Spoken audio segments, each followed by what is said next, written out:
Oh, Canada, something, something, blah.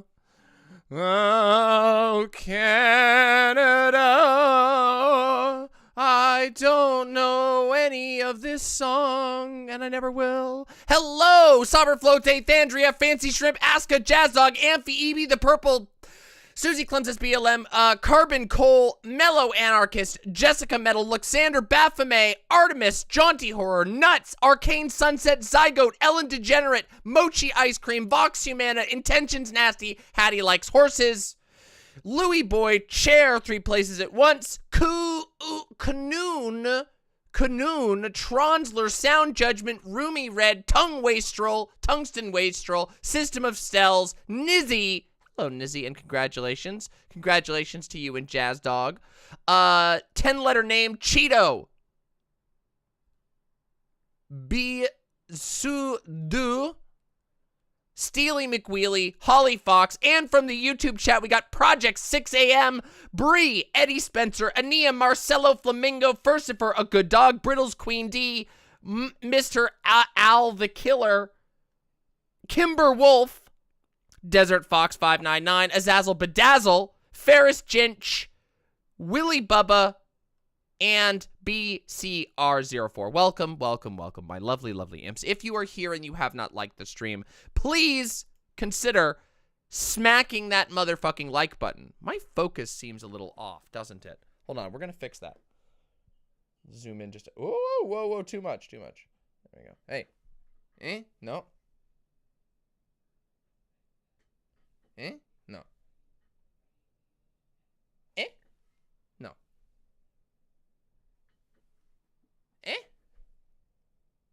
No. Why? There we go. There we go. There we fucking go. Does it not autofocus? No, fuck autofocus. Holy shit, autofocus sucks. It's still slightly off. This is so weird. What? Why? Maybe it is autofocusing. Wow, it's really messing with me. Much better. Okay, there we go. There we go. It was not exactly the same. Okay, listen. Yes, it's my AT field was fucking with the ability for you to Marcello Flamingo. What a cute name. I will do my best to remember that. I can't make any promises. Yeah, look, I'm so much cleaner now. Look, you can see me. I'm so clear. All right, everybody. So, boy, oh boy, have things been interesting. Some of you Chad Poglords in chat, who follow me on YouTube, or not on YouTube, although you should follow me on YouTube. Those of you who follow me on Twitter, I'm sure are all privy to the, how do I put this? The incredible level of bullshit that's been coming my way from a handful of people who really don't like me. Turns out my last stream really ruffled some feathers, which was to be expected, of course. Some feathers were not expected to be ruffled. But yeah. Yeah, we ruffled some feathers. Yeah, surprise. Yeah, exactly. Surprise Pikachu. When am I not ruffling a feather? It is apparently incapable. Or I am apparently incapable of even existing without ruffling feathers. So, yeah, there's a saying. There's a sort of a saying on Twitter, which is that once your Twitter hits 10K, it becomes no longer usable. And that is partially true. It becomes no longer usable the same way that it used to be, simply because your account will literally always have so many notifications you can't even fucking believe it. I saw Vaush rip his hair out live when giving his truck take. Guys, okay, hold on. Guys, okay? Vaush is correct. Very correct, as it turns out. For once, we can unequivocally say Vaush based. Vaush is indeed correct. And I'm going to show you today why I think and agree with Vaush's take on all this. And I'm hoping, in fact, I already happen to know, that I'm going to be bringing quite a lot of original content specifically to this conversation. You see, because the cool thing about having multiple streamers talk about the same issue is that you get a different perspective. And I have a different perspective, although I do ultimately completely agree with Vaush on this. I think Vaush is so correct that the people arguing with him are so insufferably wrong. But I actually, here's the secret. I don't want to, like, spoil everything because we're still in the welcome in and saying hi. By the way, hi, Vermin. Great to see you.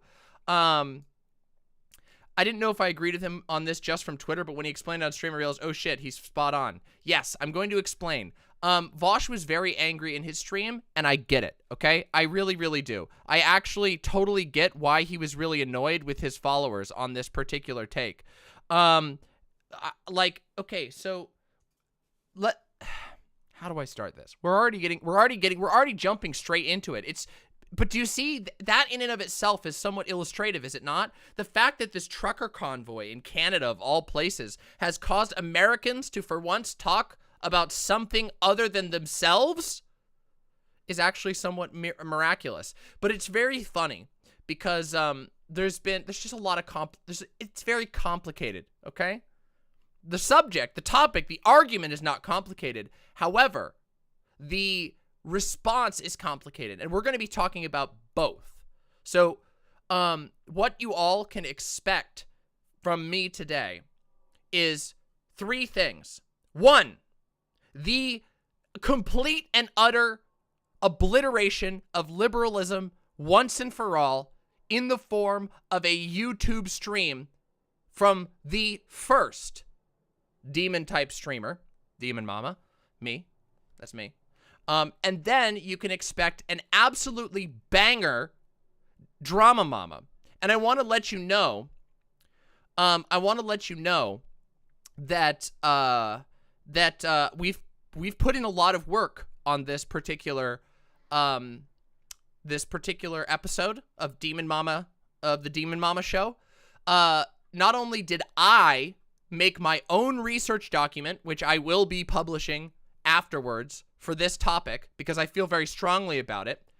But Doe actually tagged in to help me prepare to do a full-on DramaMama about the Exci Hasan Abi situation, okay? Because we got to talk about Hasan.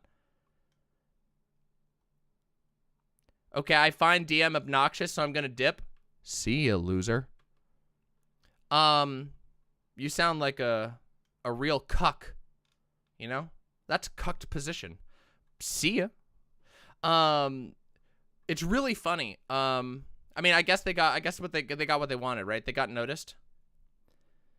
Yeah, why even bother? Yeah, don't let the door hit you on the way out. I don't fucking care. Yeah, why are you here? Well, see, this is the, yeah, you don't need to, people always announce their departure, see, because they don't actually leave.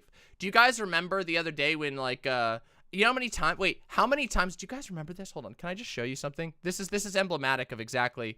Wait a minute. Zan is stealing my valor? Hey! That's okay. Congratulations on Zan reaching 666,000.6K. That's fucking sick. Do you guys remember this? Hold on. I want to show you something a little bit funny. Hold on. Let's see if I can find the video. Yeah, remember this, guys? Y'all remember this? Oh, wait, that's not correct. Here, take a look at this. Declaring DramaMama has fallen off, ending all future discussion of her in DGG. That was 5 months ago. How'd that work out, everybody? How'd that fucking work out? How'd that shit work out? See, people who feel the need to declare when they're, like, leaving a place that they haven't done anything for, it's one thing if you're announcing, like, your retirement from a career or your protest retirement from your school because your school turned out to be fascist sympathizers or something like that. But the need to announce that you're leaving a room or a chat room is really funny. You know, it indicates a certain type of personality. Well, it's really, really funny.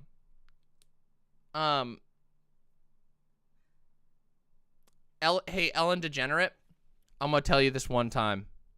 Shut the fuck up and sit down. Get comfy. If you have better things to do, go do it. But I highly doubt that's true, and you should probably just sit down and enjoy yourself like everybody else, because I'm gonna take my own fucking time. Jesus Christ. Look at these fucking entitled chatters. I really shouldn't give them attention, but it's so funny. It's so fucking funny. Anyway, you can't escape the first demon-type streamer. Even if you announce your desire to leave, they compel you to stay. Indeed, that's my power. That's my fucking power. Why are so many people here so mad? I can explain that, okay? I can explain why people are so mad, okay? The reason is, and I know all of you have witnessed this, and any of you Canadians who are going to get your hackles up when I say this, shut the fuck up because you know that I'm right. 90% of the time, every single Canadian on the internet is talking about American politics. But the one time that Americans have an opportunity to poke at the Canadians, they all lose their goddamn minds. They all lose their fucking minds. Meanwhile, Canadians make entire careers out of being like Trump reply guys. There's like 15 Canadians who've made their entire lives being like, they're literally going bankrupt and divorcing now because Trump is no longer president and they no longer have a job and their wife is angry at them. So, yeah. That's the reason why so many people are being mad. And also, there's another thing about all this, which is that, and I'm very sorry, I know this is going to offend a lot of the liberals. I know you can handle it. I know that you're big individuals, okay? I know you liberals can handle this. But guess what? Liberals are smug, insufferable, annoying, entitled, and condescending. That is the most common worldwide stereotype of a liberal, and there's a reason why it exists. Because being a liberal is a political thing. You choose to be a liberal, so it self-selects for smug, self-satisfied, nanny state motherfuckers, okay?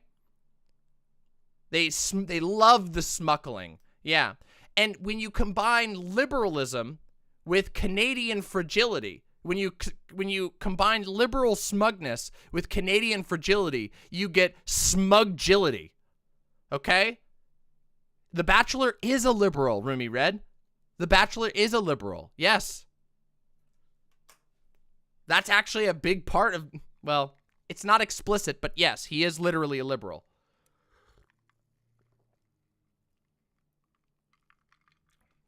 Go, Onion, go. You got this. It's in the first one. Well, the second game doesn't have the Bachelor's path, so you don't learn as much about the Bachelor. But one of the things, look, I'm getting pathologic stun locked. Point is, yes, Bachelor's a liberal. Well, early week Bachelor is a liberal. Late week Bachelor is either a fascist or some sort of enlightened, like a nihilist of some sort. Chud Logic is right. We're all effectively liberal. Wrong. Chud Logic is wrong. We live in a liberal society, but that does not mean that we are liberals. I love Chud Logic, but I don't think he's correct. What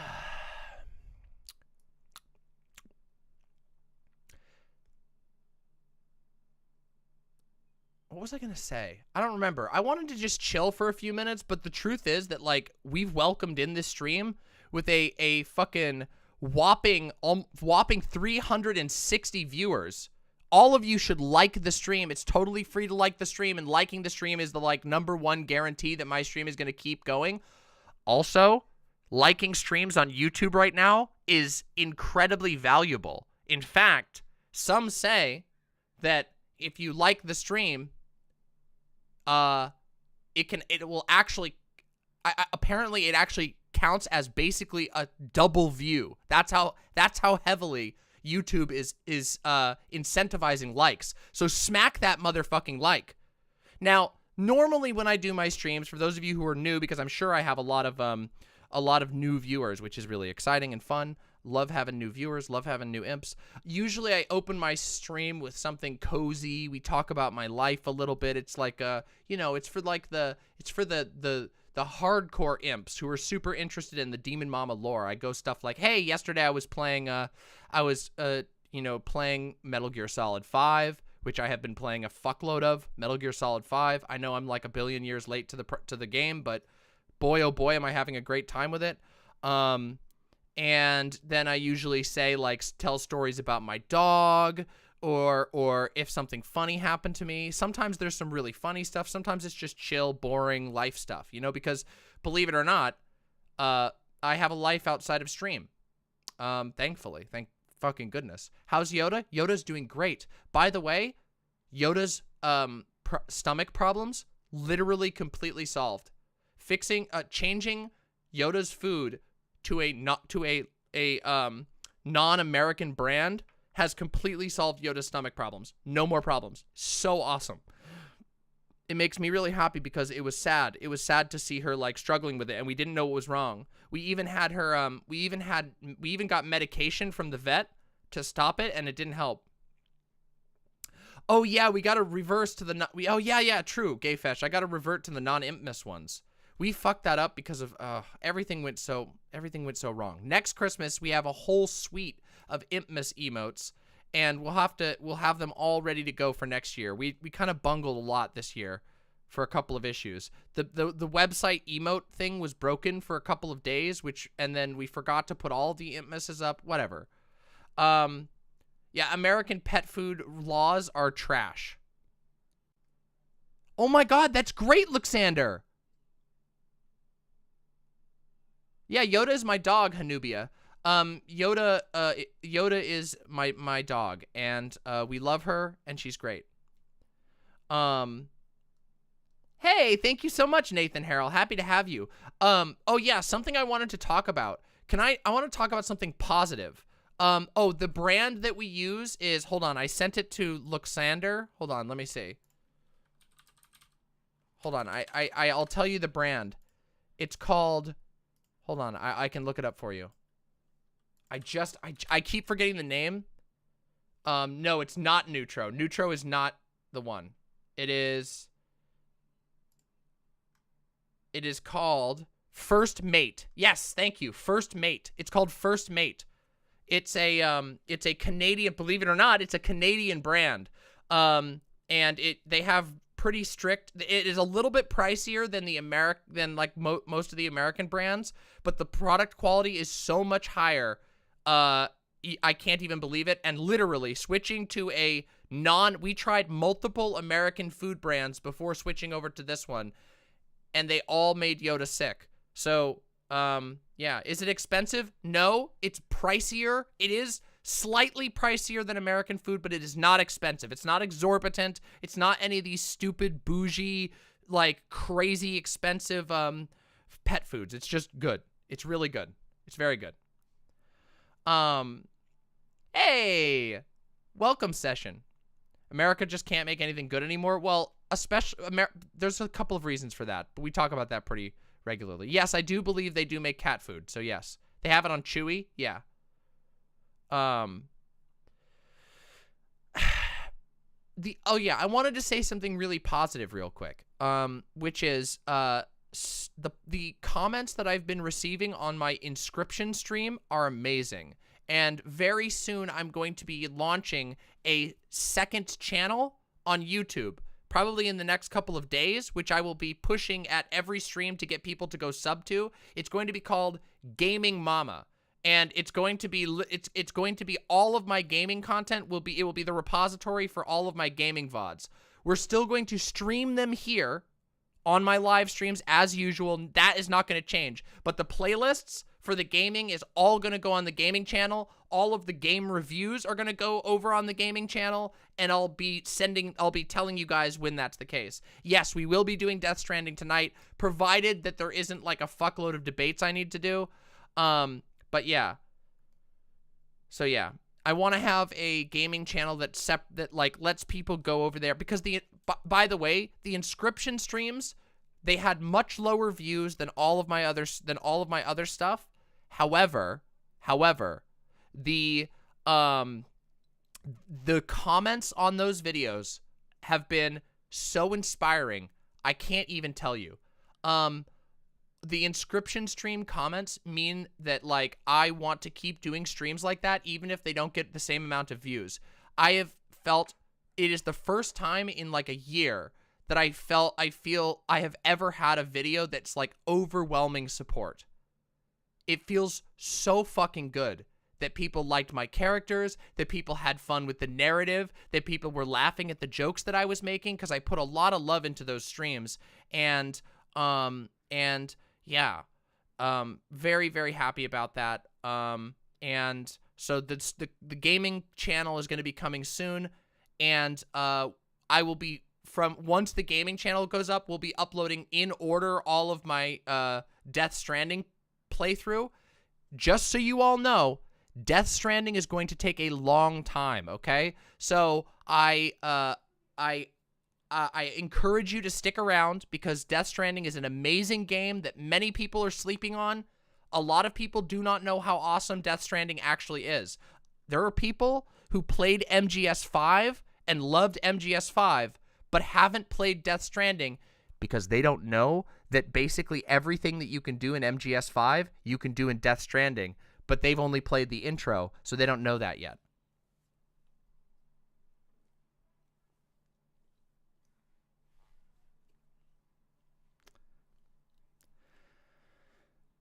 Have I considered... Oh, there's a director's cut coming, huh? I didn't know about that. All I'm going to say, Baphomet, is that Death Stranding is awesome, and whether you watch it with somebody else or play it yourself, you're going to have a good time. Death Stranding's gameplay is incredibly enjoyable, especially as the game goes on, so it's very rewarding. The story elements are Kojima-esque, meaning that most of the story elements like happen as like interludes between missions, or like through sort of special missions where that sort of happens. Can you pet the dog in Death Stranding? I believe you can. I don't think there's a dog. It is the most Kojima game ever. Well, he finally had some creative control. You can praise Death Stranding, just don't compare it to MGS5. It's a better game than MGS5. Yeah. It's a better game than MGS5. No, I've played it on stream 2 times. One was a little shorter. By the way, I fucking love MGS5. But MGS is literally unfinished. No, hold on. Hear me out. MGS5 is literally not a finished game. Still. It's still not finished. I'm sorry. But that's just something that people need to, like, recognize. Well, anyway. Okay, I'm going to do, by the way, I'm going to do a review of MGS5, a like 10-year late review of MGS5. And I'm going to talk about the things I fucking loved about it. And I'm going to talk about a whole lot of stuff. But there's a lot of sadness in Metal Gear Solid 5 that has nothing to do with the story, has nothing to do with Big Boss or any of the characters. There's sadness that just has to do with the fact that you can tell that the game got compromised artistically. That the beginning of the game had this so much potential, and that there's just a point where it just goes, and you can tell immediately. And the developers, mind you, have done a really good job of trying to make the game as good as it can possibly be. But you can always tell that something is lacking. In fact, some of the story decisions are literally contradictory, and they didn't even notice it. Like, God, I'll rant about this when I do the review. I don't want to get stun locked by Metal Gear Solid 5 this early in the stream. I'm going to do a full review of MGS5. I'm almost done with the game, and I've been playing it so much. I have been having an amazing time. Don't get me wrong. I fucking love Metal Gear Solid 5. It's been a blast. How many hours have I put into it? Let's see. Let me see. How many hours have I put into Metal Gear Solid 5 so far? I have put 143 hours into Metal Gear Solid 5. I started playing Metal Gear Solid 5 right after I caught COVID. And I've put 143 hours into it already. So I really love it. A lot. I just, yeah. I already do the online stuff. I really, the online stuff is insanely difficult. It's so hard.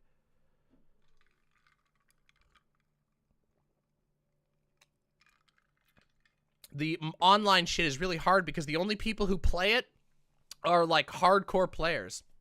Game talk? Yeah, I've been doing that. Invading people's bases is fun. It's just really hard. Most people I talked to about Death Stranding dismiss it as a walking sim. Is there any legitimacy to that criticism? No. People who call Death Stranding a walking sim never played past the intro. Nope, you are wrong. If you don't play past the first hour and a half of the game, then yes, it's a walking sim. But after the first like hour and a half, it is there's no way there's a lot of walking, but there's so much more to it. You're walking, you're building, you're communicating with other players, you're keeping track of your like there's a thing that's similar to the base. I mean, there's base building mechanics. It's crazy. Just people never did it because I don't know. A game shouldn't take an hour and a half to get good though. What? What? What are you talking about? Games? In video games, many games ask you to invest 60 hours into them, and you're telling me a wind-up period of 1 hour is too much? What?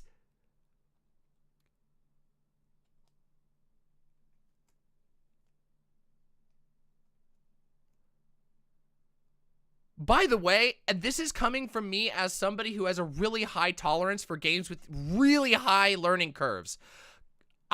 Guys, I've played like 300 hours of Amazing Cultivation Sim, a game that was only recently translated from Chinese and that has one of the hardest learning curves. Like, just so difficult to learn that game, but it is so worth it. I can tell you an hour and a half is more than enough to give a game. And anyway, it's still fun. The first hour and a half is still fun. It's just, there's more walking because it's introducing major story elements. Oh my God.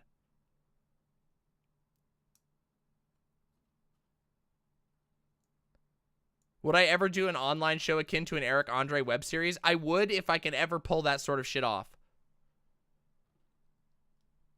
Amazing Cultivation Simulator is so good. It's so fucking good. It's so fucking good. And there's Amazing Cultivation Simulator is so fucking good. And the thing that's frustrating about it is I can't make sense to anybody when I say it. It's like RimWorld, but but in Chinese mythology. It is the coolest shit in the fucking world, and nobody will play it because I'm like, I don't know how to sell somebody on that. It's so fucking good. It's so fucking good. The podcast with Xanderhall is going to be called The Outcasts, and we're going to have a logo and our first episode ready to go soon. Can't you get ascended beings? You literally... Okay, so... Amazing Cultivation Simulator is a game where you start as mortals with no powers, and at the end of the game, by the end of the game, which takes forever to get to, your priests and believers will literally ascend to godhood and become gods, and you will have battles with other people's gods on a giant map. It's fucking ridiculous. It's so good. I need to put more points in stun resist. I do. I am, but I don't know that I can. See, I have a vital flaw. It's called ADHD. It is so good. Anyway, games I'm looking forward to while we're still in this little welcome stun lock is Elden Ring and Total War Warhammer 3, which is the Demon expansion. We will be playing that on stream. We have so many games to do on stream. I guess we're just gonna have a lot of gaming streams coming up soon. Any interest in the Monster Hunter series? I recently played a lot of Monster Hunter Rise. Monster Hunter Rise is the first Monster Hunter game that I've really gotten into. I played like the intro of Monster Hunter World and kind of bounced off of it, and then I jumped into Monster Hunter Rise, and it's really, really good. Monster Hunter Rise especially is really good. I have a lot of things to talk about with regard to that. It's one of the reviews I'm going to be doing. I have to beat the game though. I'm only about halfway through the game. We just beat the Wind Serpent Ishii, Great Ishii, the Wind Serpent. I just beat that boss. Ibushi. I played heavy bowgun first, and then I switched over to longsword. I've been having a great time with longsword. Kota Ibushi. Yeah, he's fucking sick. That was a crazy cool boss fight. Yeah. Halfway in a game that you can play forever. But yeah. Yeah, I really like longsword. Longsword is just it's so cool. I'm gonna learn greatsword next. And then I want to learn, and then I want to try Insect Glaive, because Insect Glaive is wild. If you want to get people into Amazing Cultivation Simulator, just send them this. I've never seen this. I'll have to check it out, okay? That looks funny.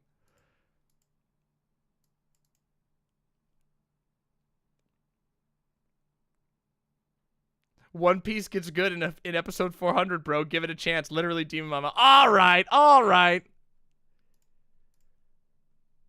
I haven't played Rune Factory. I've heard good things about it. Greatsword is a lot of fun. I recommend Charge Blade. Ooh, that sounds fun too. I played heavy bowgun and had a really good time with it, but then I really wanted to do samurai shit. So I was like, let's do longsword. They get spicy? Okay, good to know. Light bowgun? Oh, there's some really cool light bowgun stuff, but I never really played the light bowgun. I was having a lot of fun with the heavy bowgun, because here's a little secret that people who've watched me for a long time know. I love being a shitty little sniper in video games. Snipers are like one of my favorite weapon archetypes. Being like a shitty sneaky sniper, I fucking love that shit. I love that shit. So heavy bowgun had that feel for me, where it's like big, slow, high damage hits where you have to plan in advance, and I really like that. Play Earthbound? I will be playing Earthbound. That's on the Switch, though. Yeah, like a railgun. I fucking love that. And, oh yes, camping. The camping streams will be this summer. Newcomers to my stream. I've been talking about this for a long time. This summer, I will be doing camping streams where I'll be streaming from my phone out in the wild, which should be pretty fucking cool. I'm going to show you all that camping is cool because, yeah. Yeah, I've seen that, Spectrum. It's really cool. Will I play Breath of the Wild 2 when it's out? Almost assuredly. I really liked Breath of the Wild, and so when Breath of the Wild 2 comes out, I will most assuredly be playing it on stream. I have not seen that. I haven't played Cyberpunk. I kind of lost a lot of interest in it at the launch, but maybe it's worth to check it out. Gayfesh, we will absolutely talk about that for sure. For sure. We will definitely do little camping trips together. That would be awesome. Anyway.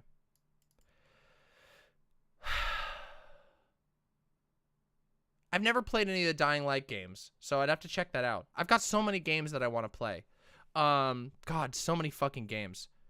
A railgun like the Tau. Look, I give you shit. I actually think that the railgun Tau weaponry is kind of cool, even though I think Tau is kind of a boring liberal faction.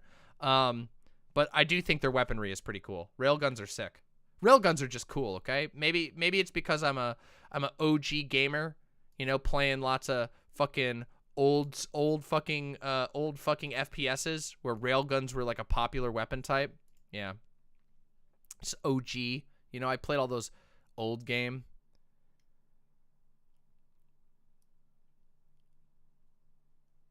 One v I'll get my ass kicked, Danny Fallen. I never said I was good at them. Ooh, Blood West. It's a Western retro FPS where you fight demons. That sounds sick as fuck. First person zombie games. I'm into Warhammer. Yeah, okay, so it's kind of weird. My relationship with Warhammer stuff is pretty weird. By the way, 420 concurrent viewers. Smoke weed every day. Wait a minute, I got that on tap here. Hold on. Smoke weed every day. Smoke weed every day. Yeah, baby. Anyway, oh yeah, my relationship to Warhammer is a little bit weird, okay? So I've never played the tabletop because I've never had money, at all, in that way. But I have played in a large amount of the Warhammer video games. So I played Dawn of War 2, Dawn of War 3 a bit. I went and not even beta, sorry. I live in person at a convention alpha tested this weird Warhammer MOBA. I've played Total War Warhammer 1, Total War Warhammer 2. I will be playing Total War Warhammer 3. We've bought in basically every single expansion for Total War Warhammer 2. I've played quite a lot of them, and I've read, I played Mechanicus. I love the fuck out of Mechanicus. I played Necromunda. So the weird MOBA sucked. It was really bad. Sorry, it just was not good. It was not good. Yeah. Mechanicus was great. Did I play Mordheim? I have, yeah. I haven't played Space Hulk. I want to play Space Hulk. Did I ever play Dawn of War? I did play Dawn of War. I really loved Dawn of War when I was younger. The first Dawn of War was like, I played so much of the first Dawn of War. Have you or will you play Sifu? Oh, I want to play Sifu so bad. That's another one. See, I've got another one. Sifu is another one that I have on my list to play.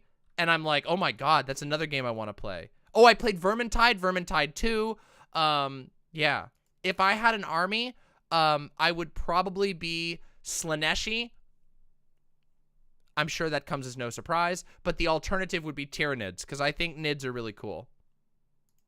Yeah. Have I played Subnautica? Yes, and I've played it on stream, yeah. Yeah, so I don't know. I have a weird relationship with Warhammer. But, you know. Yeah, Chaos. I fucking love the Chaos factions. Like, how can you argue against the Chaos factions? They're so cool. Thoughts on the Gene Stealer cult? Gene Stealer cult is pretty cool. Have you ever played Liberal Canadian Simulator 2020? Unfortunately, yes. Unfortunately, yes. Yeah, Total War 3 comes out soon, but just as a warning, Total War 3 is probably going to be busted as fuck when it comes out. Okay? I'm just saying. It is probably gonna suck for the first few weeks. Total War games have that problem. They are usually completely and utterly busted until like a few weeks or a few months, depending on how fast they move. Have I played Vermintide? Yes, I have. Vermintide 2 I liked a lot more because I felt the progression was better. Vermintide 1 just kind of felt like a mod for Left 4 Dead. Am I gonna play a custom Demon Lord? Yeah, I probably will. If not, I'll play Slaneshi. Are you or were you ever into fighting games? Fighting games I suck at. I am so bad at fighting games, so no, I haven't. But Fawn, my partner, loves, or I should say, has retired from loving fighting games due to complicated emotions with the fighting game development process and how many disappointments there's been. However, Fawn is really good at fighting games, and Fawn, it has played basically every fighting game you can think of. Fawn is the fighting game freak. When am I gonna do the Pokemon Smash or Pass challenge? Soon. We also have to do the Monster Hunter Rise fuckability tier list, which, yes, I will be doing. I'm very excited for that. Oh, no. Oh, no, the bugs. I'd love to play some Apex Legends. The problem is I just don't have time to play Apex anymore. It's so rough. Listen, my life is so difficult. I don't have time to play Apex Legends anymore. Do I still plan on playing Inscription Casey's mod on stream? Yes. At some point, yes, we will. Fawn uses idiots? Yeah. Hot take, all the Total War games after Medical 2 suck except for Shogun and Napoleon. Medieval 2. Is that true, Desert Fox? I like Total War Warhammer. The Total War Warhammer 2 is really fucking good. Total War Warhammer 2 is, especially with the Grimhammer mod or whatever it's called, Grimhammer SFO or whatever, that mod is super good as well. Anyway, everybody. Yeah, hold on a second. What's my favorite Pokemon generation? Probably Gold and Silver. But it's just out of pure nostalgia. The first Pokemon game I ever got to actually play for myself was Gold, Pokemon Gold. I had I did not have any handheld game systems when I was really young.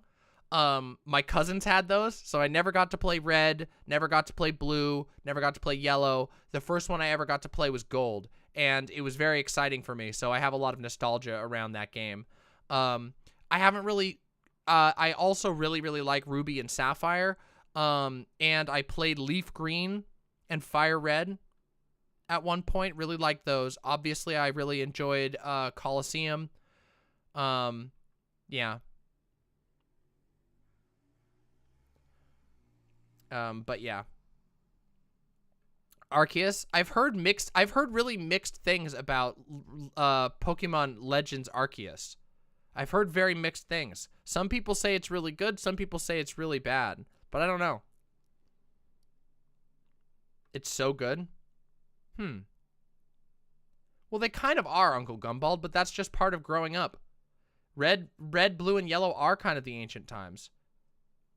I have never played Mount and Blade, although people have told me to play Mount and Blade. The graphics aren't top tier, but the inventiveness of gameplay? Okay, that sounds like up my alley. It's Breath of the Wild for Pokemon?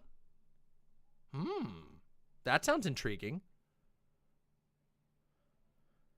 Kenshi 2 will eclipse everything. Yeah, but I don't know when that's coming. When the hell is Kenshi 2 coming? Kenshi 2 is going to be wild. Do you know, like, the developer blog for Kenshi 2 is so exciting. And also, guess what else got announced? Amazing Cultivation Simulator 2. full 3D battles where you can jump in and personally take over your meeples. You're going to be able to do fucking DBZ wuxia combat by jumping into your people and go ba-da-da-da. So exciting. Shooting fucking wuxia magic. Wah! Gonna be awesome. Fucking sick. Whoosh. Whoa. I can't wait. I'm so excited. It's gonna be so sick.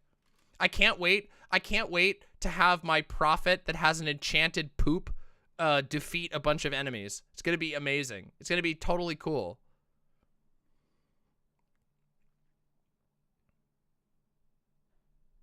Poop. All right. Okay. Listen. This has been so much fun to talk about video games together. And now we've warmed up. Everybody's nice and comfy. It's time for us to talk about the main content of the stream. Because we have a lot to talk about. And I want to have time to play video games at the end, hopefully. But that is going to be contingent on whether or not we always do 45-minute warm-up. We always do that. There's always fun things to talk about. The whole point is that the first hour of the stream is like the chill zone, because otherwise we would be mauling constantly, and that's no fun. Yes, the time has come for Canada bad. No. I'm going to do my best here to okay, let's get through this. Today on the DramaMama stream, we will be talking about two major topics. The first one is going to be the continuing and raging controversy over the trucker convoy in Canada and Justin Trudeau, the Prime Minister of Canada's use of the Emergency Powers Act to freeze the bank accounts of people the government has determined are involved with the truckers' protest. That is the first issue we're going to be talking about. Then we are going to be doing a DramaMama. For those of you who are new to my show and don't know what a DramaMama is when I take a major, whether it's pop culture or internet culture drama that's happening, and I get all of the receipts that I can find, and I make it make sense to you. The entire point is to walk through the story of what happened, how it happened, and then and potentially why it happened if we have that information. And then after I've done that, after I've given you all of the receipts and we've got them all here caught in 4K, then I give my take. And tonight's DramaMama is going to be rather spicy because it's about ReactGate. So we're going to be talking about Hasan. We're going to be talking about Exci. We're going to be talking about Dark Viper AU. We're going to be talking about Critical. So we got a lot of people to talk about in this particular stream. But I expect that the DramaMama is likely to be slightly overshadowed by this controversial trucker convoy thing. Because, as it turns out, there are a couple of reasons why I think I have a theory, I should say, as to why so many people give a shit about this trucker convoy. And it's not just because Vaush got mad about it. Because, by the way, will I be debating people on this stream? Yes. If people want to debate, we will do debates. I will be ready to do debates. Because I'm very, very confident in the research that I've done for this stream. However, let me lay out the facts, okay? The trucker convoy drama, okay? What's happening? In Canada right now, there are a bunch of largely right-wing, mostly owner-operator truckers who are in protest to Canada's vaccine and mask mandate laws, are going and parking their trucks in the middle of the road, honking, being annoying, holding up signs, you know, protesting. They're doing protester shit. Okay?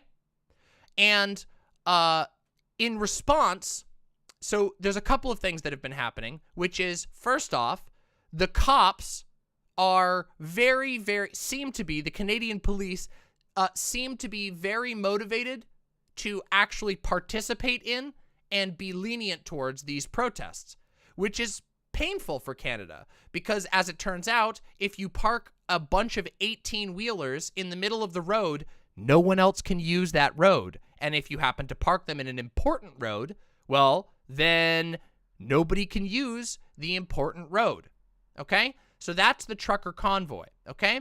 Now, it's pretty easy to denounce the trucker convoy, yes? The trucker convoy is it is largely anti-union. It is a bunch of owner-operator truckers, aka truckers who are not a part of any truckers unions. They're not a part of Teamsters. They're not a part of anything like that. Super easy to condemn. A lot of the most influential figures are far-right nationalist weirdos. Some of them are literally conspiracy theorists. Some of them are openly anti-Semitic. The trucker convoy is turbo cringe. It's full of fucking terrible people, okay? And what they hope to accomplish is also rather repugnant. They want to prevent mask mandates and vaccine mandates that will save lives. Arguably, many of them are like actual fascists, so they probably want to they've got a lot of things that they want to put into power that would be terrible. One of their demands, but saying their demands is a little bit of a weasel word because like many protest movements, it is not particularly organized, okay? It's a lot of different people involved. There are a lot of different people, okay? Now, all of that said, Canada has had a problem dealing with certain aspects of the trucker convoy. And this is because the police have not been effective or cooperative in many cases in going and clearing out when the protest is determined to be no longer a protest and must be cleared out because other people need to use the road or whatever. And so because of this difficulty, the Canadian Prime Minister, Justin Trudeau, has decided to invoke a relatively self-explanatory act called the Emergency Powers Act, okay? And this is where things get a little sussy-wussy, okay? Almost like mandates hurt capital or something. Yes, they do. But we're not going to get into that right away. We'll talk about this. Things have gotten a little sussy-wussy, okay? And in the online left spaces, things have gotten frustrating, actually genuinely frustrating, okay? And the reason for this, in my opinion, my little theory, is because this particular issue touches on the ultimate weak point for liberals.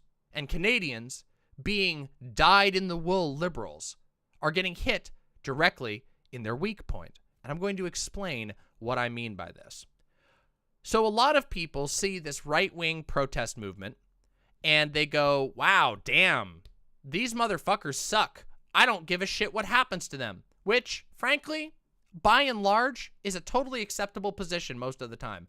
I don't give a fucking shit what stupid asshole Republicans, stupid asshole hyper-Nazi conservative bastards.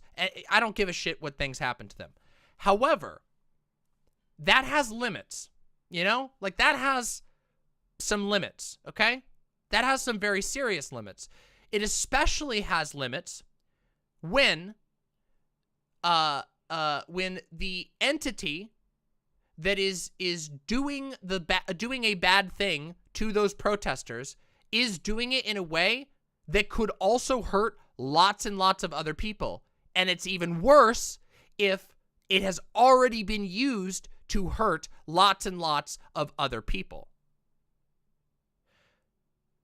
Now, what is the actual action that is going to be taken? You might be going, oh my God, this sounds very, very serious. What are they planning? And you might be surprised to find out that no, they're not planning on like firebombing the convoy or anything like that. However, what Trudeau wants to do, and I want you to listen carefully, is use the Emergency Powers Act to freeze the bank accounts and financial assets of a bunch of people without due process.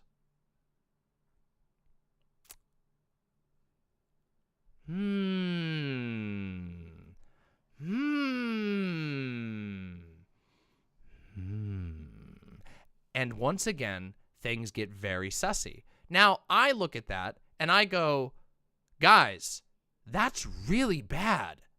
That's really, really bad.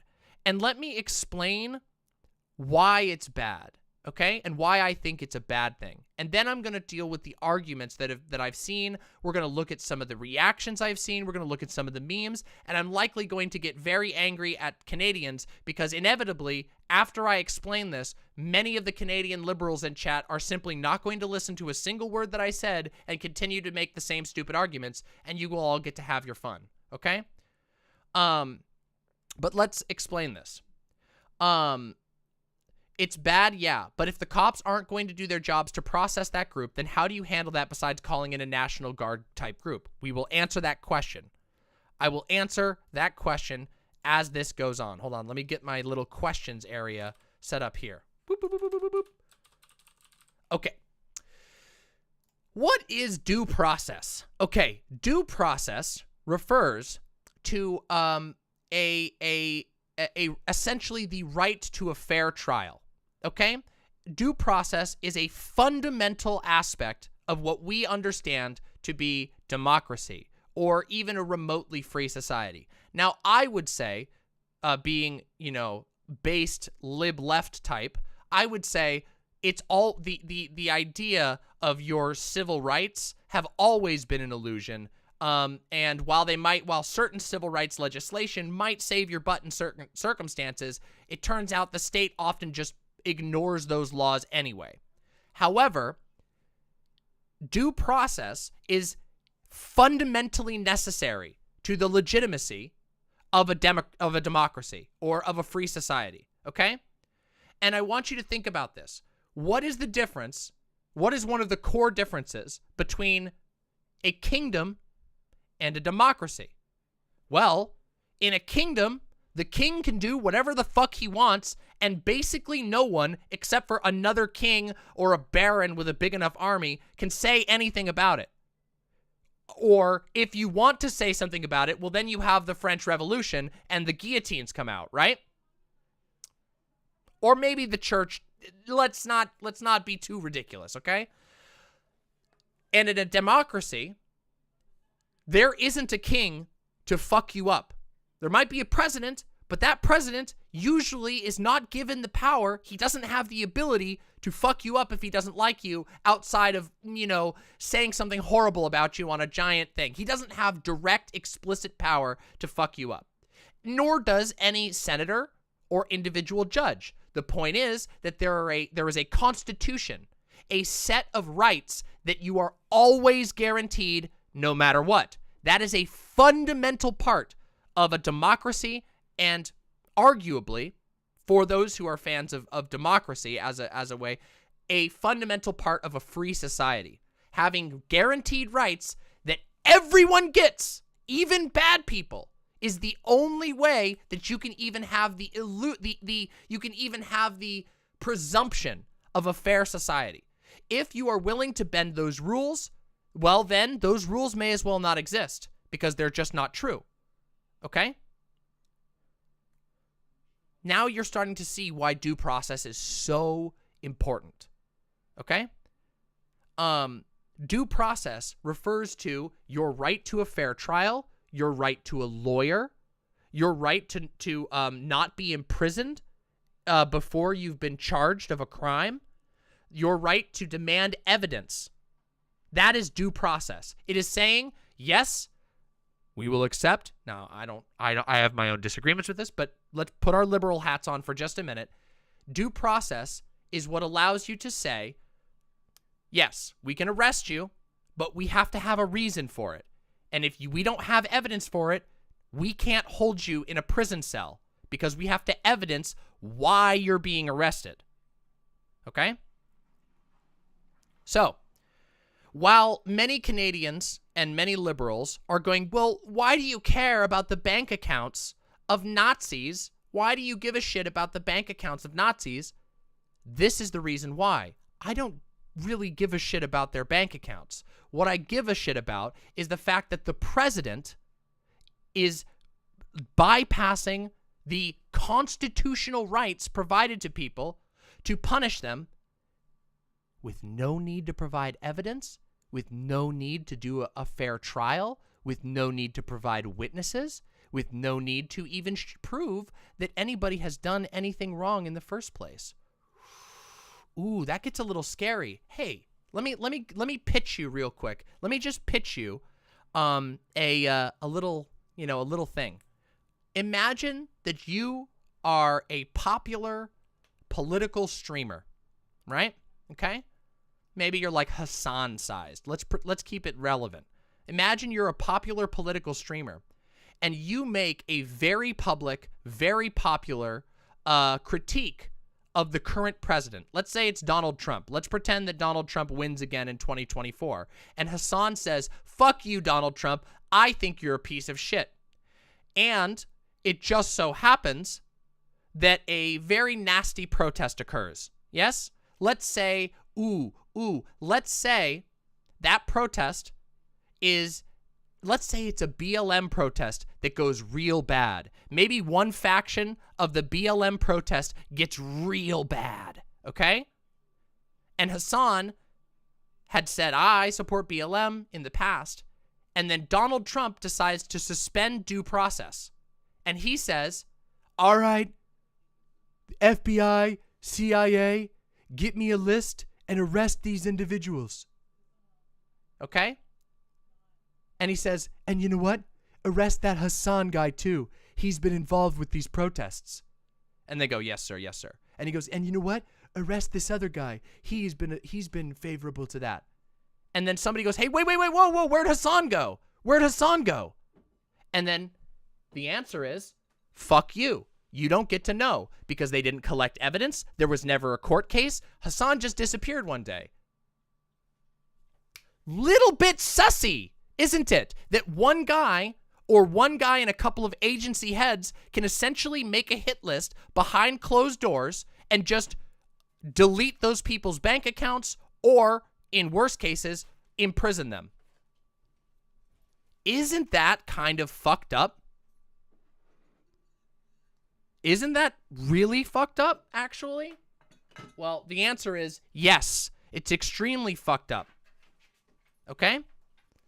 Now, here in America, we are very used to this sort of thing. Here in America, we don't have any civil liberties. We don't even have the illusion of civil liberties, especially since 9/11. When 9/11 happened, and by the way, just so you know, it really is that drastic. When 9/11 happened, we turned into a surveillance state, like a full, just open surveillance state. We no longer have the right to privacy in the United States. The only hope that you have of privacy is preventative measures, aka hard encryption, okay? And even then, that's not a guarantee because many corporations provide backdoors for the government. So even if you have encryption, the government can still get into your stuff at any time, whenever they want, for whatever reason they want. You said something beneficial, you said something favorable about Antifa. Well, guess what? Donald Trump and the Republican Senate and legislature just passed a law that says Antifa is a terrorist group, and you said on Twitter once that you supported Antifa, and you also happen to, you know, I don't know, be influential in some way. Well, you're a terrorist, and you therefore can be surveilled. You can have your texts looked through. Pretty bad. Yeah, maybe you'd end up in Gitmo like all those people who never had a fair trial, who were tortured for years. Did we all forget this? Have all of you fucking liberals forgotten this? Sorry, I'm getting too angry too early. Hold on. Keep it easy. Keep it easy. Okay. You're starting to see why this is a bad situation, okay? Now, I've explained why I don't give a shit about the actual protesters or the truckers or anything, but why I think that this is not a thing that should be done.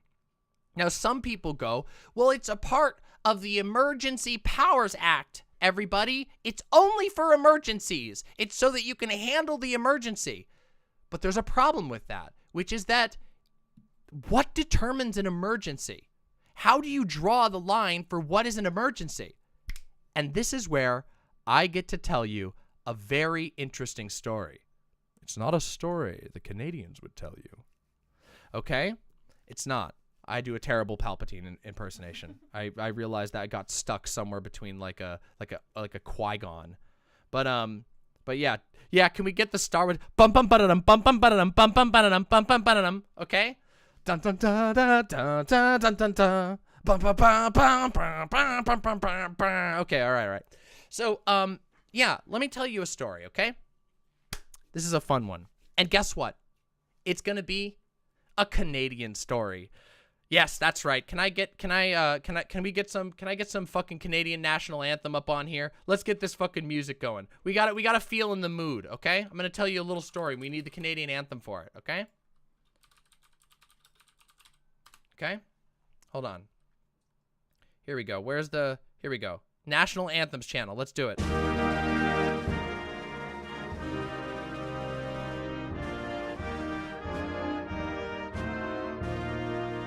The Canadian Parliament is proud to present to you the Emergency Powers Act, a brilliant reform of the formerly existing legislation known as the War Powers Act. Now you might go, reform? Oh, soy! I love reforms!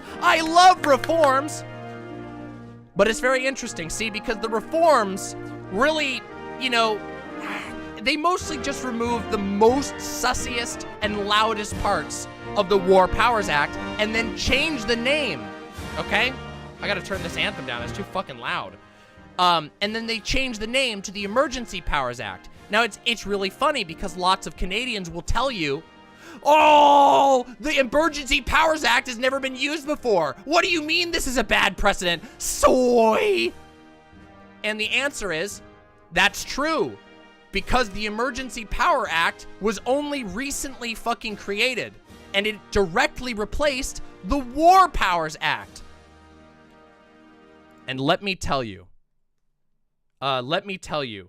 the War Powers Act is a very, very sussy little act. Sorry, did I say war measures? My mistake. I misspoke. The War Measures Act. Very sorry. Small we can correct that, okay? It's the War Measures Act. I'm very sorry. Okay? Now, have y'all ever heard of Japanese internment? Y'all ever heard of that?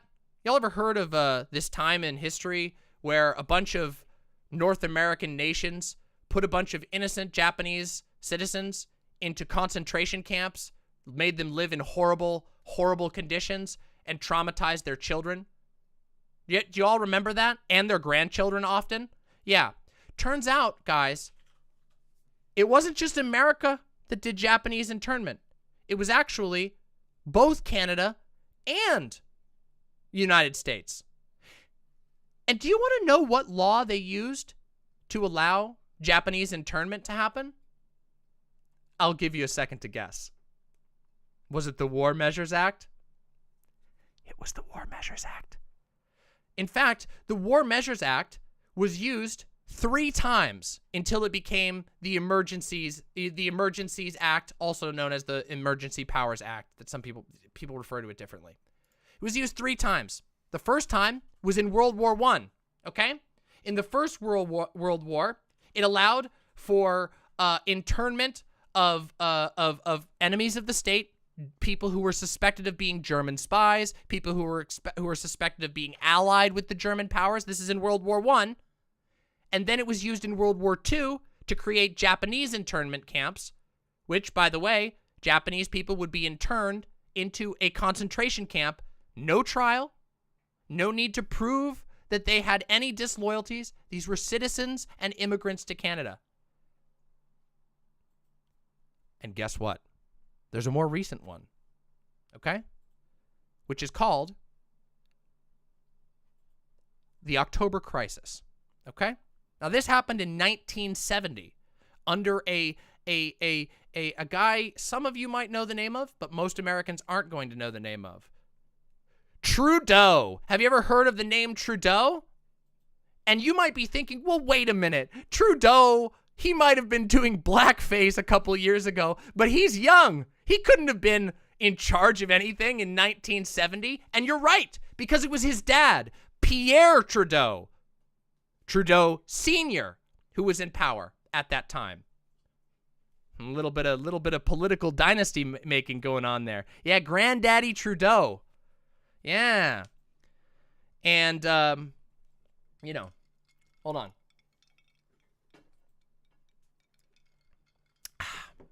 Oh, how strange. And see, Pierre Trudeau,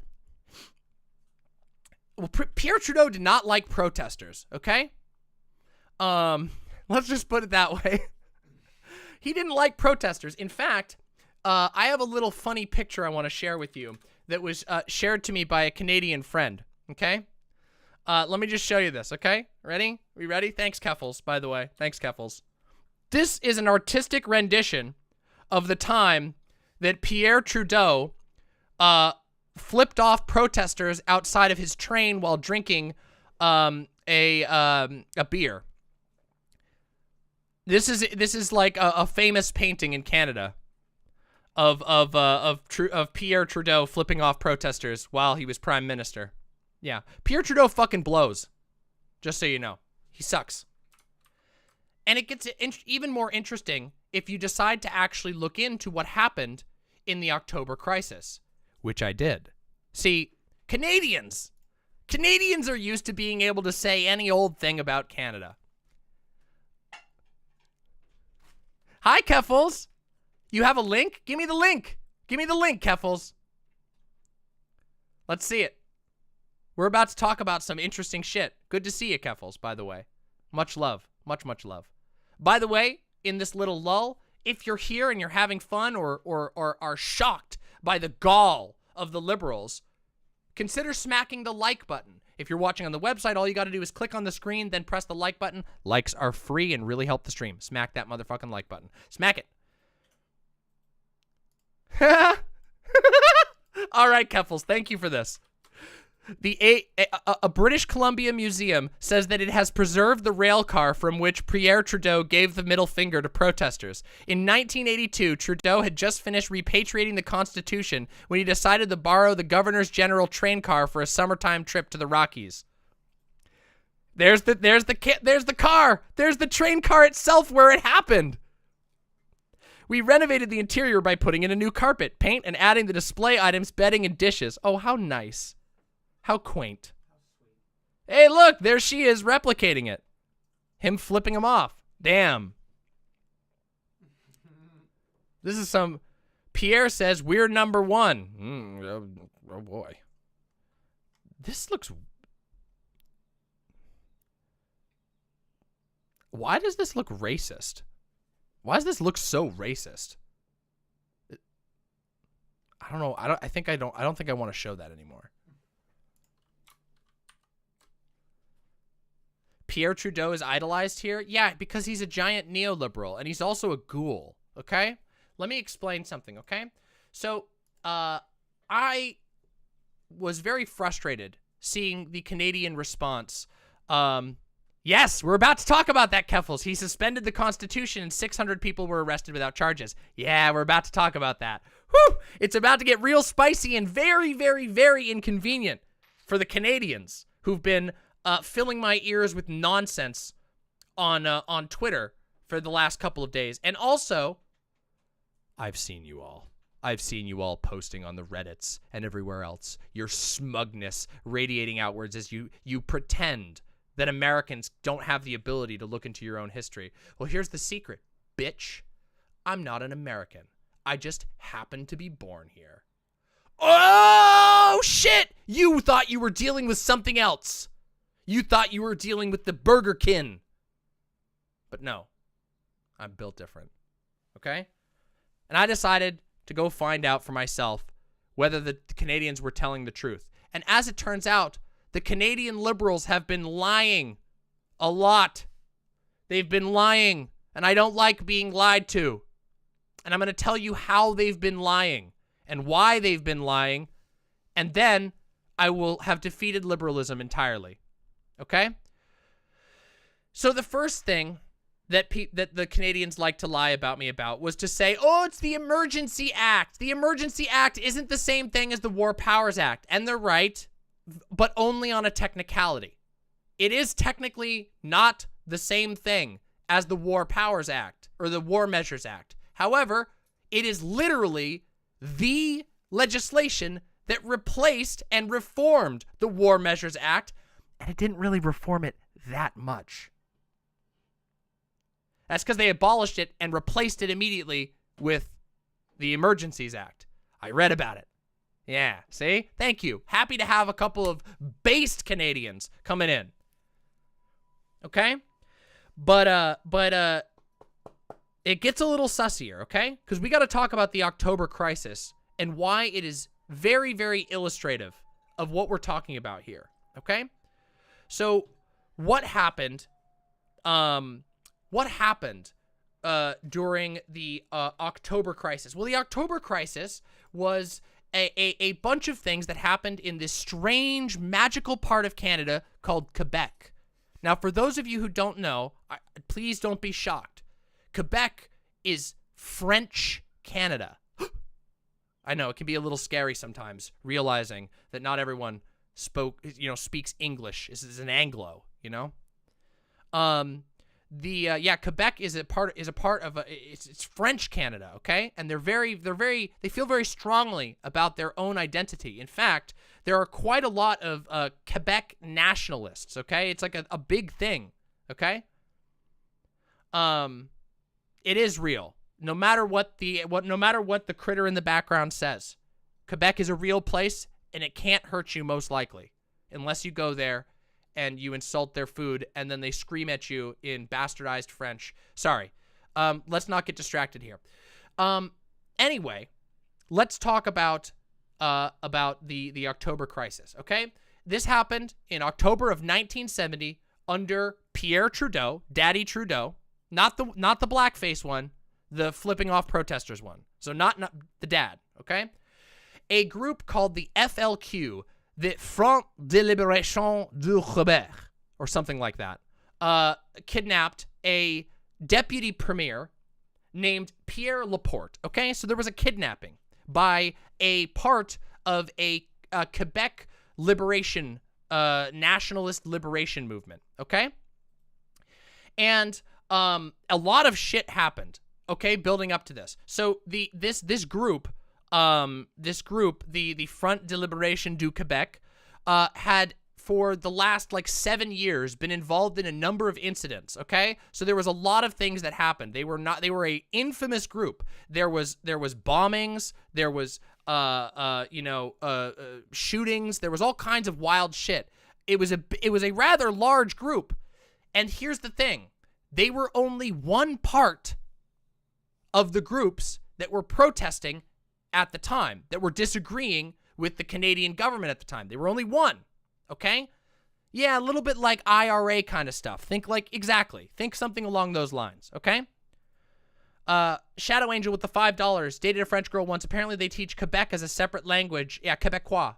Yes, it is separate because it is developed very separately in a lot of ways. But regardless, there was a whole bunch of stuff that happened.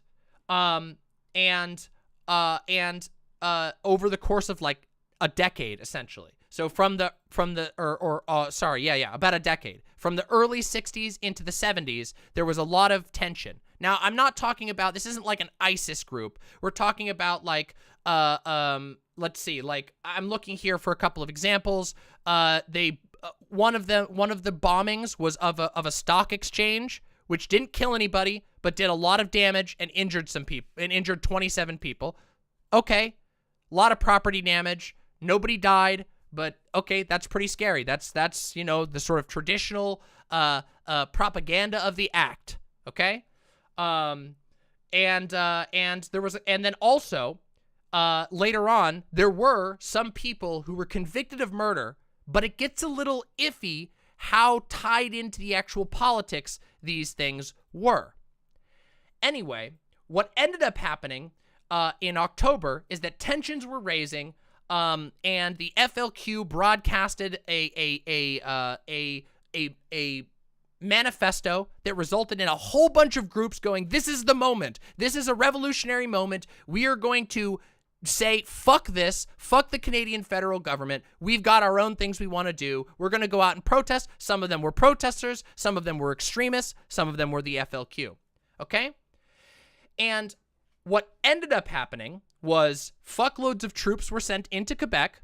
Quebec, a place that has clearly, as you can tell, does not 100% see itself as a part of the Canadian federal unit, the Canadian federal state. There's some independence struggles going on there. There's some very strong disagreements. And it resulted in the use of the War Measures Act in a historical precedent, okay? Which is, it was used in peacetime. Really strange that. I'm kind of underplaying the injuries of the bombings. I mean, 27 people being hurt in a bank bombing in 1969. I'm not trying to downplay that. I'm just trying to be that was 1969 bombing of a stock exchange, and 27 people were injured, but nobody died. I'm glad nobody died. Injuries suck. Okay? Yeah. Nice, because I said 69. Yeah, thanks. Exactly. I just wanted you to be clear. Yeah, thanks. No, you know, we don't want any Ted Kaczynski memes or whatever in here, okay? Let's keep that shit out. No teddies allowed, okay? Excuse me. So, Pierre Trudeau says, we got to deal with these fucking Quebecois nationalists, okay? Now, it gets a little complicated here because, interestingly, some of these people, as you can tell, were leftists. And some of these people had a lot of complaints about labor conditions in Quebec at the time. A lot of people, after the manifesto went out, decided that they were going to protest as well. They may not have actually supported the FLQ, but there was fuckloads of artists who said, hey, we think the standards of life in Quebec are bad. We don't agree with these states' actions. We're gonna go out and protest. Okay? And here's where it gets really sussy. Pierre Trudeau says, fuck you, we're sending in the military, and we're declaring the use of the War Measures Act. And after the announcement of using the War Measures Act, they arrested 500 people. 500 people were arrested. And out of curiosity, I wanted to go and look at what, you know, you hear 500 people getting arrested, you know, yes, 500 people, what does that mean? I just want to be clear here. Let me just get the exact quote. Hold on one second. I've got it over here. Let's bring this up. I want to make sure I get the numbers correct, okay? Here we go. Let me just read this real quick. And for this, by the way, I am, just so that you're all clear, you'll have my research document later, but just so that you all understand, I am citing a lot of this from a piece on the Globe and Mail, okay? The Globe and Mail published some time ago. This was originally published in October 3rd of 2020. This article, 50 years later, what's the true story of the October crisis? This was an article written long before the trucker convoys by Simon Lewson. And if you're worried that this might be some sort of rag, I also decided to bring up the media bias fact check page for the Globe and Mail. The Globe and Mail is rated as a high factual reporting with a a very light right-center bias, okay? They have had, in the last 5 years, no failed fact checks. And they have been in business since 1844. So this is not some sort of rag or shitty newspaper. This is a well-respected newspaper, and this is a well-respected journalist who did his research and has provided a abundance of historical photos and direct citations to original documents that were published at the time. If any of you have any problems with the claims that I make here, I ask you to please take the time to go and check this article for yourself and find out if you have a specific issue with any of the claims, because this is where I'm bringing some of my claims from. So real quick, just so that we're clear, all of this little side amble here was specifically to talk about the arrests. Okay? So let's talk about the arrests. Approximately 500 Canadians were rounded up, and let me see here. It is. So 497 people were arrested, okay? And there were thousands of raids that were conducted without warrants. So in addition to arresting 500 people, many people's houses, workplaces, cars, people's private property were raided. Thousands of warrantless raids. I want you to understand what this would have been like for anybody even in the area of where these things were happening. If you even lived in the same town as where some of these protests were occurring, your door gets pounded down if you have a cousin who looked like somebody who appeared at one of those protests. No warrant, just the military pounds your door down, maybe arrests you, maybe doesn't. Okay? That's a lot. That's a lot, okay? And here we go. This is the real kicker. Listen close, everybody. Ready? To combat what the government deemed an insurrection, the police conducted thousands of warrantless raids and jailed 497 people. Just 62 ever actually received a charge, and only 18 of that 62 were ever able to be convicted of a crime. Okay? Now, I'm going to read you something right from this article. So here's the link if you all want it. I'm going to read a quote from this article that I think is quite poignant. Okay? Here we go.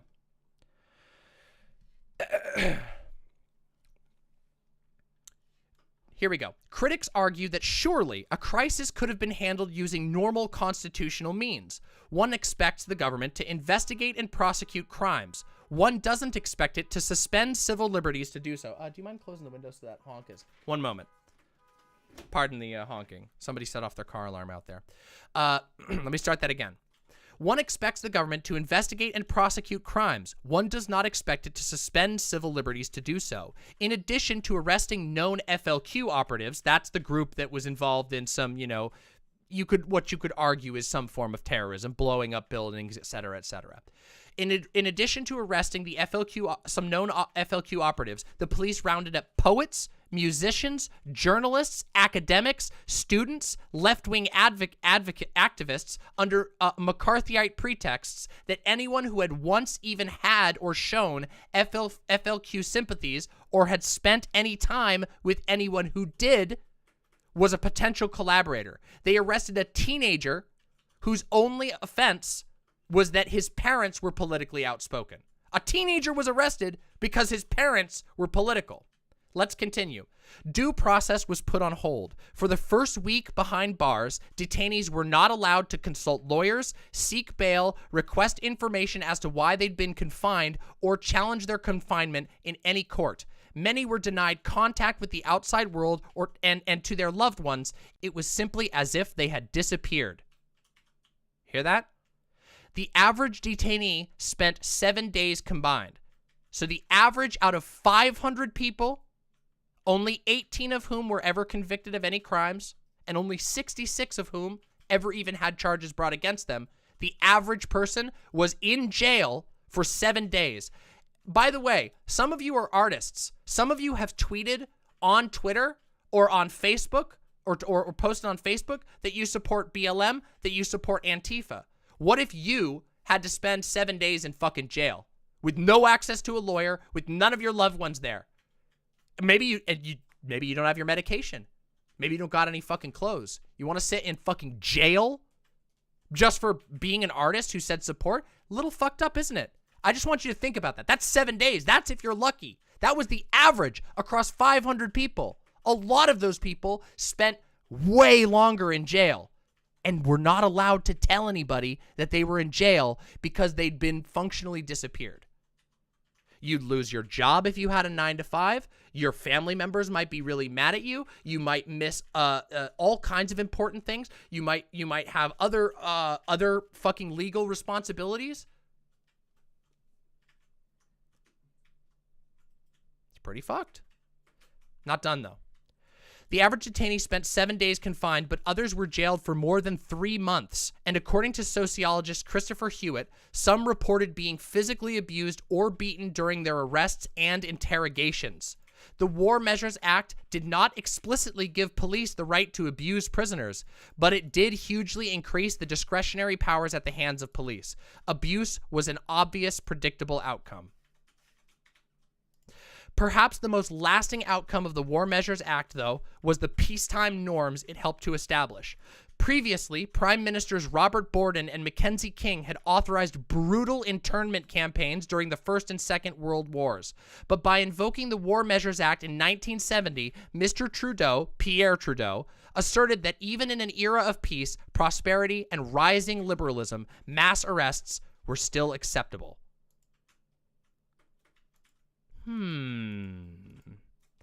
So that changes things just a little bit, doesn't it? That makes you think a little bit, doesn't it? And a lot of these people arrested, by the way, were leftists. Because a lot of those people who went out to protest at that time were labor organizers fighting against reforms in the 1970s. Neoliberal reforms. Kind of scary, isn't it?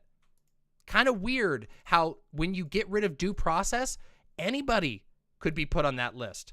Anybody who has suspicions, whether it's, and keep in mind, it gets fractally fucked up because it's not just a matter of like, what if you're a personal enemy of Pierre Trudeau? What if you're a personal enemy of a local cop and that cop says, I fucking hate you. I'm going to say I saw you at the protest. They don't have to prove it.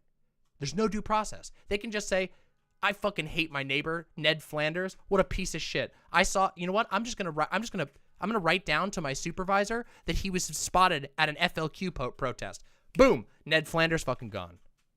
Fucking black bag Ned Flanders. Oh, diddly doodly. This is a little concerning, neighborino. Boonk. Oakley dokley then. Now you might go, wow, well that's a lot more violent. That's what's happening here. Is it? Let me ask you something. Liberals, lefties, we all agree that even if you're not a lefty, you can agree that, capitalism kind of sucks in its current state, right? Nobody's got savings. Everybody, you need money to live. You need money to pay for a rental. More people are renting than ever before. Nobody owns a house, so you got to pay for rent. You got to pay a lot for food. You got to pay for your car. Pay for gas. So we know that money is life in capitalism. That you can't really do anything if you can't get access to money. But it gets a little worse. Because freezing assets isn't just turning off your bank card so you can't go to the ATM. Freezing your assets is retirements, beneficiaries, insurance policies, investments, your child's college fund, your child's student loans that you're the signatory on, your house loan. This is what freezing your equity, your equity on your home, your Social Security. And guess what? They don't have to send a cop to go do that. They just turn on the War Measures Act, or sorry, the Emergency Measures Act, and all of a sudden, maybe you're the kid of how many of you have MAGA asshole families? How would it feel if your MAGA asshole family, because technically your MAGA asshole dad is the main signatory on your student loans, you get kicked out of school?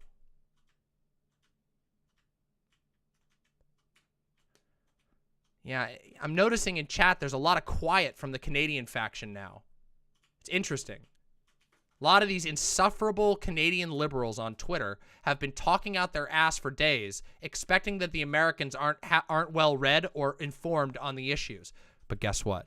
The first demon-type streamer is always informed. So let's kind of like take a breath and step back for a second. The trucker convoy is shit. Nobody can doubt that. It is shit. It's bad. But guess what? What's being justified against them is incredibly, incredibly fucked, and it's fucked beyond just them.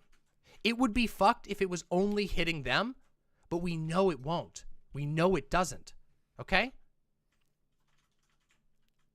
We know it doesn't. The act also lets you restrict access to banking and payment processing. Yes! The Emergency Powers Act, the Emergencies Act, allows the Canadian government to reach into your private holdings.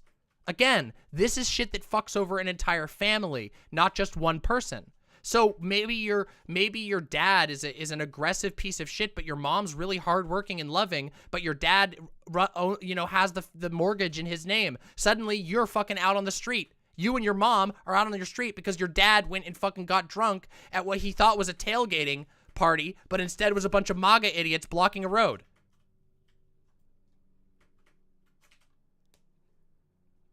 And it gets even worse, okay? Because when we start to look into the justifications of why this is being used, why this is being used, it gets even sussier. I know it's a little shocking that it can get even more sussy than it's already been. Almost like everybody who's been saying this is the sussiest shit in the world is dead fucking correct. Fucking dead on, fucking 360 no scope correct. So, let's look at the justifications for why the Emergencies Act is necessary here. Now, a lot of you have probably heard of a place called the Ambassador Bridge. Has anybody heard of the Ambassador Bridge? Here, I'm going to show you the Ambassador Bridge for a second, okay? Everybody, ready? Map. Wait, it didn't work. Map. Here you go. Map. Yes, I have a forked tongue. Just for those who are new and don't know. There you go. Anyway, so here you go. This is the Ambassador Bridge. Now, I've been paying attention to a lot of Canadians arguing about this on Twitter. And the Canadian government, their main argument for why they needed to enact the Emergency Measures Act, formerly known as the War Powers Act, is because of this bridge right here. So, if you zoom out, here's Detroit, Michigan. See? Here's America. There's Detroit, Michigan. There's Toronto all the way over there, which is a city. And here is this bridge. Now, you can probably tell, damn, that's kind of an important bridge, isn't it? Sure would suck if people parked their cars all over it and the main highway between the United States and fucking Ontario was blocked. That would probably cost a lot of money for a lot of people. Now, the Canadian government was like, guys, that's the Ambassador Bridge. 25% of all of our trade into the city of Toronto, the greater Toronto area, comes from that. Blocking this is terroristic violence against the economy. And you might go, wow, 25%? 25%? That's my life you're talking about. That's my economy you're talking about. 25%? I mean, let's leave out the fact that that means 75% does not go across this bridge, right? That's the part they're not saying. Is that okay? So, well, that's 25%. Well, that means 75% goes elsewhere. So, won't they just kind of like, won't they go elsewhere? And it will cost money, but like, no one's gonna die from that. Like, it's just, you just got to take another bridge or wait a long time. But let's not pretend, okay? 25%, everybody. And all the Canadians have been saying this over and over and over again. Oh my God, they're blocking the Ambassador Bridge. Guess what, everybody? I got a bit of a fact check for you. Are you fucking ready? Are you fucking ready? Fact check moment, DramaMama receipt moment. Whoops! Ambassador Bridge reopens after disruption from protests. Huh, that's a little weird. I wonder what the date on that was. Wait a second, this was published on the 13th. The 13th was fucking 3 days ago. And the bridge reopened on Saturday. So if they already reopened the bridge, then why the hell do you need the Emergency Powers Act to save the economy? And all of the Canadians lied, by the way. All the fucking Canadians who were going on every single fucking stream and being like, oh, but they're blocking 25% of the economy in the province of Ontario across this single bridge. We're fucking lying to you, doing typical stupid-ass liberal things. And liberals in my audience, of which I know there are many, listen the fuck up, because you doing little Weasley dishonesties like this is a disservice to yourself. To yourself. You're hurting yourself by being such an insufferable, smug, lying, idiot, boot-licking liberal. It's so fucking annoying. But also, it's horrible. Or in turn, they were lied to and were repeating it. Same fucking thing. Same fucking thing when it comes to this shit. If you just fucking blindly repeat the propaganda of the state, you're a fucking idiot.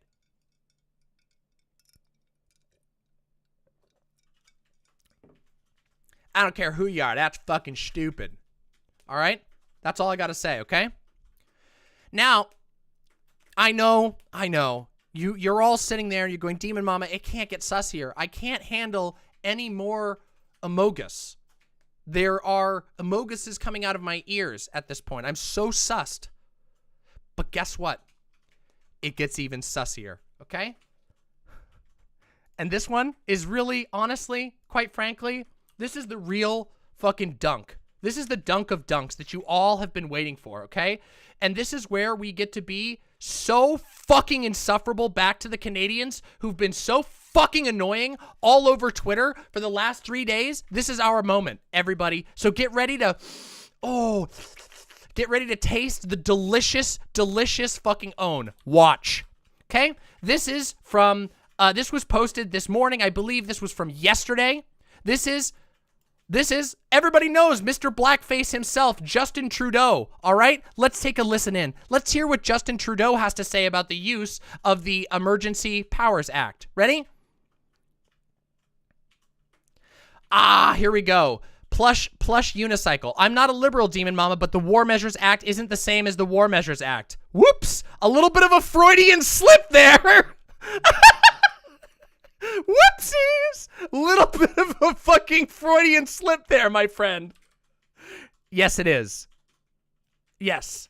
They are the Emergency Powers Act is a direct replacement and reform of the War Measures Act. And the main criticism is that it doesn't go far enough in reforming away the war powers. Okay. Here we go, everybody.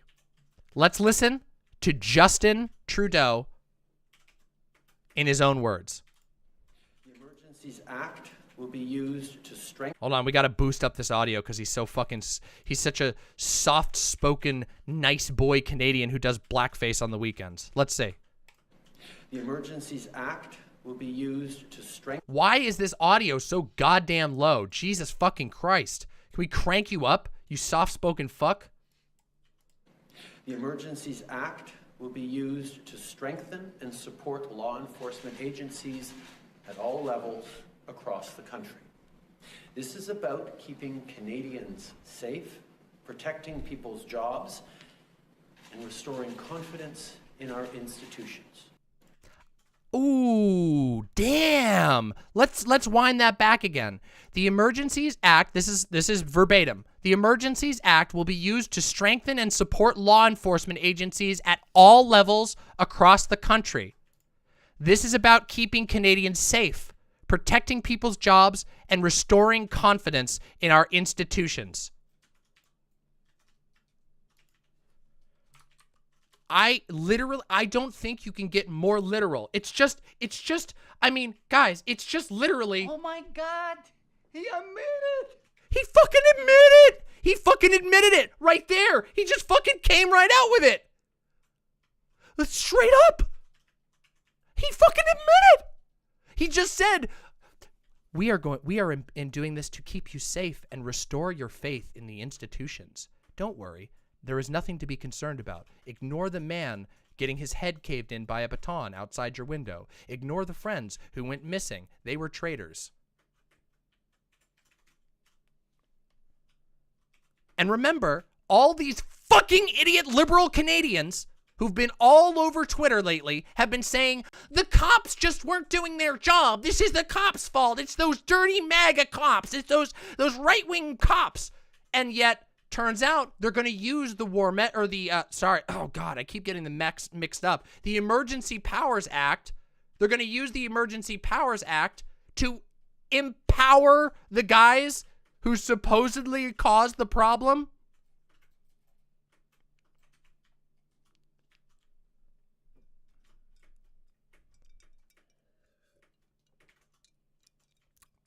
Now, it's funny. I could have just started this entire segment by playing you this clip of Justin Trudeau just self-reporting to every single person on the planet. That could have been the whole segment. But see, because I'm gracious and cool and also informed about the things that I talk about, I instead walked you through my entire reasoning as to why using the War Measures Act is literally a massive authoritarian power overstep.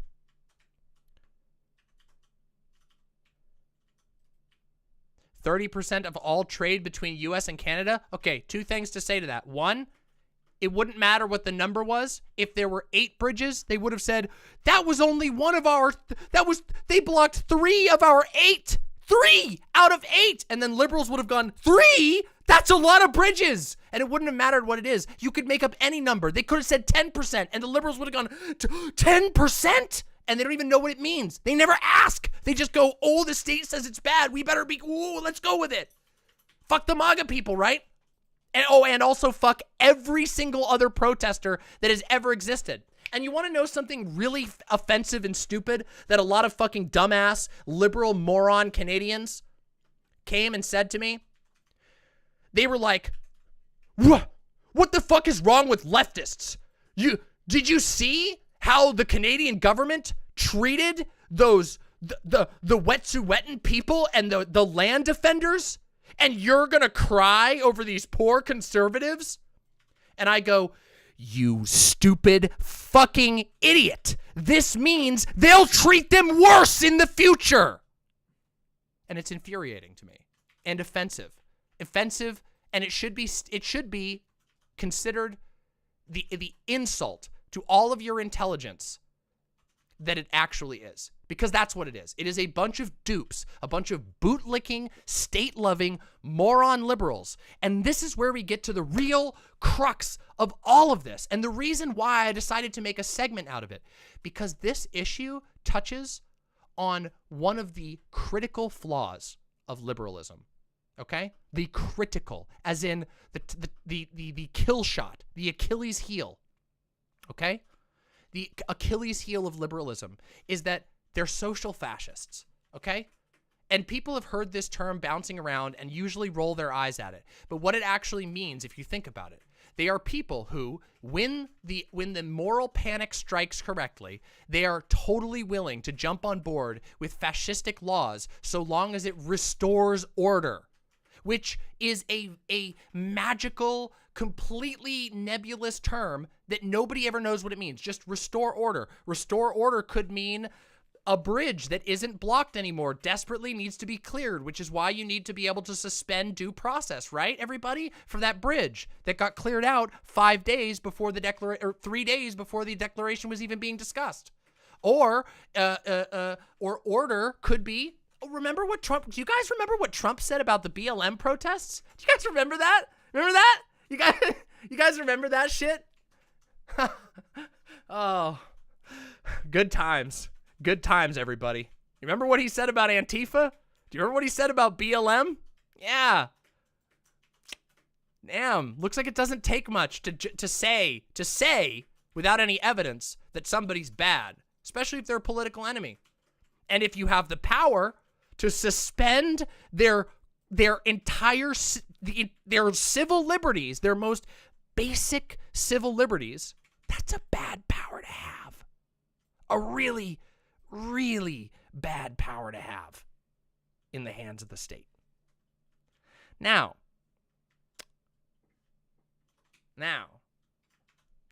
there's another aspect of this, which is that some liberals will go, yeah, so what? You think we should just send in tanks? You think we should just send the police in? Wow, you really care about people that you think that money is worth more than lives. And of course, this is an idiotic position because it has nothing to do, it literally doesn't address anything that's being discussed. Yes, it would be better for the state to have to do what it has to do by the Constitution than for them to just suspend that whenever they feel inconvenienced by it. As it turns out, there is a thing called due process. If there is a protest that is getting out of hand, according to the principles of liberal democracy, they are supposed to declare it a riot. Then those people are to be cleared out. If there are people who are found to be, like, as in physically moved, please get out of this area. Other people might need to use this area. Don't agree with all of this, but let's keep within that liberal hat for just a second. They're supposed to go in there, make arrests, levy charges. Those people get a lawyer. They get to have a court case. They get to see if they were innocent. Because what if it's just your drunk brother who rode in your truck with you and you got caught up and got into this little convoy and then you were stuck and couldn't leave? Do you deserve to go to prison right next to a shooter? A bomber or something like that? Or some Nazi? No, of course not. So yes, they should send in the police. The state should have to do its job and bring charges against people, even if it's inconvenient, because that's how you guarantee, ostensibly, according to liberals, a fair society.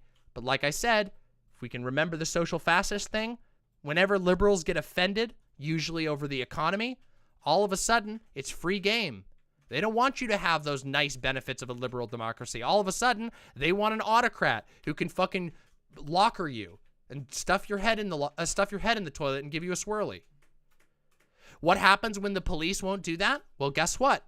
You have what? The military? Then do that.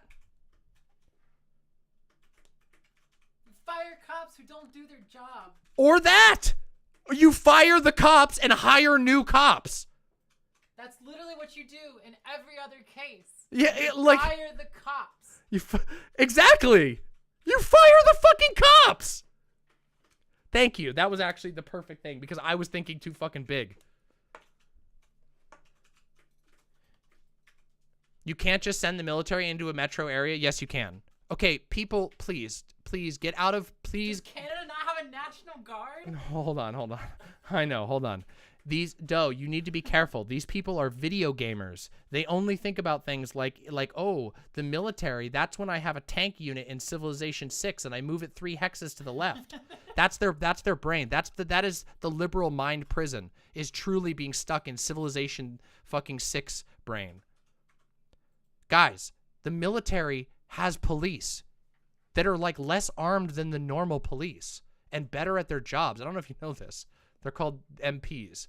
Now, listen, that's not to say they're better. They're just better at their jobs because they have actual things on the line to lose, unlike cops who are just basically in a gang.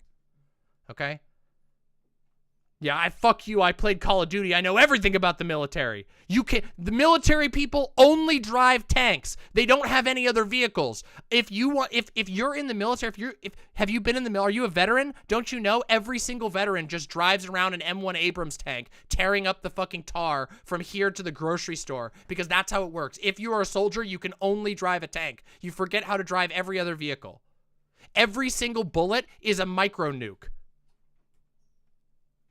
Yes, they have the military has towing vehicles that can literally pick up a car and put it on a flatbed. They don't even need to actually use the wheels of the car. They have these things that pick up cars and put them on flatbeds.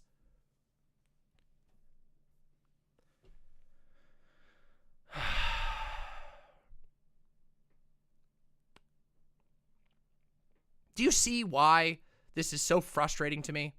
You see why I made this into a segment? Because I think this subject really, really brings up one of the, like I said, the Achilles heel of liberalism, which is that liberals will literally reenact fascist laws in order to have their precious economic order. It's the critical flaw of liberalism, is that everything is second to capitalism. The economy has to go, because if the economy isn't happening, well, then how are you going to have your Funko Pops and your freedom to choose between Pepsi and Coke? How are you going to have your freedom to not be inconvenienced? How are you going to have your freedom to not pay an extra $1 for fucking oil or gas for your car? That's how libs think. And that's why they get called social fascists. They get called social fascists because while on the surface, they don't necessarily support fascist economic policies like heavy nationalization, but when it comes to social issues, a push too far and all of a sudden they're okay with black bagging anybody they don't like.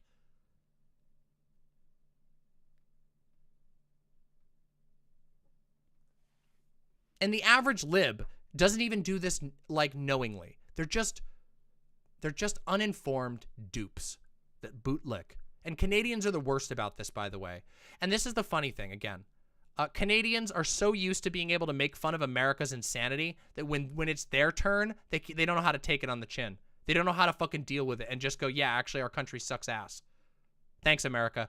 I made a joke. Here, I'll show you my tweet here. I made a joke the other day that people got really fucking pissed at, by the way. But I'm going to show you the joke, okay? Hold on. Let me get it real quick. Let me just get the joke here. I don't want to offend anyone, but I want to make sure we report this correctly. Which was this, okay? Right here. Here we go. I hate to say this, but the one thing Americans do have a lived experience of is living in a police state and experiencing the state of exception. It's an American pastime to issue emergency powers that never disappear and just become normal things to fear. And then I followed up by saying, Americans looking at Canada about to pass emergency powers that deeply compromise civil rights. And these memes, by the way, a lot of people got mad at these memes, okay? I'm just telling you, the Canadians fucking mauling at these really, really light memes. Guys, America had to live through fucking 9/11. A lot of us were like kids watching, I flew before and after 9/11. Before flying an airplane, like on an airplane before 9/11, was a relatively leisurely experience. You went in, you walked through a single fucking metal detector, you took your bags on board, they had one guy have a dog smell it so there's like no bombs or anything, and that's it. And then you go on your flight, and your relatives could look out the windows with you, and you could watch the planes coming in. There was like, you could take food in and out, you could bring food onto the plane, you could pack yourself a fucking lunch. That's like incomprehensible to you fucking Zoomers. That you could like take food and drink onto an airplane. You could just pack yourself a lunch for your flight. What'd you link? Did you link like porn or something? No, it's just a picture. It's a picture of the. It's the. Oh, okay, tweet. okay. Yeah, sorry.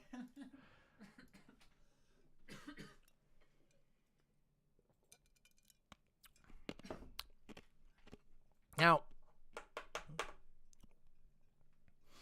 Yeah, Gayfesh. I remember being able to greet friends at the gate. It's long gone. America. 90 Oh, sitcoms. yeah, well, go watch a 90s sitcom and you'll see what we're talking about. It's like fucking a different world. Literally. Also, if you've ever crossed the border, into Canada, It's super militarized on the American side of things, and it's super fucking chill on most of the Canadian side of things. And the reason for that is because America became a police state after 9/11, and now Canada's trying to fucking copy us, which is horrible. Literally, us fucking American leftists who you smug-ass Canadian libs are turning your nose up are trying to warn you, you idiots! You fucking clowns! Wake up! Wake up, sheeple! Sheep. BreadTankie says, I live in downtown Ottawa. The city police has completely failed us. We've been harassed for almost a month. There's been multiple hate crimes against bi, POC, and LGBT people. I get there's an authoritarian precedent with the Emergencies Act, but at the same time, if local police stepped up, Trudeau wouldn't have been put in the position he's in. Oh my God. Okay, here we go. Found the lib. Also interestingly called the BreadTankie. Found the lib. Listen, not to blow you the fuck out, but you're simping for Trudeau. What a lazy fucking cucked opinion. Make him hire new cops. Yell at Trudeau. Your leader is failing you. If your shitty local police suck, hey, here's a cool thing. You want to know what Americans have that Canadians don't? Guns.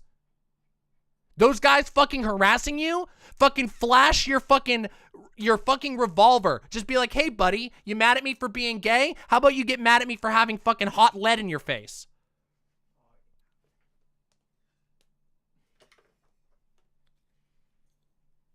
Holy shit. Fucking Canadians are so cucked. You guys are cucked. You're more cucked. I would say you're more cucked than Americans, but I don't think that, I think that, is it true? I think Canadians are more cucked than Americans. Americans are just broken. Americans are like a broken people. We've been so traumatized in the post 9/11 world where literally all of our expectations of privacy is removed that people are literally terrified to even have conversations around their telephones because everything that we use is literally has a fucking direct line to the CIA because it was exposed objectively that NSA people were keeping private files.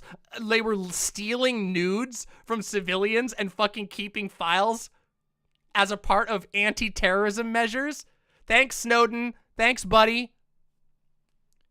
Having a personal FBI agent. Exactly. We read a story on here about how the FBI turned a guy into a terrorist because it was that Spider-Man image where all the Spider-Mans are pointing at each other. You know, there's like 6 Spider-Mans all pointing at each other. It was that image, but FBI agents. The FBI made the terrorist cell. They found a guy who had schizophrenia, and they could trick him into getting involved. They ruined his life. Then his only option was to go into the terrorist cell that was originally set up by undercover agents, and then they forced him to do a crime he didn't want to do. He failed. He intentionally sabotaged the terrorist attacks because he didn't want to hurt anybody, but he didn't want to lose his friends because he was mentally ill, and that was the FBI that did that. All documented. We read the article on stream. This is a matter of public record. And you people think that we should give them emergency powers?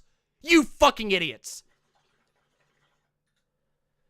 And if it seems like I'm being very angry and loud and rude about this, it's because it's time for you to get a fucking slap. The liberals need to wake the fuck up. And I hate to sound like fucking Alex Jones over here doing this, but seriously, wake the fuck up because you're going to fuck yourself and everyone you love, and your life is going to get worse because of the way you look at things.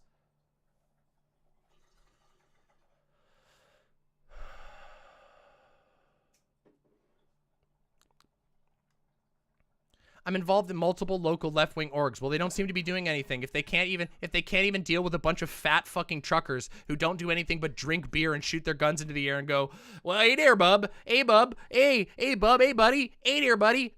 It's about time I shoot my guns into the air. And you guys can't fucking deal with that? Come on.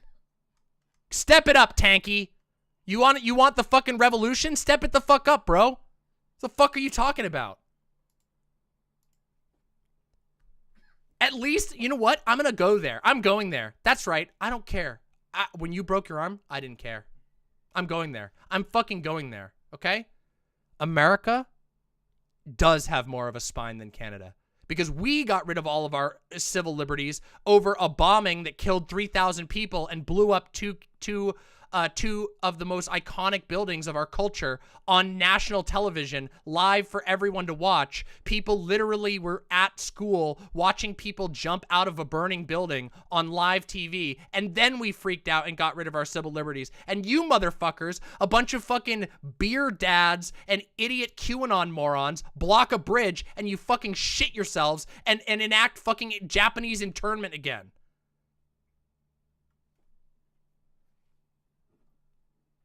Pussies. Lamau, keep talking about shit you have no idea about. If you were a real lefty, you'd be trying to advocate for mutual aid and counter-protest ideas and building relationships with activists on the ground floor. BreadTankie, you little fuckers always do this. You little weed-smoking, League of Legends playing nobodies. You're like, I'm subscribed to 13 Trotskyist newsletters, and I'll have you know I read one page of each one of them every month. Yes, I charge my dad's credit card for the $30 subscription to the socialist alternative. You fucking people don't even know what my channel's about. You come in here and you're such a triggered little lib about it that you come in here to whine and cry because your daddy Trudeau fucking became an authoritarian and you just stood by. Fucking loser. This is what I'm talking about, by the way. This is the insufferable moron behavior that we've been having to endure for the last couple of days for something that is not controversial, by the way. This is not controversial. Saying, hey guys, this seems like a almost fascistic overstep for some people who are, some of them are bad people and some of them are just misinformed truckers. And you are telling me that I should be okay with you stripping their right to due process? No, you're an idiot. You people are idiots. You people are state simps. You've gotten way too used to America being the most embarrassing country in the world, and you forgot your place, which is as America's embarrassing hat.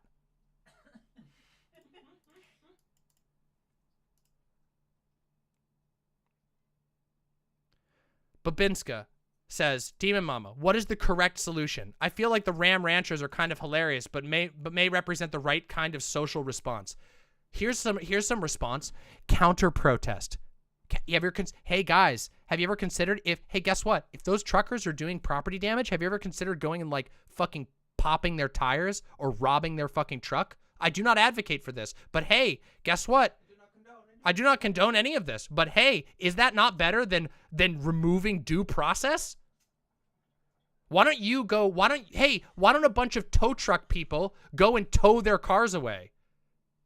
Why don't you go fucking hey, here's an idea. You know what you could do? Why don't you go take your herd of sheep and walk your herd of sheep through their convoy so that the sheep shit all over the floor, and if they want to keep staying in their convoy, they have to either get down on their hands and knees and scoop up all the animal shit and throw it off the bridge, or they have to try and sleep next to a bunch of animal shit. That's a non-violent solution. Hey, why don't you guys go throw some fucking milkshakes? Why don't you guys get firecrackers and drop them on the ground every time the truckers are trying to go to sleep so that the firecrackers go off and they get really annoyed and they go home because these are stupid fat guy truckers who fucking complain if their CPAP machine turns off for 5 seconds and interrupts their Rush Limbaugh podcast.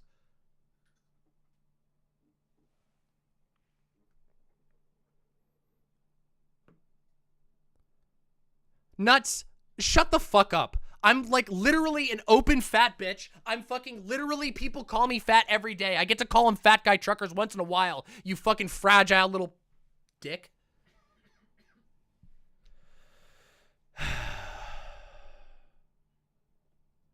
Jesus Christ. What can we do about Trudeau's doing? Everyone should be making fun of the cunt.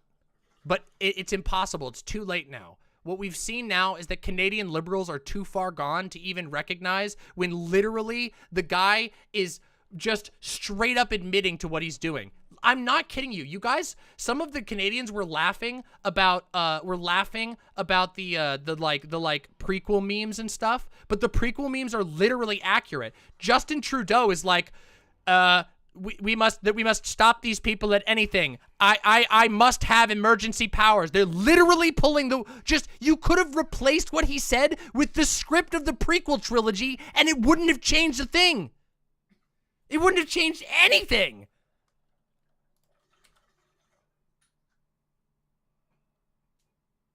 But again, it's clear. The liberals. Do you guys remember when being liberal meant being like anti-war? I don't, because that was a lie. But do you guys remember when ostensibly being a liberal meant being like anti-war? It meant being against government like overreach. Like you didn't want the government to be able to like tell you to fucking put your kid into corrective therapy for being slightly fruity. Do you remember when that was like what liberals were all about? I mean, I don't, because again, once again, an illusion. But do you remember when that was ostensibly what it was supposed to be? No, now liberals are just like, oh my God, that guy has a Trump bumper sticker. Let's napalm him. Without any due process. Fucking idiots.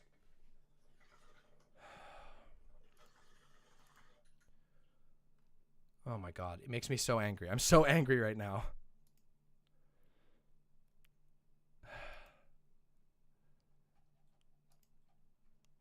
The convoy was torturing people, like they functionally occupied Ottawa. Emergency powers are bullshit, but I think the people defending them are thinking about the torture of citizens and not recognizing what prompted them.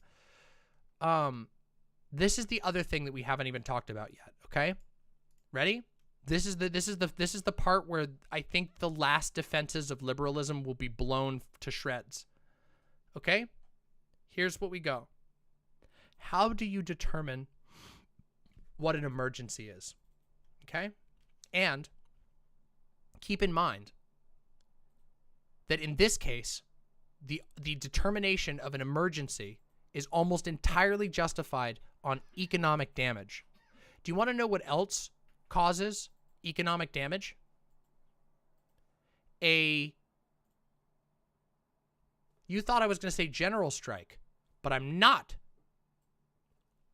A strike, a protest, a sit-in, a march, all of these things cause economic damage. In fact, they can cause a lot of economic damage. And in fact, the fact that they cause economic damage is the reason why they're useful. Do you understand that? A strike is useful because it is workers withholding the thing that they have. And you know what's really strange? And this is where I want you to strain your little liberal brains. Let's get some wrinkles on there, okay? We live in the age of the gig economy. Unions have essentially no power anymore. Lots of people don't ever see or know or even really have coworkers.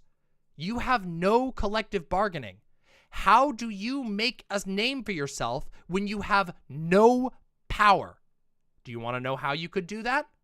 Well, let's say that you and a bunch of other gig workers who've never met each other, but perhaps know each other as friends or through an online group, you go and decide to block a highway as protest, to block a street as protest, to blockade something, an ice facility maybe, as protest. That is the only power that most people even have any semblance of reach.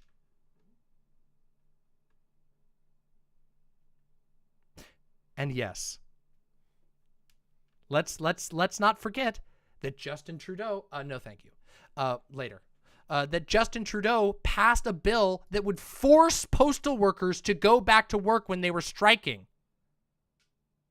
Force you to go to work on threat of state punishment. You have to go to work. Yeah. So there are so many levels of wrongness on this topic. And again, this is why I said it's the Achilles heel, okay? It's the fucking Achilles heel of liberalism.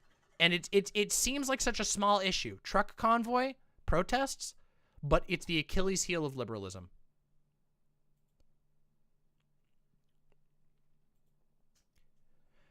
Hey, BreadTankie, Let's talk about a couple things there. Curious how American lefties weren't worried about government precedent after the FBI arrested hundreds of fascists that were protesting on January 6th. Do you want to know what they had to do? They had to be arrested with charges against them. They had to go to court. They got to have a lawyer.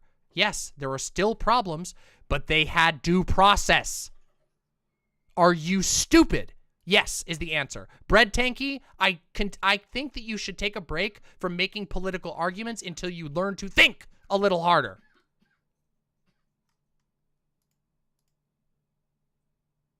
And remember, the January 6th cunts literally stormed the Capitol of the United States. They didn't just... It doesn't really matter, but that's an important distinction. And they still had due process.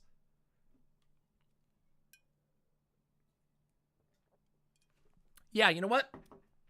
I think it's time for us to start opening up for debates. Okay? People who want to argue with me about this, get in my Discord server and in the live stream chat, just tell someone that you want to get in the queue. And what I will do is I'll have my mods help you get in. And we'll talk about this. We will settle and we will come to the solution once and for all for the liberalism problem. Okay?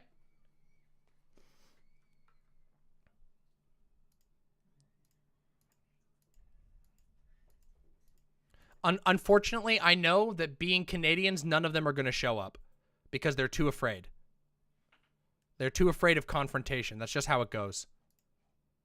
Canadians are very, very cowardly. They're a persnickety bunch. They run away and slip under tables and things like that. If you shout loudly, they run away. What do you think about Vaush's take? Vaush was pretty much exactly on point. I think he probably, I don't really know if he did. I was going back and forth on whether his early hyperbole about tanks rolling in was like helpful or harmful, but I actually don't know because the liberals are so ideologically compromised on this issue that I don't know that it matters if you make hyperbole or not. So I don't know, but I think his argument was spot on. He's right. He's correct in saying that it would be better for the state to have to use the military power than it is for people to allow the government to create what will be inevitably a permanent state of exception. Thank you, Geek Prime. Appreciate that.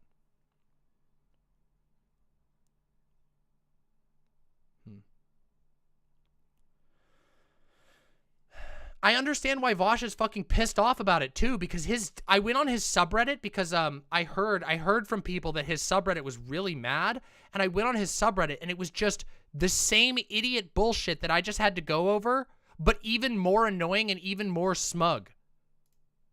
Half of Vaush's community called him an idiot and revolted over his take. Well, hey, you know what? That means half of his community is an idiot.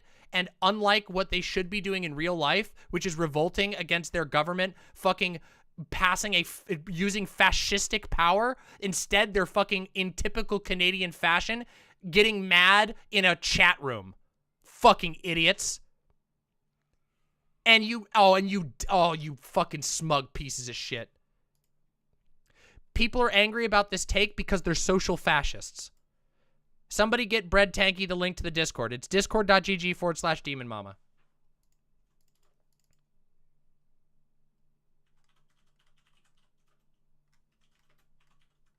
Vermin banned so many people in chat that day? Yeah, for being whiners mostly. And yes, they were being whiners about it.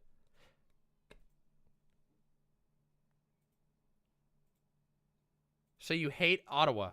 Yes, I hate Ottawa. That's what you should have taken away. Remember, guys? Do you guys remember when I said that inevitably a bunch of stupid assholes who didn't even listen to anything that I just said for the last 2 hours were going to pop in and go, oh, so you just hate the poor people of Ottawa? That's what it is? You want to club baby seals in the province of Ottawa?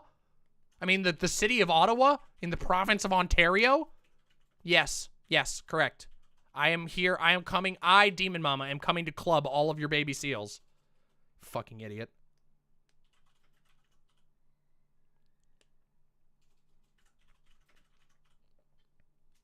can't wait for the Canadians to pour in and just be like, oh, actually, this authoritarian oversight's great. What are you talking about? All right, get him in. Bring him in. I'm in stream call-in. Bring the people in. Let's make it happen. Let's have some conversations, everybody. Hello, and welcome to the show. What is your name and what are your pronouns? Not gonna say my name. You could just go Bisou in chat actually. Okay. Pronouns she her, but you can do any all. Okay, I don't know how to spell that, but any all. Bisou. Bisou. Okay. Yeah. Okay. Let me just get this up here. All right. So, yeah, let's talk. Let's. Is my mic fine? Yeah, your mic is fine. Actually, I need to turn it down a little bit. It's pretty strong. Oh, it's good though. That's a good thing. I got it. Don't let me handle the balancing. It's all good. Okay. Yeah. All right. So, what is your contention with my takes? Firstly, I just want to say there's some weirdos. There's some weirdos in your chat. On my side of the aisle, that is. Oh, I see. So there's some Canadian weirdos. Yeah, it happens. Yeah. I disavow. But no, for real though. I've been taking already some sold them out. notes. Damn, you all Canadians just got owned. I am open to having my mind changed, but okay. There's some things that I didn't really get. I've been following it a bit. Let's see here. Let me just open my my notes here. Hell yeah. So you were talking about how there's no due process. And I didn't really understand it at the time what you were saying, and I kind of get it now. But there is a process that they're following. Your contention is that there's not, like, they're not going to court. Well, yes, they're not due process refers to it's a shortening of the longer term due process of the law, or under the law, I think is the full term, that people use, but people shorten it to due process. Due process doesn't mean that there's like a way that you can technically pull something off. Due process refers to the basic rights that all people get no matter what. That, like, if you're going to accuse someone of a crime and they are going to be punished for a crime, that it is only fair to allow them to have a trial. And of course, every liberal democracy has different, different technicalities on how a trial is constructed. But nonetheless, all liberal democracies generally agree it's fair to have a trial, to allow the presentation of evidence, that the person who is being charged with a crime, it is on the onus of the one alleging a crime to provide the evidence of that crime, and also that person must be allowed legal counsel, because laws are complicated, as it turns out, and if people can't understand or defend themselves in complicated laws, you cannot have faith that a kind of like your Miranda rights almost. Yes. You have the Miranda rights are specifically about disclaiming evidence, but yes, functionally, yes. Yeah, you have your a right Miranda to a lawyer. Rights is you have to claim the rights that they have to. We have that in Canada. It's called the Canadian Charter of Rights and Freedoms, and the Canadian Bill of Rights. The Emergency Act in the preamble talks about how they have to abide by that, and yet they're not. They're definitively not. Saying that you do doesn't mean anything. That's the whole point. That's the thing. This is why this is and I don't mean to be, you've been very, very polite, so I don't want to, I'm not going to vent my anger on you. But this is why it's really, I call liberals a little bit like dupes. I use the word dupe because the government just saying, like, don't worry, we'll never use this to break the rules, as they use it to break the rules. The Emergencies Act and the War Measures Act is that they couldn't do it under the War Measures Act. They couldn't.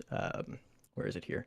The cabinet was not under any sort of parliamentary review, but under the Emergencies Act they are, and they are subject to a parliamentary review. I see that as next to nothing. That is almost meaningless. Because all that does is slightly broaden the pool of people who get to make the unilateral decision to put you in jail and violate your constitutional rights. Because here's the thing: if the law, judges, but what's that? But they have to use federal judges on that committee to. Doesn't matter. Why do they have a rule? It's like this comes off as. Are you familiar with Calvin and Hobbes, the comic? Oh yeah, I grew up Okay, with Calvin Hobbes. so in Calvin and Hobbes, there's this game that they play called Calvin Ball, where they can make up the rules as they go.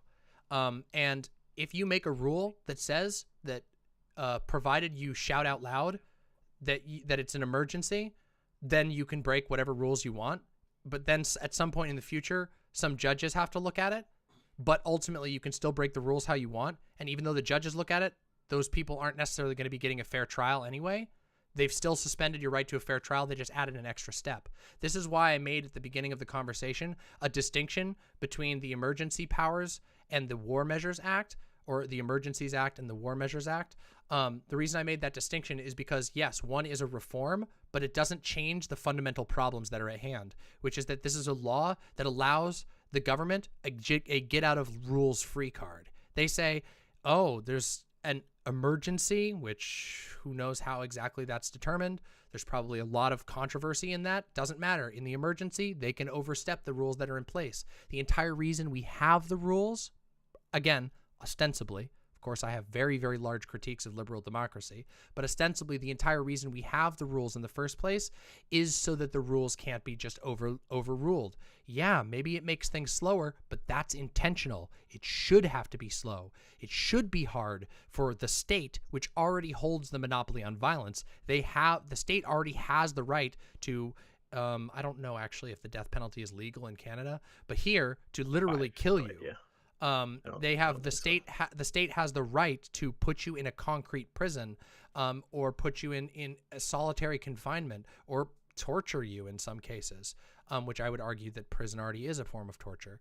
But that's the problem, right? Is that ostensibly the promise of the liberal democracy of every liberal democracy is that you have a constitution of rights that cannot be violated. These are they're called in America, they're called inalienable rights. No one, no matter how repugnant and horrible, can have these rights taken away from them because they are essential to the functioning of a presumably fair society. So that's our Canadian Charter of Rights and Freedoms. I don't see how Sorry? Go ahead, sorry. I was just saying, I don't see how the difference between the financial harm that I guess I would say put emphasis on temporary financial harm in compared to the temporary physical harm of the military, going in and removing people. Like, what's the due process that they would do there? I don't get the difference between the two. There's a couple of different things there. Let me explain this. So, first of all, the Emergency Powers Act, it counters your Bill of Rights. You have to understand that. That is why it exists as a rule. It's saying when things are bad, we can turn off the Bill of Rights. You don't want that. That's a very bad thing. There's here in America, we have this thing called the ACLU, which is like a really old lawyers union. And some people get mad at them because they've sued the government on behalf of Nazis in the past because they felt that that some random fucking hick Nazi who's getting arrested by the government was being their constitutional rights were being challenged. And the reason why this organization takes it so seriously is because if you break the rules for anyone, you break the rules for everyone. It undermines legitimacy. Not only does it undermine legitimacy, but it severely impacts the people who then can have their Bill of Rights suspended in the case of an emergency. The point of a Bill of Rights, the point of a constitution is that you're not supposed to be able to get rid of it. That's like the difference between... That's like a core difference between a monarchy or a totalitarian government and a non-totalitarian government. I don't see how they could do that though, because or if they did do that, I don't see how anyone thinks, and especially the Canadian government would think that they would ever get away with it, because it there's in the provision in the preamble of the Emergency Act says you can get some pretty heavy fucking shit coming after you if you do, and whereas the governor and council in taking such special temporary measures would be subject to the Canadian Charter of Rights and Freedoms. Except, as it turns out, first of all, so we know that that's not true. Again, they're just lying to you, and you're taking them at face value. If a charter says, guys, only use this well, or else you might get in trouble. If this, and this, it's still letting you have a state of exception where you undermine the basic rights that no one is supposed to ever be able to lose. Now, if that's inconvenient for the state, good. That's the point. It's supposed to be inconvenient for the state. The state is supposed to be restricted. So you're familiar with the concept of checks and balances, right? Which is like core. The concept, yeah. Oh, yeah. Yeah, the concept. It's core to the idea, the fundamental concept of a liberal democracy is that there is a check and balance to every power. An executive branch, a prime minister or a president has a legislation that can check them, may also have a judiciary that can check them, et cetera, et cetera. This is one way. There's a whole bunch of other things that are involved in the checks and balances process. The reason why they're called checks and balances, parliamentary supervision. Exactly.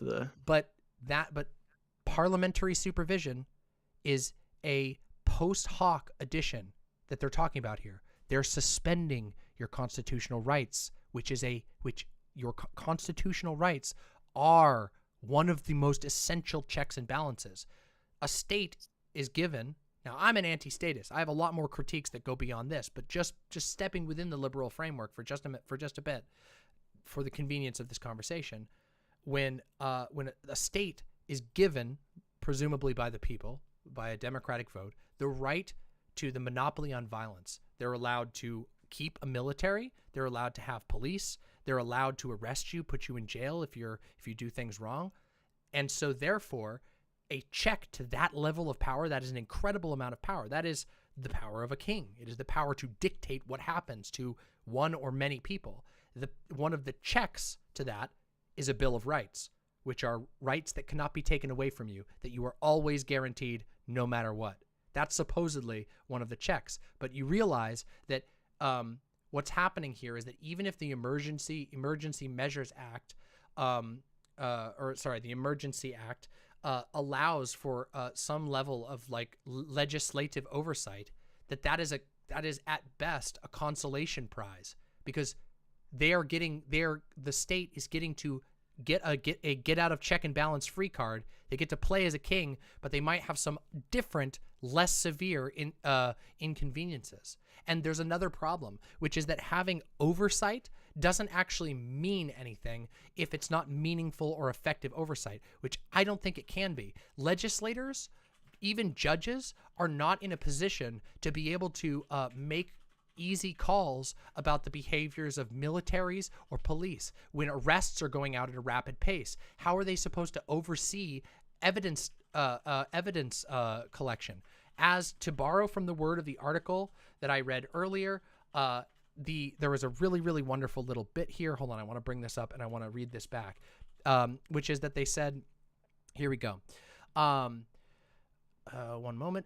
By invoking the War Measures Act in 1970, Mr. Trudeau asserted that even in an era of peace, prosperity, and rising liberalism, mass arrests were still acceptable. The War Measures Act did not explicitly give police the right to abuse prisoners, but it did hugely increase their discretionary powers, which the Emergency Act does the exact same thing. Sure, they might have to have some level of oversight, but they've been given the Get Out of Bill of Rights free card. And then the following line says, and this is the important part, abuse was a predictable outcome, which is the same thing that I would say here. Abuse of this is an obviously predictable outcome. You are giving your government the right to suspend the most foundational rights, arguably the rights that make your government legitimate in a liberal democracy. And that is a very bad thing to do. Does that make sense? Yeah, it does. I had a thought halfway through that kind of even pushed me a bit further of, like when fucking, what are they called? You know, police. Police, yeah. Not districts. You know, like the place where all the police are. Precincts. Precincts, yeah. You know, like the police precinct and the chief, they have some shit going on, and they're like, oh yeah, we investigated ourselves and we found ourselves, you know, accountable, or we didn't commit any crimes. Right. I can see also, where that. Here's just to go on to that. Let's go another one. Let's say you're one of the judges that like, let's say you're one of the judges that gets accepted or that gets put on and assigned to the task of overseeing the rest of the government, while during that time, what you are overseeing is a breach of constitutional law. You would be rational, very rational. And in fact, we've seen this happen in other authoritarian situations that aren't literally in Canada, that you can only draw parallels to. They're not exactly the same. But we've seen that people who are put in positions of oversight can become endangered themselves. What if you're the judge who says this is bullshit, but there's like 3 conservative judges on there with you. You might be like the liberal judge, and you're like, hey, maybe this is an oversight. You're the only one.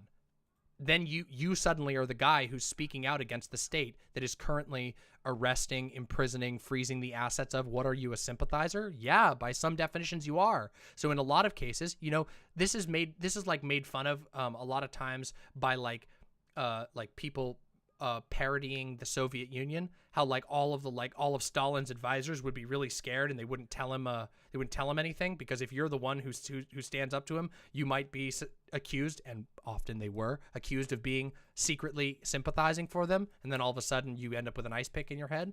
You know what I mean? Do you see how that works? That's a big problem, and this is the problem with suspending foundational rights. So what would your prescription be for these people that are, they are doing I gotta find the link because somebody asked for it in chat, but there was one scenario of one of them locking up an apartment building and attempting to set it on fire. They're racist shit. They're hateful. So they're fucking flying Nazi swastikas and the Gadsden flag and Confederate flags. The police aren't doing shit. The military has basically said they're not, gonna go into downtown Ottawa to, fight people who they know have guns. They found guns in people's trucks. There was a scenario where they found a bunch of guns in some dude's trucks. Dude ended up getting away with the guns. They knew where they were, but they weren't there in time to intercept them. They found the truck later, no guns. So they know there's guns there. They have taken people's guns. There's children there. They're just not wanting to even set any sort of militarized presence in downtown Ottawa to have a firefight with a bunch of, fucking racist fascists, basically. So I there's don't a couple. see. Oh, sorry. I thought you were done. I was just gonna say. Well, yeah. For the finishing sentence, I just don't see, what else. I feel like this is before they send in the military, they're we'll try and cut them off at the financial level. If that doesn't work, okay. So there's a couple of angles here. So it isn't it's okay. So the financial angle isn't a harm reduction, because the whole problem is that again, we don't know who would even be hit by the financial thing. Who are they targeting? Well, there's no way to know. The only people who get to know that are people who aren't involved in the normal process of due process. So it doesn't solve the problem. You're not harm reducing by freezing the accounts of people, because you don't know who's being frozen. What if they freeze the accounts of a fuckload of innocent people, and those people have now no real recourse to get anything back? And that did happen. We don't know that. Well, no one knows that. They can't know that either. That's the thing. The people who have their accounts frozen don't know that either, because they're not given a right to a trial. That's the problem. And then they have to verbally or written inform them that they're going to do so before they do it. I guess you can say nice. They have to do so. CIA's got to tell you. They got to send you a letter before they shoot you with a silence. Well, they tell you, move, or we're going to shoot you with a silenced sniper from 50 miles away that you can't do anything about. If that's the case, but again, the due process is being ignored. A punishment is being issued.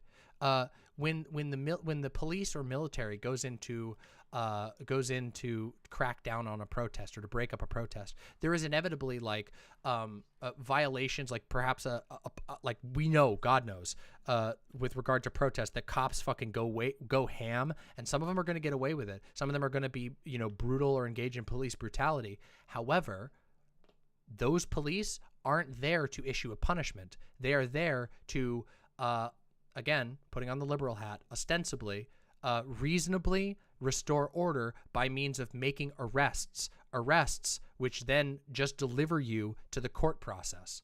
The cops aren't issuing a punishment, unlike freezing assets, which is issuing a punishment. That is the state unilaterally ignoring the law and issuing a punishment directly to people who have not been convinced or have not been convicted or even charged with any crime. Now, I mean, an arrest is a form of punishment, no? I agree, but that takes, but if we're going to go there, then it's just degrees of. An arrest is a punishment, but we can but I agree that arrest in and of itself is very punishing, but that's an argument to my position. That's more of an argument to my position that, like, yeah, maybe we should even restrict what the cops can do, because maybe the cops shouldn't be able to just beat people up. Maybe we should make it harder. Yeah. I mean, so if that's the case, again, that goes towards my position. Here's another thing. Do you remember all of the things that, like, I don't know how much you follow American politics. Do you remember? Did you follow American politics during like the George Floyd protests and stuff like that? I'm Canadian, of course I follow American politics. Exactly. So, well, you will probably recall the very, very many allegations that were levied both by the president, Donald Trump at the time, and by pundits and by various people of political power that alleged that BLM did all kinds of horrible violences. There was, I mean, the pundits were saying that towns were burnt down. You know what I mean? Cities. Yeah. People said that Seattle was burnt to the ground. I'm like, literally, that's the insane. Memories of the cities are burnt too. It's so bad. It's so bad. It's like, it's just, it's ridiculous. But that is not, like, those claims are a dime a dozen. The reason why our court system has a demand for evidence is because, as it turns out, somebody saying that X thing happened isn't proof that that thing actually happened. And I could make up anything. I could say right now that you're fucking a seagull, and nobody could prove me wrong right now. But wouldn't it be sad if I was able to put you in jail for bestiality just by claiming you're fucking a seagull right now? But do you think that they're taking, like, individual people's like firsthand accounts of, like, where do you think they would get that? I mean, there's no way for us to know, and there's no I way don't for you to care. know. I don't care. That's the whole thing. I don't give a shit. I don't think they should have the right to do those things. I think that we should restrict the state to the rules that we already agreed upon, and that we should not, in a supposed emergency, which emergency has very broad definitions. There are some emergencies that are worse than others. There are some emergencies that are way worse than others, and different emergencies demand different responses. I don't think that just because the state says it's an emergency because their pockets are hurting, because it turns out a displeased populace sometimes will say, we're not going to play nice with you. I don't think that they should have the right to surpass due process. Like, that's just... yeah. Sorry, yeah. To be completely frank, the one thing that actually put me from on the fence to more so leaning on your side was I didn't see the Justin Trudeau's prime minister's reasoning for why he had, like, the economic reasoning, because to me the violence, the hatred, the harassment of innocent people, and the guns, and just the overall shitty, to oversimplify it, way that the people are acting was enough to have some sort of not retribution, but way to get them to leave, because they can't, like I said, they can't arrest them. Arresting them would be better. But I don't see how, like, actually, I shouldn't say I don't see how. I do actually see how, now that you laid that out. The arrest and the, yeah, I don't know, because I feel like arresting someone is still a punishment, but I can see what you mean. It's a like, sort of... It's a different conversation. I 100% agree. Like, I think we should dismantle police departments. I think that our entire approach to how we deal with quote unquote bad behavior in our society is fucked. I think it's deeply fucked. I think liberal democracies completely fail at delivering justice. I think they deliver a very one-sided justice that is always predicated, not always, but very, very frequently predicated on economy and economic power. If you're rich, you can have a nice lawyer. If you're poor, you get some overworked city lawyer who might not be able to give any time to your case, and you might lose. like that's all very fucked things. And I think that we give an incredible amount of leeway to our police. I mean, here in America, we don't even most places don't demand body cams, which is absurd. That's absurd to me. And like also a regular thing is that like, yes, some places have allowed for body cams, but the punishment for if you turn off your body cam is a fine. And so what police do is they'll just say, they turn it off, kill somebody, beat somebody within an inch of their life, turn it back on, oops, $500 fine. And see, so there's lots of little weaselly ways that these sorts of power abuses can be, you can get people to stop giving a shit because, oh, okay, they passed a rule. But then you look at the rule and it's like, actually, this rule doesn't help us that much. It just basically changed it from no slap on the wrist to a slap on the wrist. Doesn't really dissuade the behavior. So there's like a couple of problems with that. And then like, I should be clear, like I want to be 100% clear. I did this at the beginning, but of course there's been quite a bit of rage since then. Like, the convoy sucks. I fucking hate these people. I like one of them is like this. One of the main convoy characters is like an anti-Anglo hyper nationalist. Like that's crazy fucking shit. That's fucking bullshit. And yeah, I have no doubt that like they're being horrible in the downtowns. That they're fucking. There's a bunch of people doing shit. But guess what? That happened at BLM protests sometimes too. Some of the BLM protests had looters. Some of the BLM protests had arsonists. That happens. That can happen at any event. That does not mean that you get to just suspend due process. That doesn't mean that you get to remove the rights of all protesters or endanger the rights of all protesters because some of them did a crime. If some of them did a crime, convict those people of a crime. Make your arrests.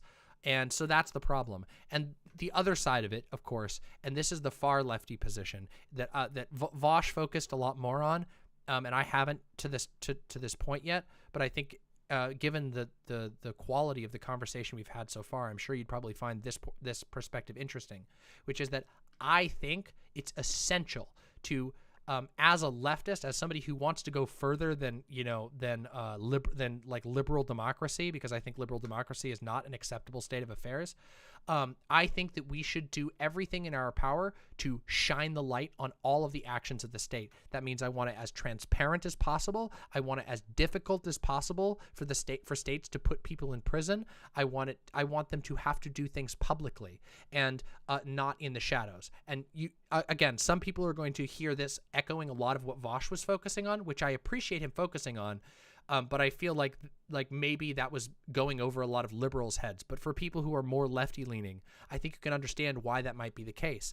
If you believe that state entities, especially capitalist state entities, are entities that are able to do a lot of harm through back channels, things like CIA, police corruption, all kinds of stuff like that, then you want to make it as possible. You want to make it always in the daylight.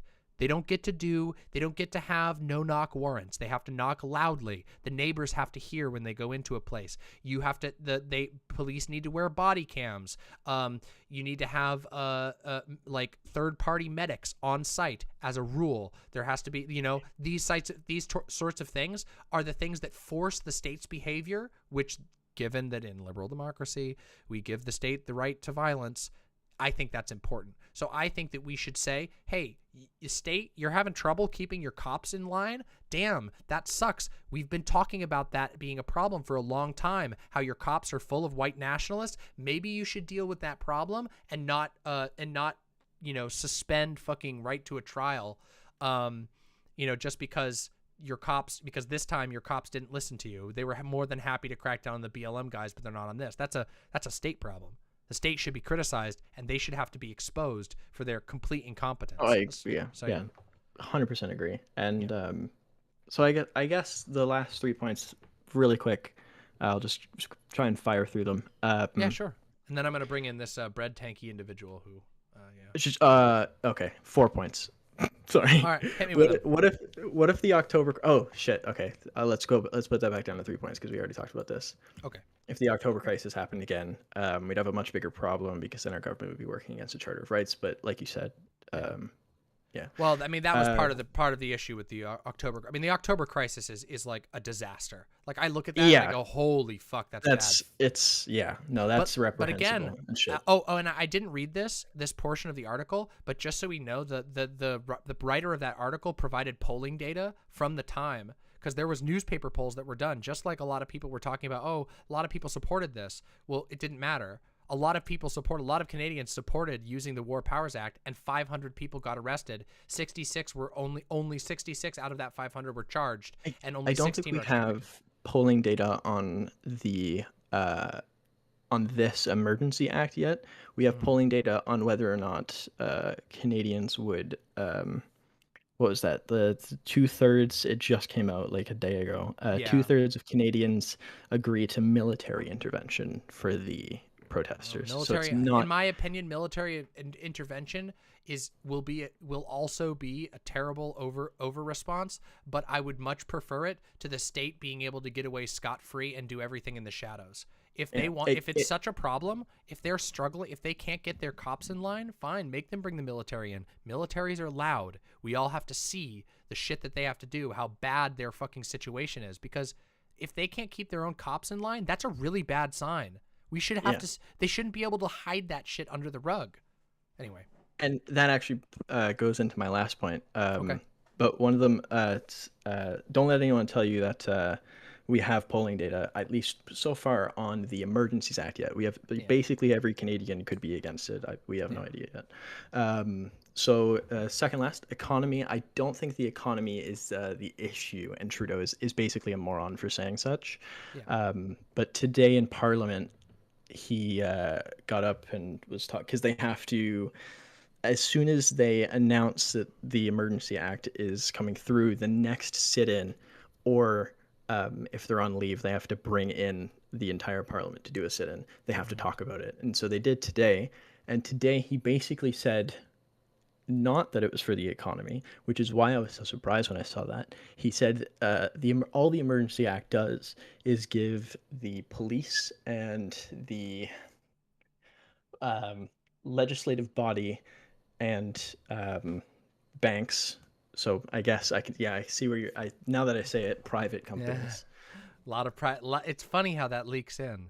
And that's the thing that, like, I mean, first of all, liberal politicians are notoriously, they're notoriously slippery about this. You know, they'll do the, there was that, earlier I was watching the Eamon Animations Punished Bernie one. And at the beginning, Obama's like, unlike the empires of old, we don't do this to get more land or territory. We do it because it's right. Because it's right. Yeah, exactly. We do it because it's right. It's like, of course, they always do that. They always are going to reframe it all over the place. This is why we have to hold them we have to hold their feet to the fire and go, bro, we know you're doing it for banks. We know you're doing this because it's an economic inconvenience. And we also know that the reason why you want to use emergency powers here is because your cops are misbehaving, and you don't want to tell the public that you've lost control of your police force, and that half your police force are a bunch of MAGA hat fascists, which is a terrible thing to have to admit if you're the federal government of a country. And Jagmeet Singh actually basically said the same thing. He said that he was okay with Justin passing the bill, but he thinks that it's a severe lapse in leadership, and that it should severely reflect on his ability to lead his police force and the judiciary branch. And vote NDP if you're Canadian. Yeah, you true. Fucks. Way better options than like what the liberals and the green. I can't fucking remember all the parties. It's what liberal somethings. I can't remember. Green Party. We have the CCP, or not the CCP. Canadian People's Party, the CPP, which are like our far right wing chuds. The Conservative Party. Y'all have that. You have that up on us for sure. Your parliamentary government is slightly better than our two-party fucking. We should still have ranked choice voting though. Yeah, of course. I mean, ranked choice would be a huge step forward, but unfortunately, judging by the trending authoritarianism of liberal democracies, I think that the idea of like favorable voting reform is like becoming a pipe dream more and more by the days. It's just like, oh no, we're never gonna get there. We're never even gonna. These votes are never even gonna happen. We just gotta. This is not good. Yeah. But Yeah. yeah. It'll Well, be a rough shot. yeah. Okay, so I think it was basically. fucking, yeah. Go ahead. Go ahead. Sorry. Oh, I was just gonna say, I think I basically kind of, at the very, very least, went from slight disagreement to agreeing right up straight to Hell yeah. like, yeah, no, I do see what you're talking about, and the one thing I really didn't get until I said it out loud was, uh, the private institutions, the banks having the ability to, make that decision unanimously, and they actually don't have any sort of civil recourse. They're not liable for anything that they do. Of course. Yeah. Yeah, they So, can yeah. they can just sort of like pull arms in by lobbying or by applying economic pressure or whatever, all the normal things that businesses do. And it's funny because it is weird because you go, oh, like these guys are like they're like the anti-maskers and all this stuff. Like presumably these right-winger guys, like it's chance that this time the right-wingers are aligning up against capital, in that they're causing economic harm that's very inconvenient for the stock market, and they're not even doing it because of labor rights. It's a bunch of anti-union truckers who are obsessed about mask mandates, which is fucking stupid. But you can now see how the way that they're choosing to justify and the things that they're fixating on in punishing these dumb shit right-wingers would be the exact same avenues that would be used to punish a labor protest or a civil rights protest. Like imagine if there was like a march, like the March on Washington, like this famous civil rights march completely ruined all business in Washington because they fucking marched millions of people into a tiny city. Like, yeah, as it turns out, protests do that. So we should be careful about how we let the state justify certain behaviors, in my opinion. The main argument I saw against that was if it was a majority of, like, if it was like 60, 70, 80% of truckers who were doing this, they'd have a point. And because it's such a small minority, there's kind of a, because they're holding. So say if 100 nurses went into a hospital and just started fucking destroying hospital gear and like necessary, yes, they're doing a strike, but what they're doing is actionable, and you can, take some sort of, they're not just protesting at that point. You're doing something to actively, and if it was like 60, 70% of nurses who were just striking and not working, then that would be different. And that's what I saw on Twitter. People were saying, people that I were agreeing with, and it really hit close to home in my logic brain.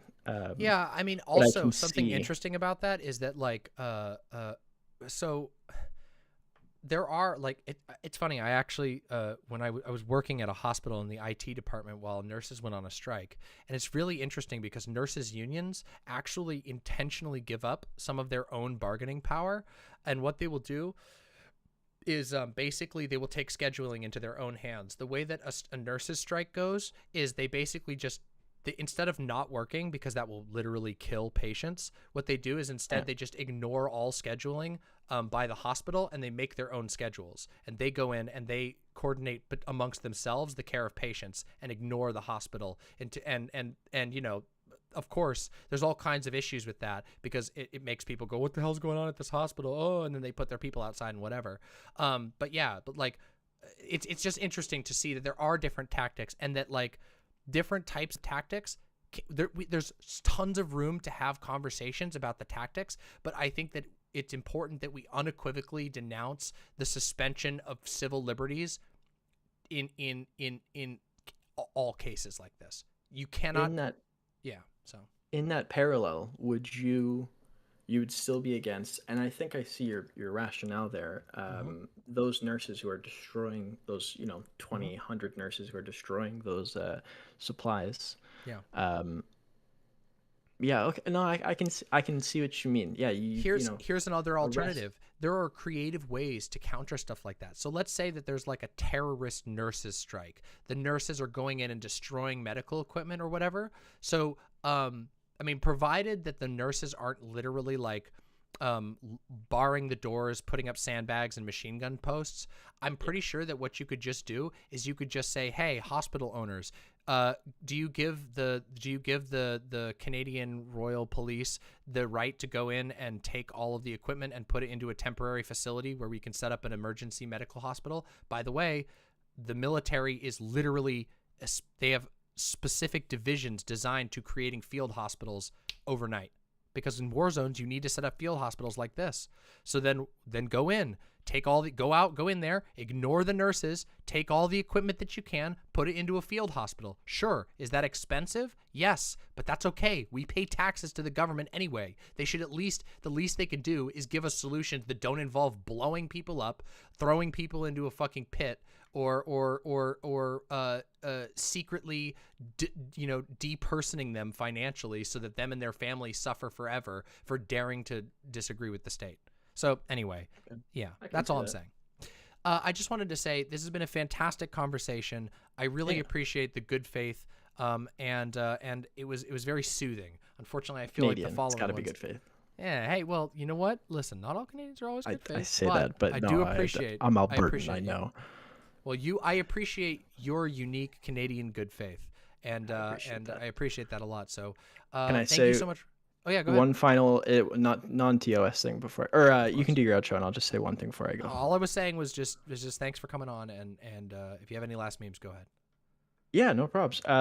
I very much love being a part of the community. I'm a sub, and I have been for a bit. Last thing. Thank you. Last final thing. Pierre Trudeau sucks dick. Yeah, fuck Pierre Trudeau. I think we can all agree. Fuck that guy. Yeah, fuck that guy. All right. Thank you so have much. Have a good one. You too. I'm Bye-bye. gonna still be in chat. Okay, cool. All right. So give me a second, Jessica. Give me 1 second before we bring BreadTankie in. I need to. This one, guys. You know where this is gonna go. So get yourself ready. I'll try to be cool. Try not to preamble it too much. I need to pee first. So I'm gonna play the bathroom song. I'm gonna go to the bathroom. If you're here and you have not liked the stream, please like the stream. It is free to press the like button, and I would deeply, deeply appreciate it. Like the goddamn stream, okay? I'll be right back. We're gonna listen to the bathroom song. Gonna have a great time. You're gonna love it, okay? Be right back.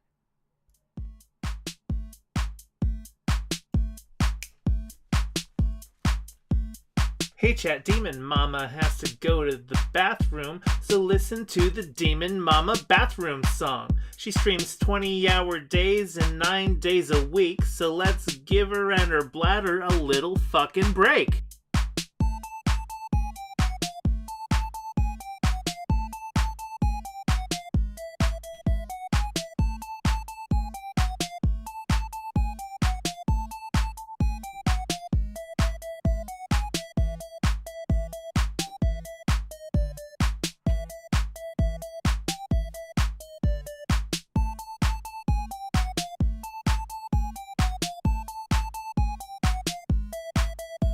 Okay, it's been a minute and she's still in the bathroom. I'm not a math whiz, but I can count to 2.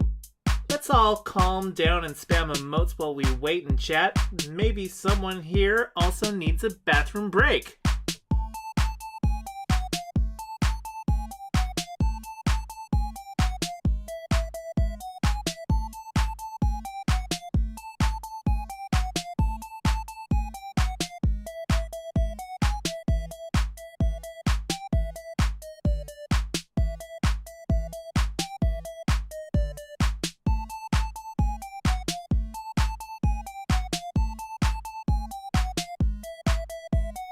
Been a bit since DramaMama went to the bathroom. Not like I'm counting, but this track's at 142.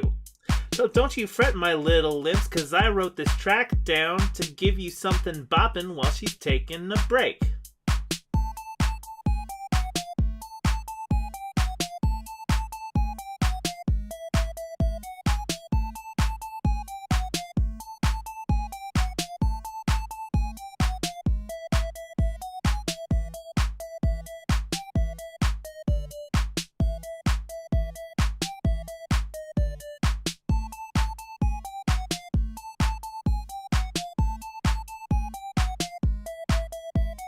Jesus fucking Christ, can Fawn go check in the bathroom? I hope she doesn't lock the door when she uses it. But if she does, you might need a little running start and hope the door hinge is weak enough to break. Hello, I'm back. Yeah, I don't know why the blob dance is busted. We need to fix it, I know. I have no idea. I do not know why it does that, by the way. Imponauters is busted too, but it's kind of cute. Fawn is busy right now. Okay, you're just fucking with me now. Put down your phone, the stream is still running. I can only assume you forgot because you were doom scrolling. Jesus Christ, Demon Mama, do we need to call a doctor? Song's over, stop. Somebody help her out. I love the bathroom song. I'm back. All right, let's do this. Bring in BreadTankie. Come on. Come on. Bring in BreadTankie. Come on, bring him in. Bring him in. Bring in the BreadTankie. Let's see. What's the name? Bread. Hello, BreadTankie. What are your pronouns? They, them's fine. They, them. All right. All right, BreadTankie. Welcome. All right. To the DramaMama show. Boy, you had a lot of mad shit to say in chat. Let's see if you're gonna gonna have peace or we're gonna have war. Warning first. You know, this is gonna be a bit of a spicy take here, and your cucked little American brain is not gonna like this. Okay. Ooh, so boy. first of all, I'm just gonna. All right. Don't get ahead of yourself. I'm just gonna have some preliminary thoughts here. I'm fairly certain that the reason why you think the way you do about the Canadian situation is because you overimpose the experience you've had in America, especially with the Patriot Act. So you think any kind of like government imposition in times of crisis is some kind of like irredeemable thing that will override a lot of basic freedoms. Like for example, the Patriot Act was a long-term year-long thing. You're a fucking tanky. You think that you would be okay with you would be okay. I'm not a tanky. I'm not a tanky. Oh, so that's just in your name, but you just behave like a tanky? The reason I'm called BreadTankie is because it kind of trolls tankies because of BreadTube. They don't like BreadTube. Anyways. Totally, yeah. Sounds very convincing, my friend. So the Emergency Act that Trudeau passed is a very temporary measure that's 90 days. Not only that, it can't actually override charter rights, and it's very limited. And the specific intent of it is targeting foreign money coming in the country that is currently funding the fascist occupation that is not only located in Ottawa but across multiple cities and multiple border points. Fascist occupation. You are so cucked. How am I cucked? You Canadians are so cucked. You came on here saying that you were gonna bring like a big brain tank, and now you're calling a couple of truckers fucking farting around in the middle of your town and causing a couple of truckers. Yes, a couple of truckers. Many of their leaders, my friend, don't make me. Hey. Oh yeah. Don't make me use the mute button. Don't make me use the button. Don't make me do it. Are you gonna make me do it? Am I gonna have to? Oh, here comes the mute. Here it comes. Here it comes. Whoop. Wow, that went quick. All right, you're muted, just so you know. I'm going to unmute you when you're ready to behave like a human being and not like a screaming asshole, okay? I'm going to unmute you now, okay? Here we go. We're going to try. You good? You're unmuted now. You good? You going to be good? Good. Okay, cool. I'm just tired of this type of like fucking American brain rot from Vaush and you. I mean, sure, it's American. Do you not hear the fragility dripping out of your own voice? Like you stupid fucking Canadians, you stupid asshole Leafs. You guys sit here and you fucking talk about American politics all the time, and we're just like, yeah, it does suck here. We live in a police state, and then your fucking stupid asshole neoliberal blackface wearing ghoul of a PM literally just compromised. Like, sorry, we're just gonna suspend constitutional rights for 90 days, guys, and you're like, oh, he's so good. He reminds me of fucking Stalin. I love it. It's so pathetic. No constitutional rights have been suspended. And by the way, your rhetoric is exactly the same as liberals in the Weimar Republic and liberals that preceded Mussolini. What? What are you fucking talking about? Who were too afraid to prevent fascist takeover of liberal government. Are you listening? No, but again, this is literally Wait, the I'm sorry. same rhetoric. Okay, hold on a second. Okay.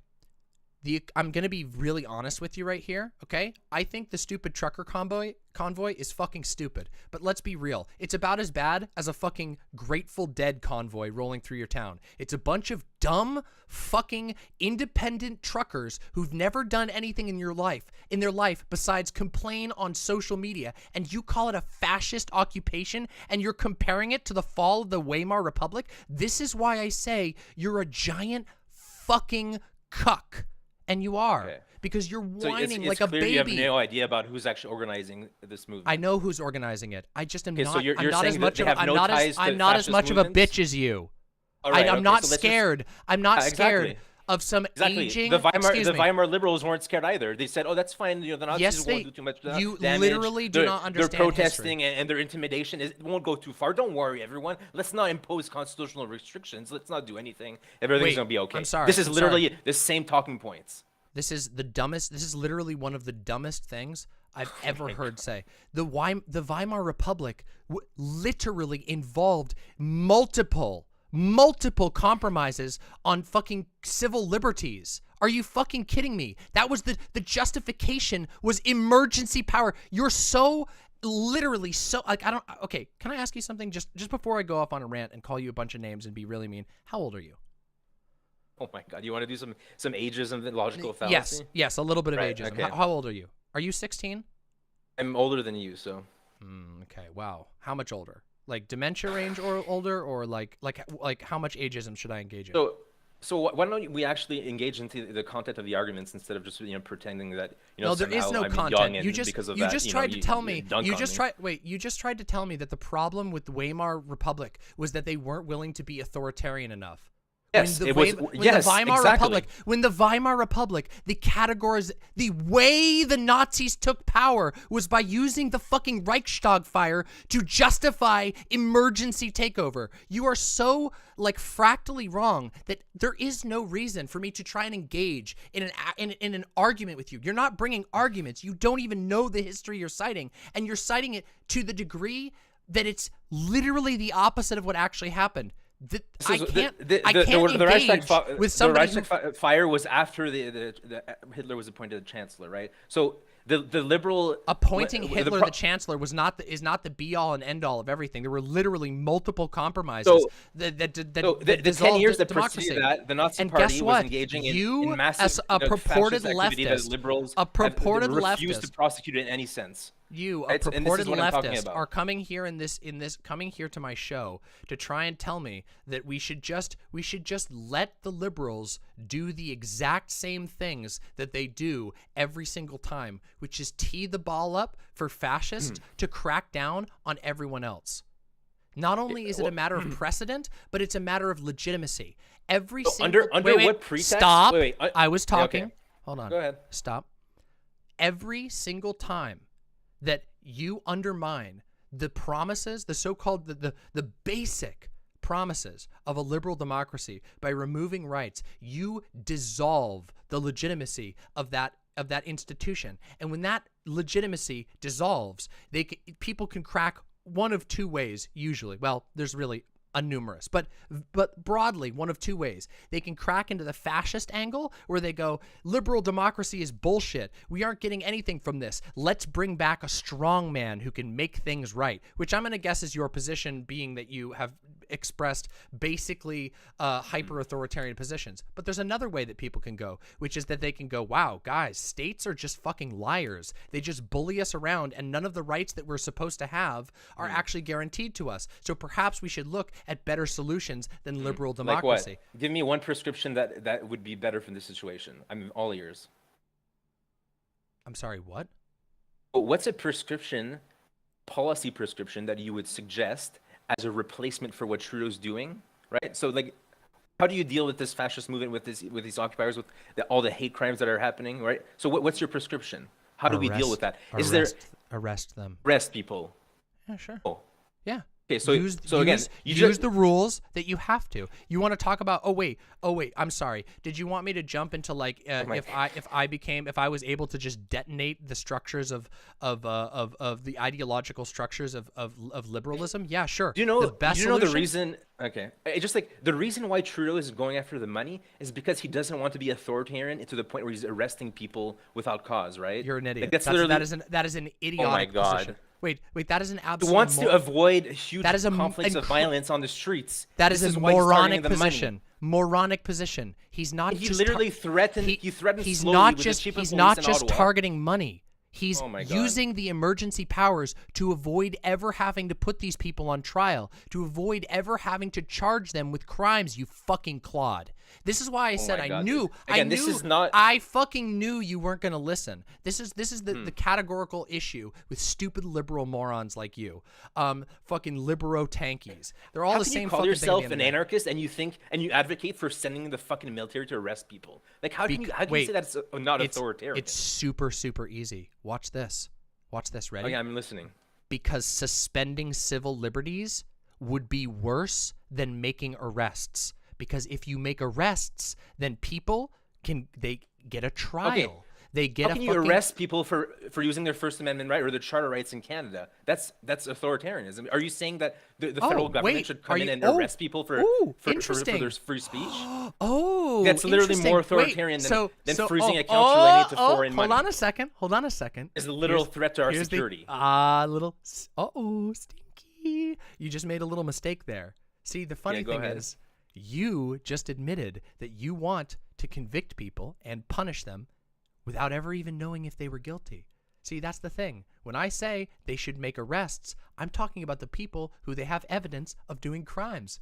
You just want the government to be able to go after whoever the fuck they want without ever having to evidence it whatsoever. I'm saying if they have to go in and do arrests, if that's the way, if there is so much rampant criminality going on right now, if this is truly the fascistic opposition, well then they should easily be able to evidence that. They should easily be able to use their existing powers, the existing powers which I think are too oppressive. But they should be able to do it with the existing powers. Why do they need a magical button? That's a bad. Why do they need a magical button that turns off due process?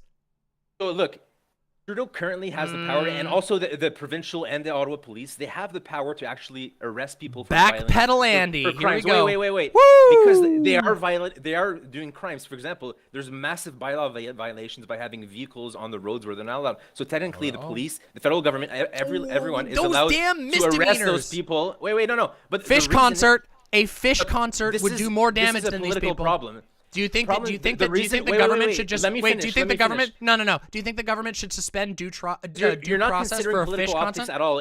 Again, you're not considering political optics. Yes, at I all. am. So I assure the you, I'm reason thinking why- about it more than you are, which is The not reason enough. why they're not fucking sending the military in the streets and removing everyone for violating crimes is specifically because that would cause huge amounts of violence. Not to mention, I fucking live in Centertown. Like, if this happens, people on our streets, like, a lot of people might die because they're right. It's like you can't just send in the military in where there's thousands of fucking fascist protesters around the streets and not expect fucking things to get bloody, right? That would be a terrible fucking move. And like the idea that you would even consider that as being a good, it's just like have you even thought of this at all? Like the reason why he's turning the money is because he doesn't want the negative consequences of having clashes with the military. With all due respect, I have thought about this very clearly, more than you have, and more effectively than you have, which is the. You seem not to care about fucking violence and the consequences of that. Wait, I mean, that's okay. right. Wait, I'm just saying.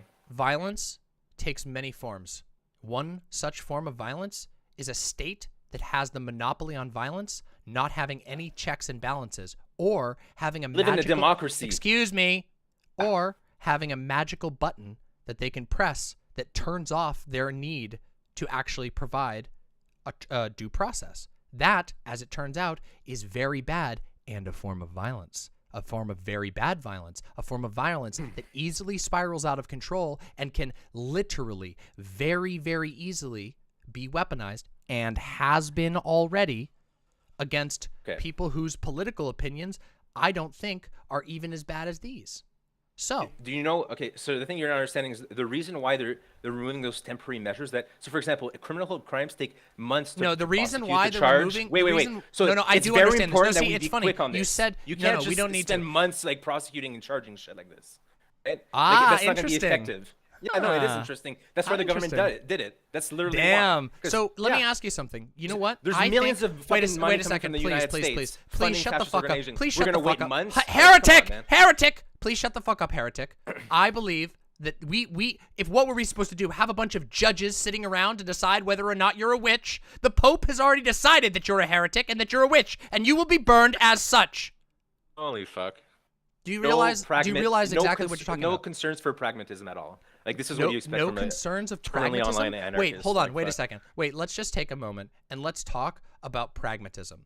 Because that's a very, very bad point for you to bring up. When your shitty ass in shambles embarrassment of a liberal democracy, when your embarrassment of a hometown, whatever fucking Ottawa bullshit town you live in, when they can't even manage to get a fish concert under control, what does that say about your fucking shit ass nation? When your it means our police is terrible, and when we your have to do something police about it. when your police are so motherfucking stupid that they can't provide evidence against the so-called what you called a fascist occupation, they can't find evidence of that. How fucking stupid are your police officers? Yeah, How they just stupid don't are wanna enforce you? it because they're afraid of the consequences. Oh, so they're cucks, and you're a cuck too.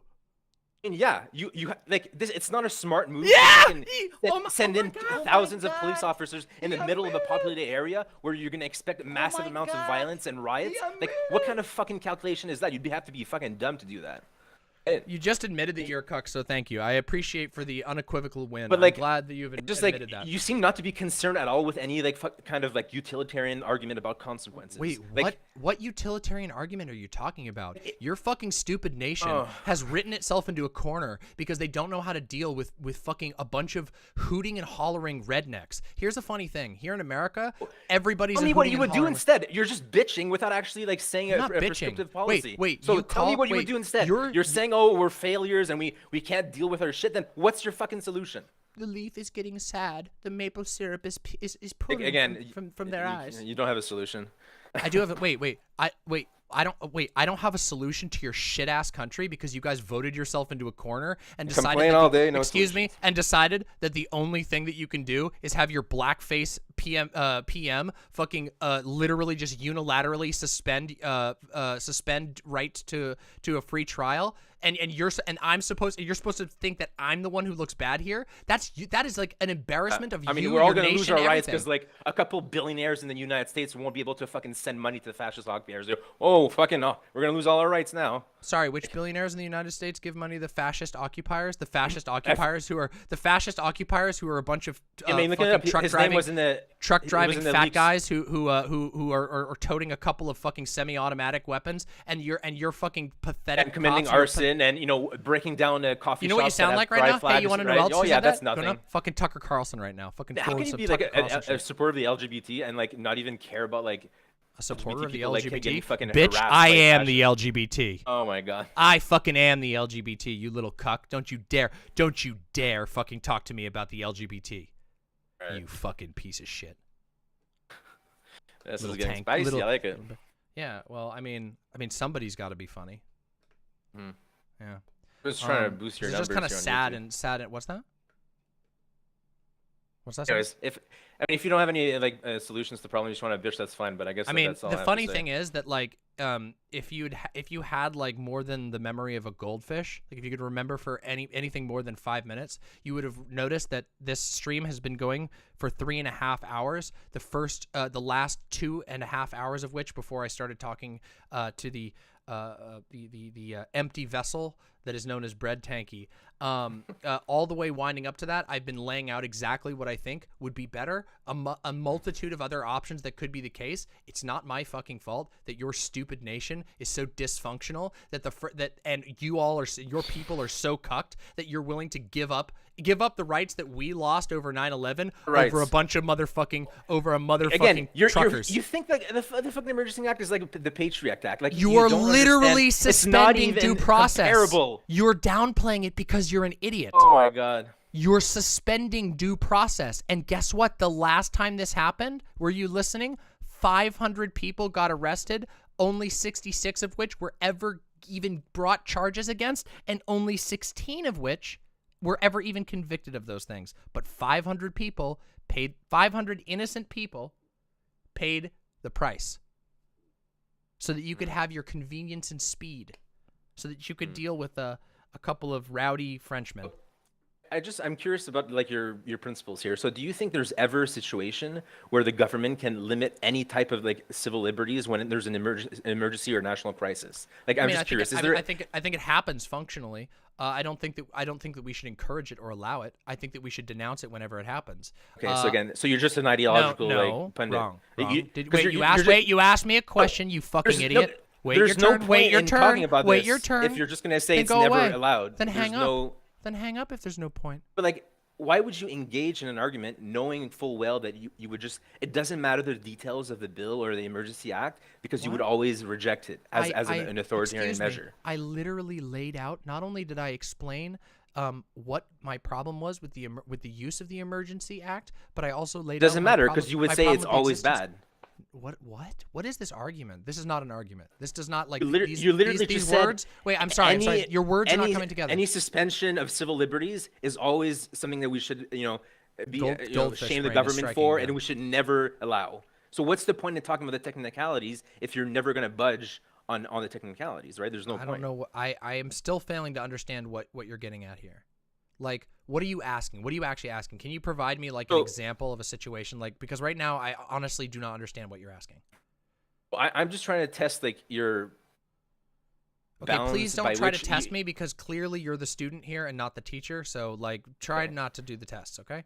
Just ask me a straightforward question that actually. I want to know the utility there is in talking about this, and specifically by having the hypothetical of asking you. Oh, for me? I know, yeah. So under what condition would you think this would be okay? Any aspect of the suspension of civil liberties? And you said there's no conditions that would allow for I can such think a of thing very few to be legitimate. I can think of very few. And the reason for that is that I think that generally you don't need to suspend civil liberties in order to respond to emergencies.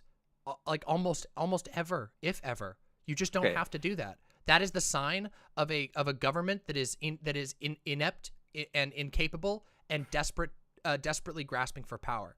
If you have a functioning government, your government should be prepared for and ready to respond to emergencies without having to suspend due process. Yes. So yes, in an ideal world, wait, hold on, this would never happen. I'm sorry. But we don't live in a fucking imaginary world. I'm not right? talking about an ideal world. You asked me what situation this is the case. You, being a cuck, are just like, yeah, I'll just. You said there is no cases. I'll just let the state shove a baton in my ear because they said that they need to.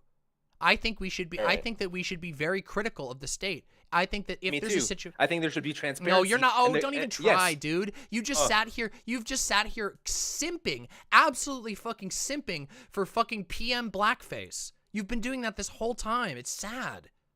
No, I think his policy is actually intelligent in the sense that it limits the amount of violence and potential like deaths that would happen if you would send in the military. I don't want the military to be rolling around my fucking streets and causing violence. I'm sorry.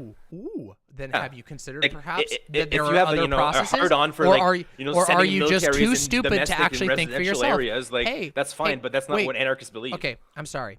I know that you're suffering from like critical brain damage at the moment, because like you're failing to even put together like finished sentences that go anywhere. You're like referencing things that aren't said.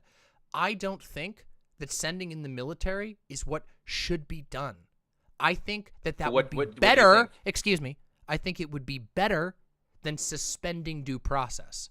I don't think that should be done. It'd be better to live you know what? in You want to know what I like think they should do? Here's what I think they should do. Why don't you take all of those hardworking, social workers, all those hardworking construction workers, all those hardworking National Guard that you have, and put them to peaceful ends. Hey, if there's a bunch of truckers fucking up your downtown, hey, let's put these guys, these National Guard guys, let's let them direct traffic around downtown so people can be safer. Let's have the police, do some guarding so that these little fucking fat guy truckers who don't have anything better to do get tired and go home. There's 100 different different things you can do. This is like you're acting like it's like you're like, oh, what is little Trudeau supposed to do besides become an authoritarian fascist? There's a million different things. Why don't you fucking pay him to go home? Why don't you go, guys? Here's fucking $500. Go home. We'll give you $500 if you go home. Do you know how many truckers would just be like, sure, bro?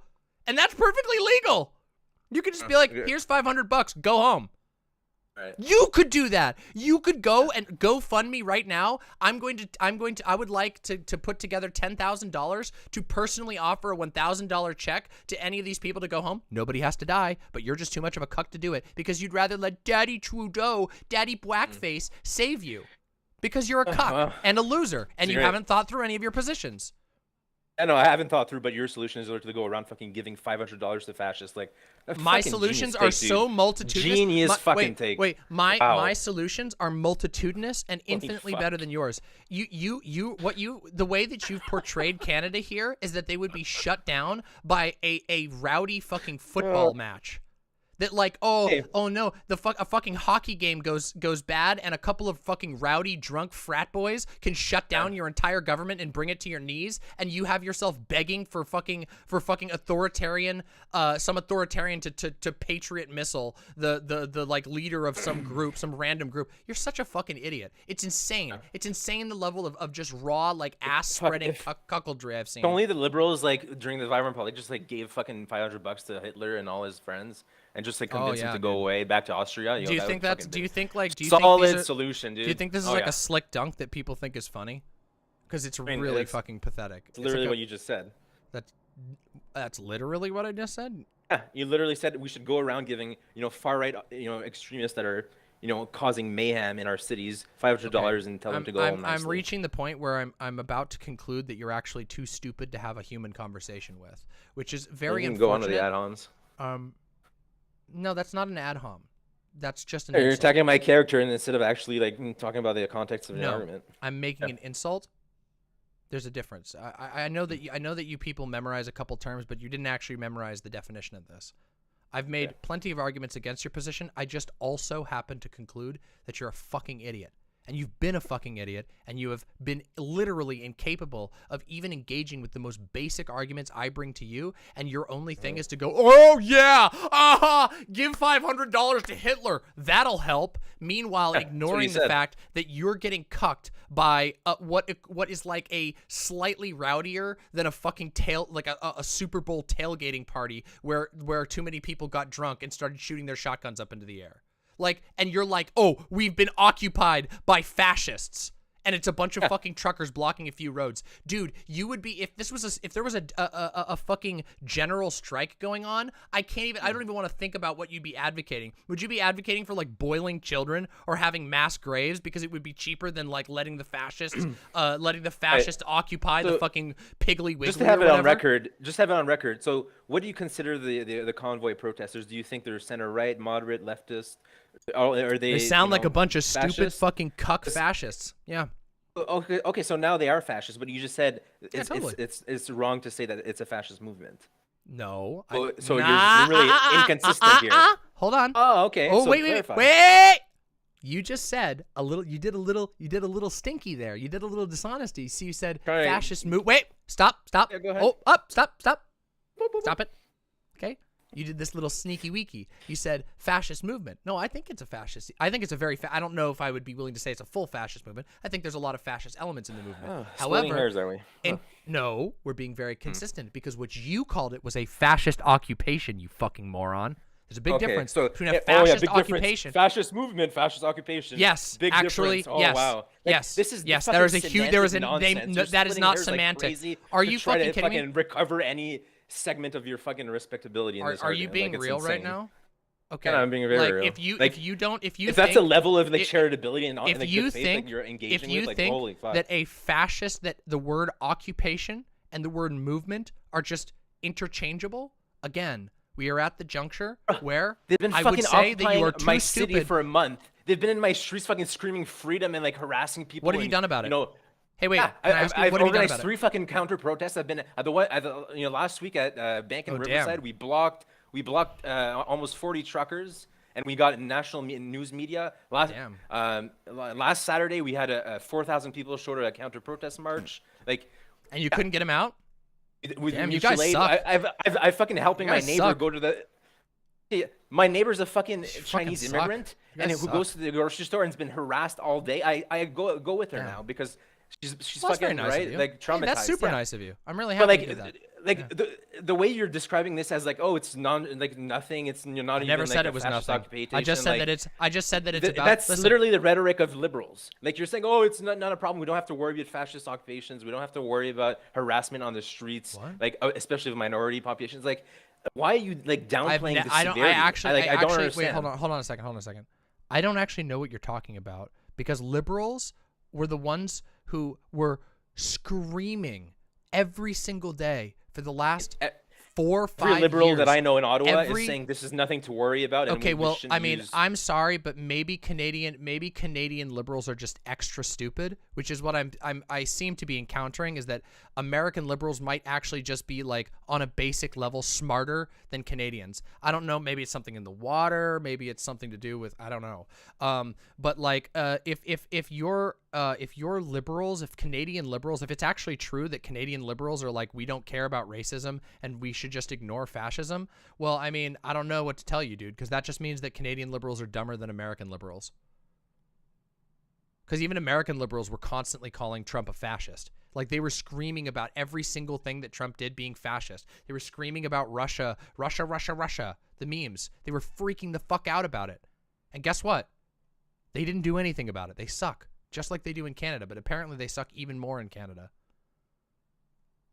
I mean, I think it's just different for the left, like, who actually lives here, right? Like, Yeah. when you actually see Well, what's I mean, going you on in the guys seem streets- really ineffective, and I'm sorry about that. I wish you luck. It's hard to be fucking effective when the police force doesn't do anything about it. Oh, No, damn. but like, Wait, leftists having to rely on the police force all the time? What the fuck? What the fuck is... How cucked are you tanky Okay. types? Are you like a... Wait, real quick question. When you say you're like a member of like 60 leftist groups, are they all Trotskyist orgs? oh, they're not Trotskyist orgs. Oh, okay. So it's not just newsletters. It's like, you know... I mean, I don't want to dox myself, so I'm not going to go into don't too dox much yourself. detail, but... Did you want to... Can you give us the like... can you give us the ideological predilections of those groups?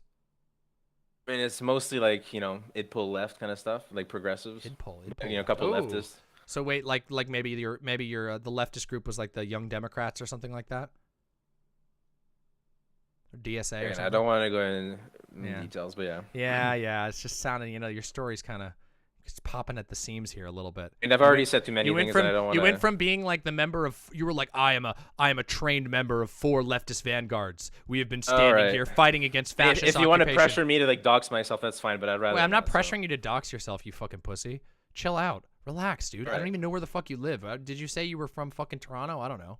Some fucking Alright. random ass Canadian town? Okay.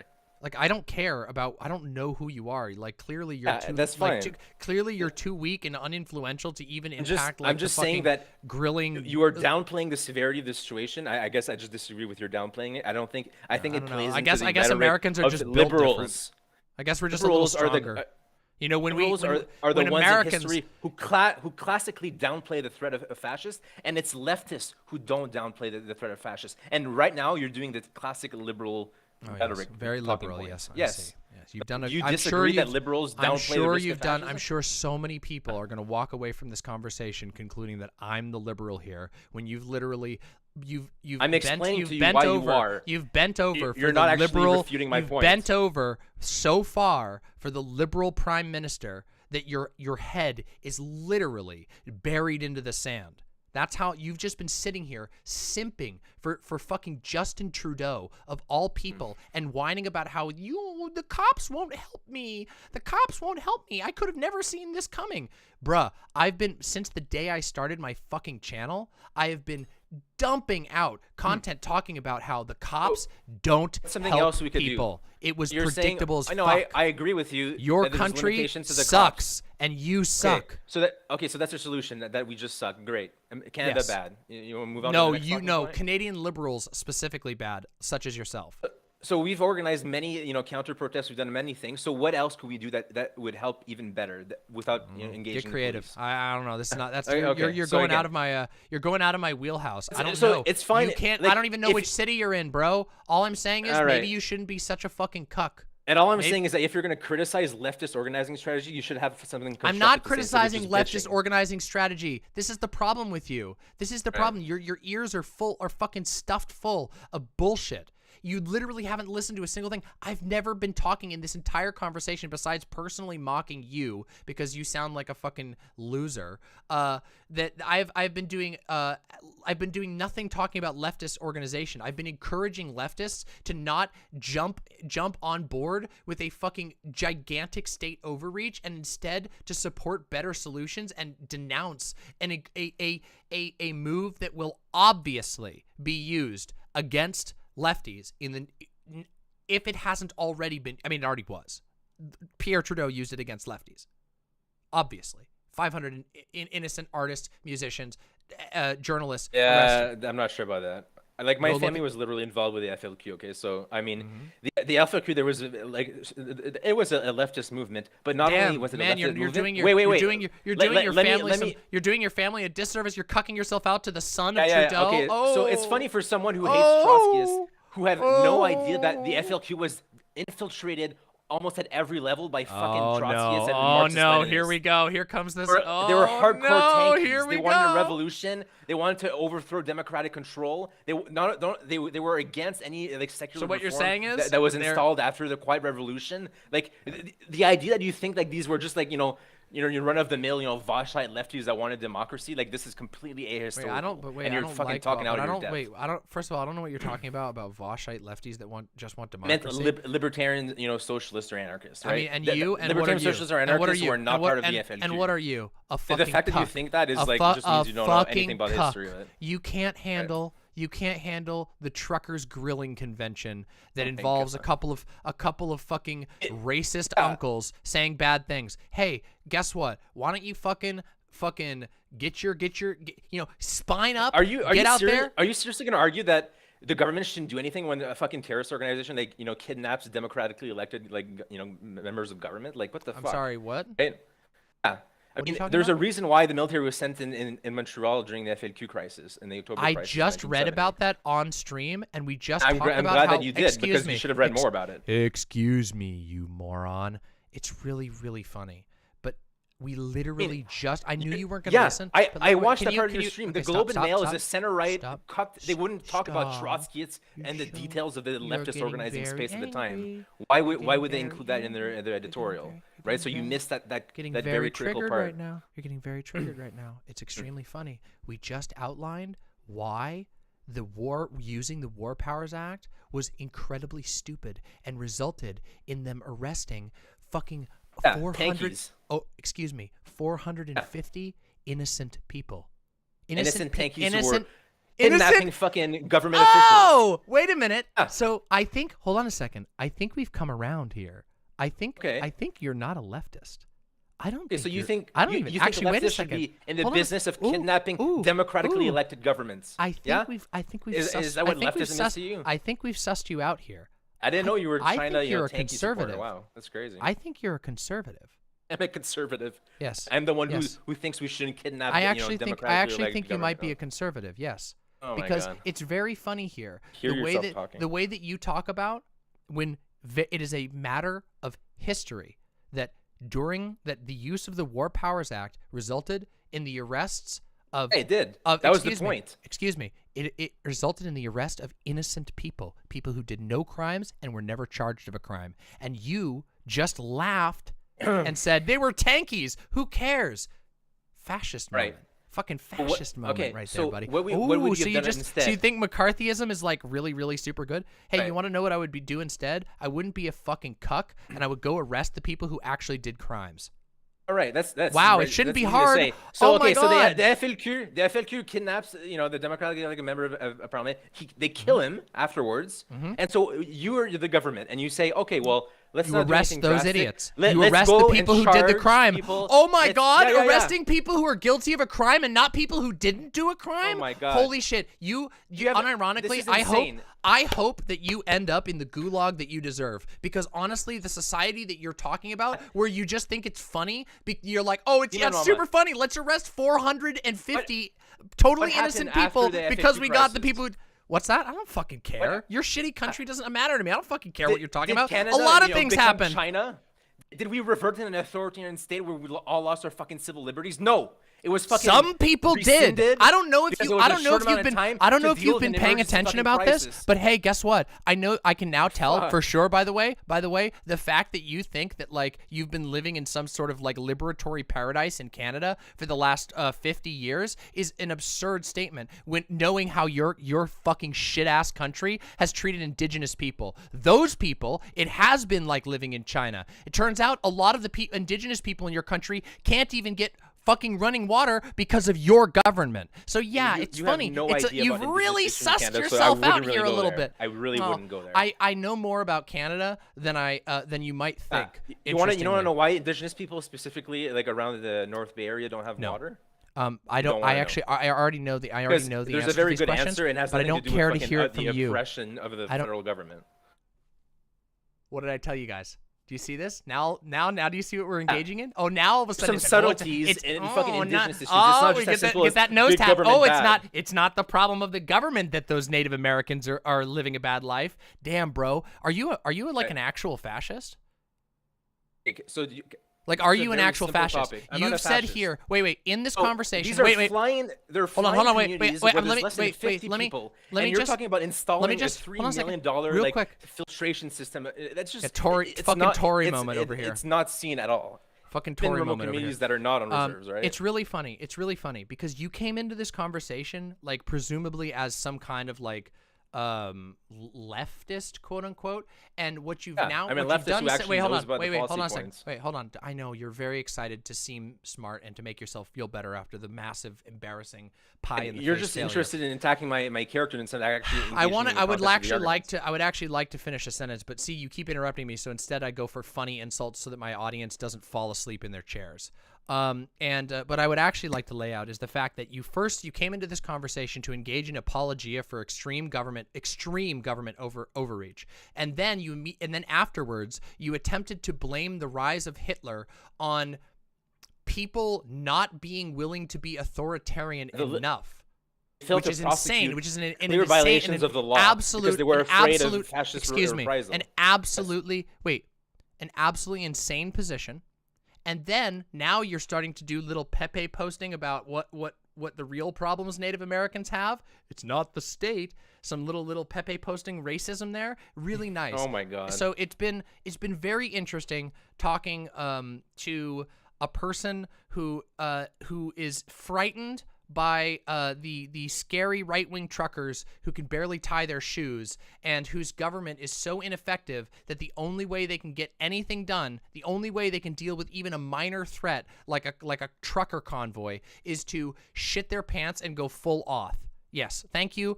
And I want to thank you for your service by volunteering to be the idiot lib or idiot conservative pretending to be a lib that acts as an absolute perfect poster child for everything that I've been talking about all of today. Yeah? Very, very thoughtful Excellent. response that Well, didn't it's engage been any of my arguments. wonderful, Thank you. absolutely wonderful, absolutely wonderful. If you want to talk about indigenous issues, I'd be more than happy. I'm very well versed in the issue. I I have don't many wanna talk friends to who you work at in the federal all. government actually, so I know a lot of the policy issues. and a lot of the you got funding friends issues. who are Yeah. feds there, buddy. Yeah, you got some I federal, work in I federal fucking work in government Ottawa. buddies. Everyone I know is fucking part of the Fed. Like, Everyone you know is a fed, bro. Yeah. Come on. I mean, it's a fucking government town. You gotta be kidding me, Ottawa. dude. Come on. What do you mean? You It's gotta, Ottawa. Are you really this like unaware, or is this a troll? I feel like this has been an What do you mean? elaborate hoax. I live downtown Ottawa. Literally. Are you half of the a people here character? work Is for this the a government. character? Just be real with me. Like, are you a character? Is this like a character mean? you're doing? Is BreadTankie like the liberal Tory? Is that like the bit that you're doing, or is this real? And BreadTankie is. I just wanted to troll people on the Infrared's Discord, but. Okay, so but I mean, like, have you had a lot of success with that? Like, is this character working out for you, or is this like your genuinely held positions? Oh no! Everything I've said 100% honestly, truthfully. Well, I'm very sorry to hear that. I hope you have a wonderful night. I got some other callers I'm gonna move on to, but good luck. All right, good luck. And enjoy getting cuckolded by a strong. And you enjoy boy. having zero like substance to your arguments, but whatever. Yeah. All right, that was an interesting conversation. So very stupid individual. Wow, that was fun. That was a lot of fun. You caught me you You caught me, Fed boy.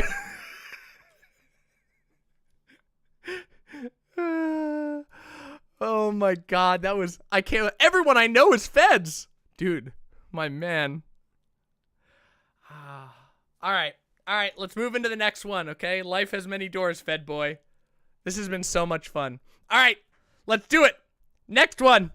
Let's bring the next person in. Next conversation. Oh, this is I miss doing this. Hello. Danny boy, what are your pronouns?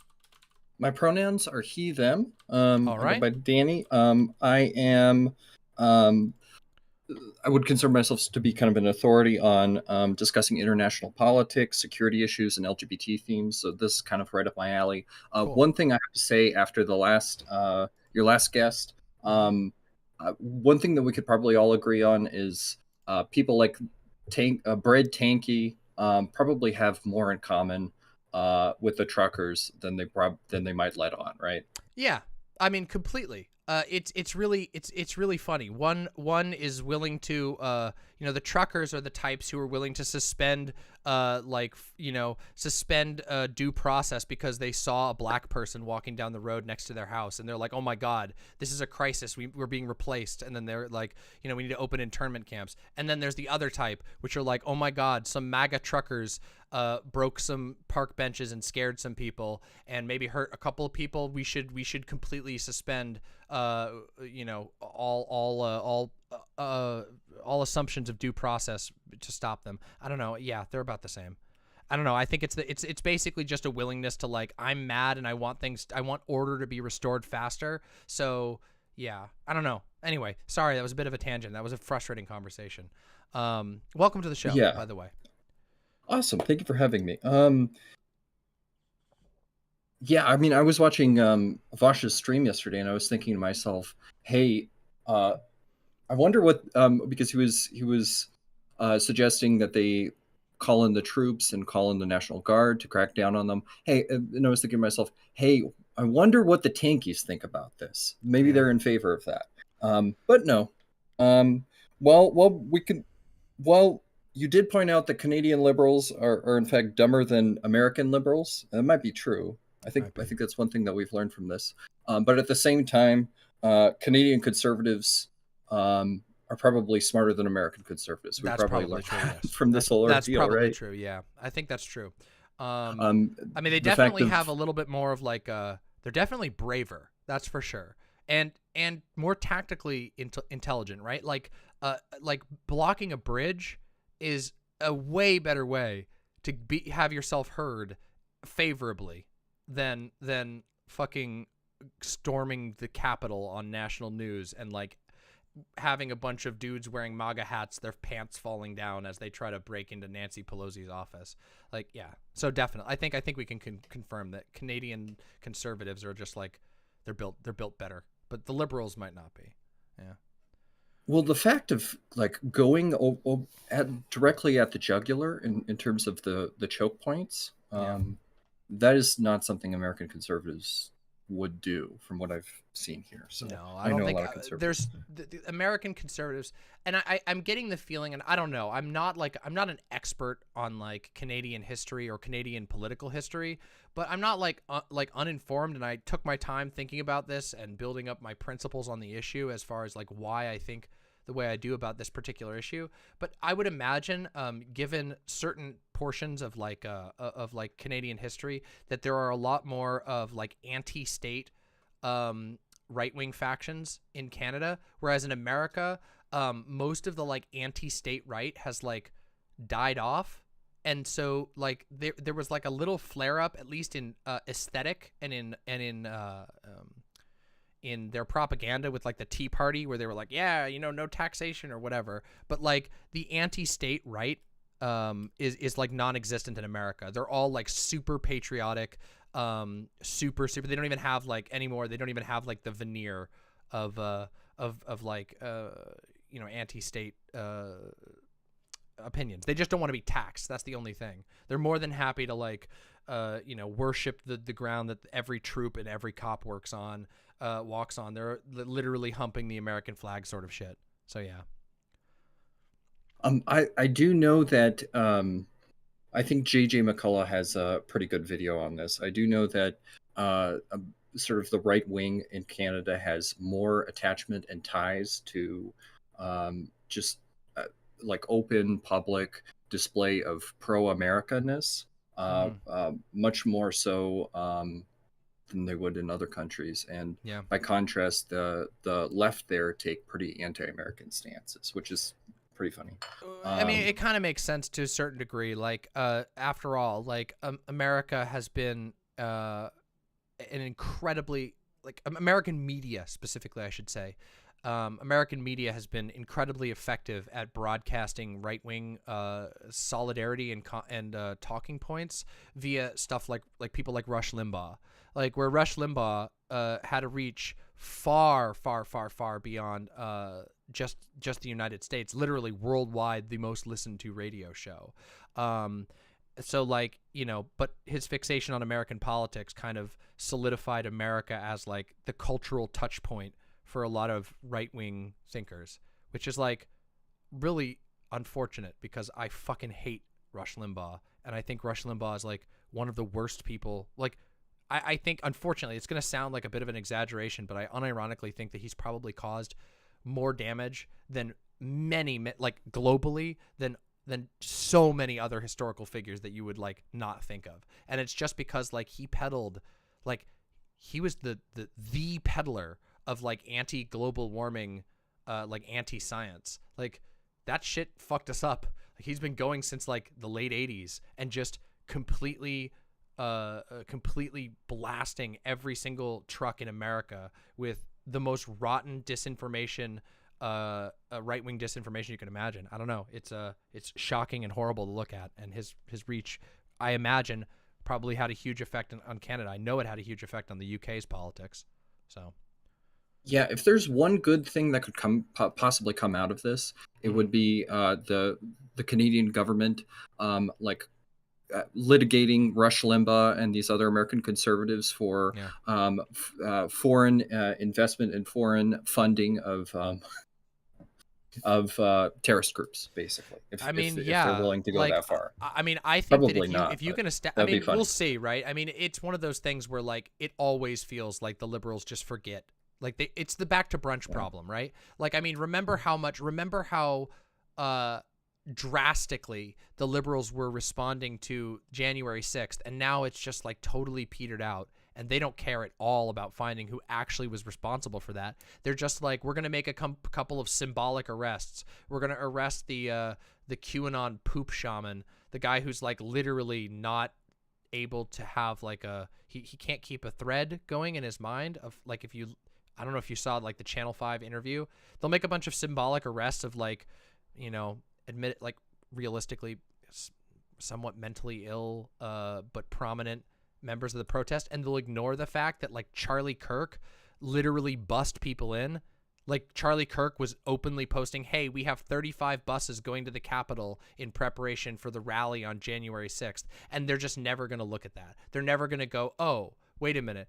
Like Charlie Kirk, Tucker Carlson, Steven Crowder, all of these like mass media figures were putting huge amounts of money into creating a pressure cooker situation, like explicitly. And then they had people on their shows who are sitting there fear-mongering about civil war. Again, the libs just seem only interested in doing sort of symbolic arrests of like some random people who like were caught on TV, like, you know, wiping their feet on Pelosi's desk, which is not a good thing. I'm not saying these people are like good people. I think they're bad people. But it's like, well, what happened? What about the guys who got them to go there in the first place? What about the people who fucking inspired, who architected this whole shit? What about the Proud Boys who were literally on radio? We have this evidence, moving around in the audience, in the crowds, coordinating with one another how to agitate the crowds into the most aggressive takeover of the capital that you could imagine. Well, we'll see, I guess. Those guys just tend to get ignored, I think, because like liberals just want to go back to brunch. They want to go back to bed. Anyway. Sorry, that was a bit of a ramble, but yeah. What was there? Sorry, what was the main contention you had on this? Sorry. Yeah. So, in fact, yeah. One thing to justify, I'm not a Canadian. I am, but I am from Virginia, and we have a lot of sussy-wussy stuff going on here, especially with our governor, who's kind of has this diet authoritarian streak as well. That's right a lot. now, That's a lot of American governors right now. Yeah. Yeah. Well, our governor in Virginia, he has been going on a streak of banning books, censoring education stuff, and there's also been like book burnings and other stuff. So history repeating itself. I've been needing to do like a whole catch up. I need to do like a whole segment where I talk about all the book burning and book ban shit, the mouse ban, the like extreme banning of books. I think it was Florida. Florida banned like terms from Deleuze, the obscure leftist philosopher, who I think is a great philosopher nonetheless, but like obscure leftist philosopher who wrote about like the extremely hard to parse, really, really deep philosophy books. They banned like words from school that are like from Deleuze's texts. And it's like, wait, first of all, who the fuck was talking about Deleuze in high school? You don't even talk about that until like, you wouldn't even talk about that in any school until like deep philosophy. But then like, secondly, why the fuck are you banning Deleuze terms? Are you that scared? Is Deleuze really that scary? It's just anti-intellectualism. Yeah.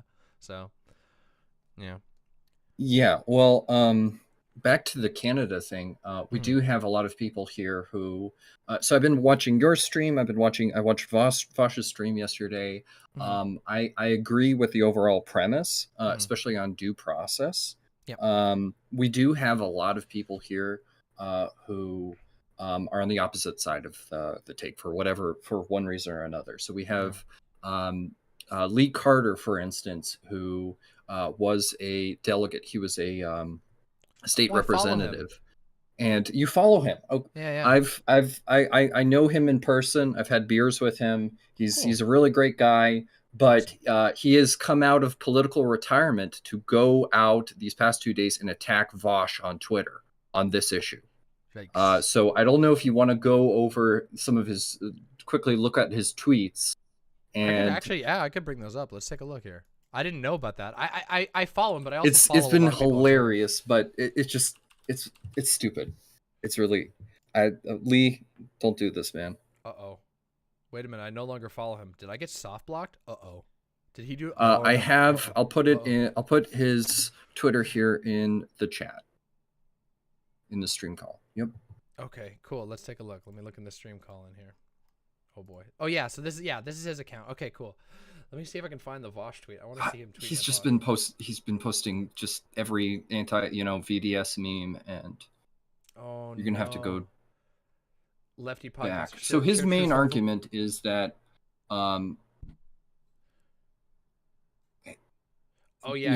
are we're not Nazis, yeah. Yeah, people are people like Vaush are siding with fascists, and they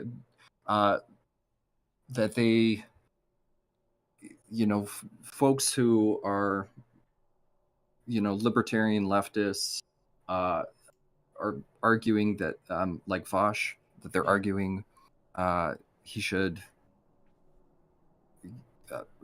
that these are really like brash authoritarian measures that can be applied to against the left, and the people in power were going to be doing this anyway. That's his main argument.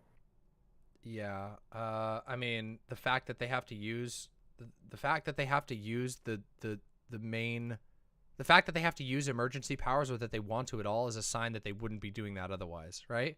Like the fact that they have to do a Palpatine-esque move kind of proves that they could like Do it. yeah, do it exactly. But the thing is like, okay, so I understand why a lot of people are like, okay, so Vaush is like anti-Canadian stream. I mentioned I didn't know if it was actually harmful or not, whether he would, him joking as much as he was really hurt his case. Because I honestly think that even if he hadn't joked that, I mean, I didn't joke about any of that shit. My memes were literally just like at first I was just like me looking at Canada about to pass a law, and I got fucking crazy backlash for it. So I kind of feel like no matter how extreme and goofing you are, like people are this is such an Achilles heel issue that like people are really primed to respond strongly about it. But I do think that like Vaush joking about like roll in the military maybe undercut some portions of his argument at certain points. Like I've tried to be pretty clear about when I'm joking and not. Like obviously I do not think that it would be a good thing for the Canadian government to roll in the military and flatten the trucker convoys. That is a really stupid thing. But what I'm trying to say, the point that is trying to be made is if it's such a problem, if it's such an emergency that you want emergency powers, why wouldn't you do the things that you already have the power to do first? What is the reason? What are you trying to gain? What what is the government trying to gain? And to me, it's very obvious. They're trying to find ways to be able to they're trying to establish precedent and find ways to undercut inconvenient protests, potentially economically damaging protests, without anybody ever seeing it all. Or very few people seeing, or people seeing and just going, I can't even figure out what this is. So they're going to enact this one law that does this thing, and then a handful of people just disappear from the protest falls apart, and nobody ever knows why. And I think that like we should not be I don't know. Like, while I don't obviously think that like there's some hyperbole going around, some silliness going around about like, well, then they should have to send the military in. It's more of a like, do it then. If it's such a big deal, why aren't you doing the things you can already legally do? Why do you need special powers? Does that make sense? Yeah, for sure, partly at least. I think that, I mean, the big issue with using just the military or the police to crack down on it is this is something they want. This is something the truckers want. They want an overreach from the government. Now, I would also argue that freezing people's accounts and money is even more of an overreach. This is sort of a counterpoint to I think what Bo of the Fifth Column, he released a bunch of videos analyzing this, and he didn't mention that second part. But yeah, so it's I mean I kind of I disagree to agree, but yeah, I think I think like I don't know. To me, I think there's a couple of things that are happening. Like, first of all, my main frustration on this issue is like the lack of people being willing to engage with the questions at hand and understand why some people who are leftists might be concerned with the suspension of due process. Like, there's been so much just like, again, the smugness drives me crazy. The fact that people are so confident in being like, yeah, these guys are right-wingers, fuck them without due process is like really concerning to me. It's like the type, to me, it has even more energy than like the people who are like, oh yeah, maybe we should just kill all people who are in red states because they're spreading COVID. Like, or maybe we should just like blockade red states that refuse to put mandates up for the good of the nation. I'm like, that's insane. Like, yeah, I don't like reds. I don't like conservatives, but like, do you realize that's like a huge problem? I wish that people were more willing to engage in that, and even if they come to different conclusions, which I get it. Look, some of these things are complicated. I can understand why somebody would come to the conclusion of like, well, hurting somebody's money is less bad than like tanks, right? Well, the reality is it's not going to come to tanks. It shouldn't be coming to this at all. This is the state looking for a convenient shortcut to make sure that it's making money again. And that I don't think is a good thing. So I don't know. It seems to be, again, it's an issue that seems to be just sort of testing the brains of a lot of people. And I wish that some people's responses weren't so overly confident. Let's put it that way. Yeah. Yeah. Ultimately, you want multiple tools in the toolbox to deal with different situations. This is a pretty unique situation. However, I think this ultimately comes down it's a whole clown fest Yeah. that really distracts away from the real issue, which is COVID and mitigating cases and ultimately so we can be free of COVID. It's been 2 goddamn years now.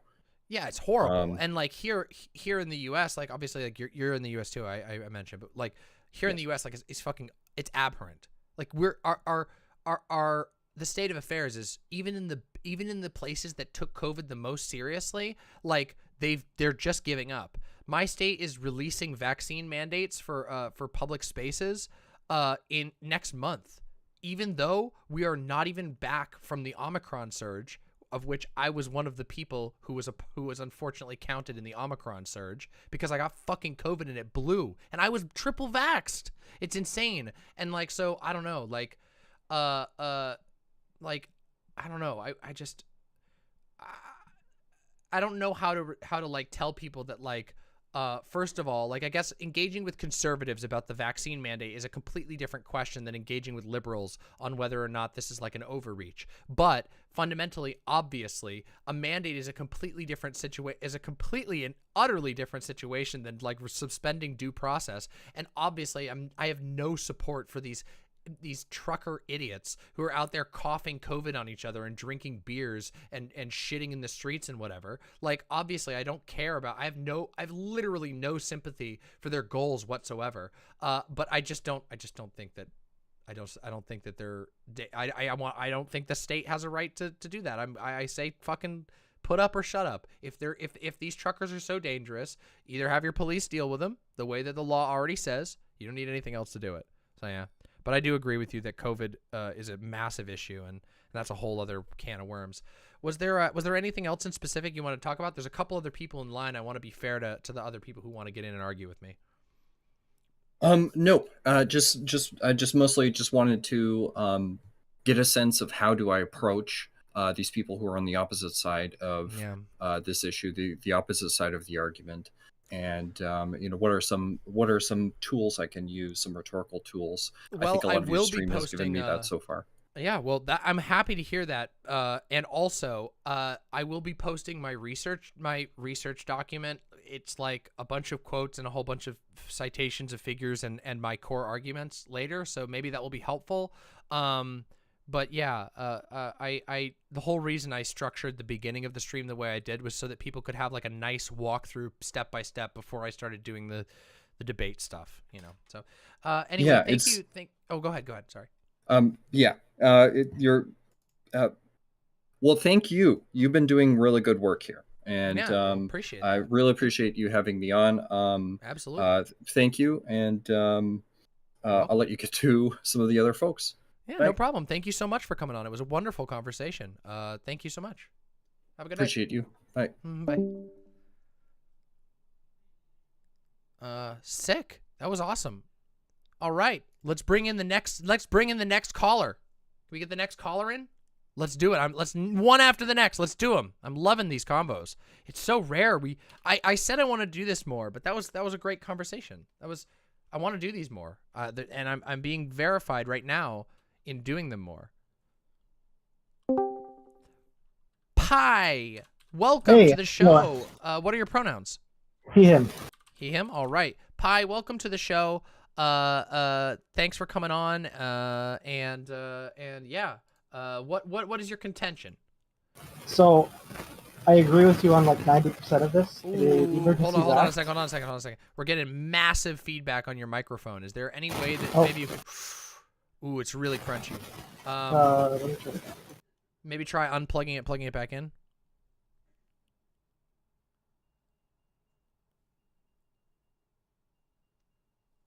Oh, we lost you, I think. How about now? Oh, whoa, much better. Oh, wow, much better. Thank you. There we go. All right, perfect. So yeah. Go ahead. I agree with you on like 90% of like what's going on here. It's Okay. wrong. Like, the Emergencies Act is an overreach of power. Mm-hmm. However, it's like the reason this is happening isn't some sort of power grab like you've been presenting it as. It's basically a failure of all the levels of government before the federal government. And this is constitutionally the only way the feds can actually enforce the law in within the province of Ontario because of the way our constitution is written. Basically, the province has exclusive control of this situation, but the province has a conservative premier and a conservative majority government, and they've basically abdicated all responsibility towards like dealing with this crisis. So the way the feds can actually take control of the situation and have any jurisdiction is to override the premier by invoking this act. And the act gives them way too much power to do it, and there should be a better solution to this. But constitutionally, there currently isn't. I mean, see, that's the thing. I don't buy it. And the reason I don't buy it is because there is always a justification for these types of overreaches. And no, absolutely. I agree like really there always is. They always justify it. And the justification is almost always completely irrelevant, because the truth is there are probably thousands of ways to solve this. This is just the most expedient and also conveniently puts the most power in the federal prime ministership, right? Which that in and of itself is a micro power struggle, because if we're and again, I'm going to play devil's advocate for 1 second here, which is that if the premiers of the province are duly and democratically elected individuals, and they have decided that the trucker convoy is not as big of an issue, or that they want to stand by, that is part of the problem with democracy, obviously. So there's one problem with that. Yeah. This act can only be invoked at the request of a premier. The premier of Ontario has done so. So he wanted the feds to step in, so he wouldn't take the fall with his base for this. Yeah. Damn. I mean, like, this is sucks. A lot more complicated, like constitutionally and whatnot. And I agree, it's an overstep in power. It's a bad one. But it's like a really bad one. And like, yeah, see, that's it's really the thing, bad. But this gives us an opportunity on the left, though. Does it? Because yes, with Trudeau currently has a minority government, and categorically the Bloc Québécois are against this. Like, they will not tolerate any federal overreach, and the Conservatives are raising hell about it right now too. Okay. So the left-wing NDP is actually supporting him in this in order to get the situation dealt with, because the police have abdicated all responsibility. And this is his main concern here. People are losing trust in institutions because the police aren't doing anything. And I mean, in my I'm a opinion, leftist. I don't expect the good. police to do anything. I mean, but yeah, libs people do. should lose trust in I agree. institutions. I Our agree, but institutions this are is failures, and this is a prime example of it. So like, this is the problem that I have, is that like, it's like, okay, so fuck, there's a term for this. There's a term for, okay, have you ever heard of the term regulatory capture? Yep. Okay, so you're familiar with the term regulatory capture.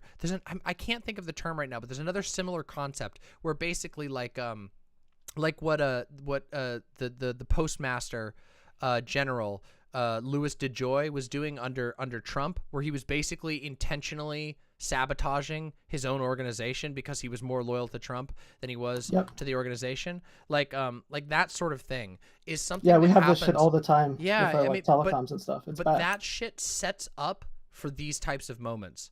They set up it's the institutions and the people who are in the charge of those institutions setting up the institutions so that it always ends up leading to this type of power move. That's my concern. Is like, the institutions are constructed in a way that, damn, look, it says we can't do anything. We just have to take power. But I think there's significant other ways. I genuinely believe that there are a number of other ways that this could be solved. Whether it's through like budgets where they just are like, we're going to cut the budgets of the police departments. Yes, those are provincial responsibilities.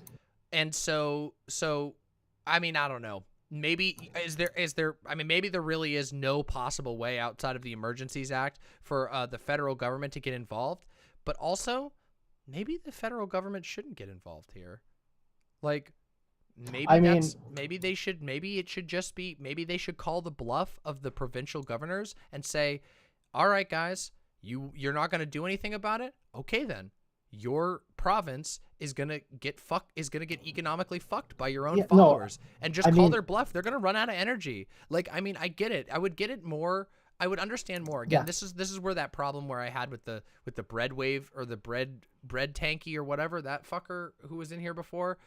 The problem I had with him was, like, he was describing this as a fascist occupation. I'm like, God, it's a truck protest. Like, yes, I recognize there's bad things happening. Every single protest can result in, like, some bad things happening, obviously. But, like, this is a trucker protest. You still have quite a ways to go before we're talking about, like, there's no machine gun nests, there's no fucking embankments, none of this has been done. They're just a trucker protest. So maybe instead of, like, jumping immediately to emergency powers, maybe they should call the bluff of the premier and say, fine then, all right, we'll let these protests go a little bit. Let's see how much, who has more stamina. The federal economy of Canada, or some truckers who are angry about something they read on a Facebook group. I mean, no, like, that would make sense, but optically this looks terrible for the Liberals, and they care about optics a lot. I guess. So they're not going to do that. Yeah, but I mean, if they have an avenue to intervene, they're going to take it. Okay, but then you see though that comes to my position. It's bad that they have that power. No, I agree. This is why I disagree with this is why I don't like the act. Yeah. There should be another method for this. So I mean, what I was saying earlier. That's the thing. Then I think that this is a great opportunity for leftists and libs to say, actually, we shouldn't use the emergency powers here because this isn't really that big of an emergency. If it's not a big enough emergency to suspend due process, then maybe we shouldn't use the Emergency Act at all. And that's what I'm advocating for. That's why I keep saying, like, why are we jumping to this so quickly? And in the case of the Canadian Liberals, who I've mostly been angry at, why so gleefully?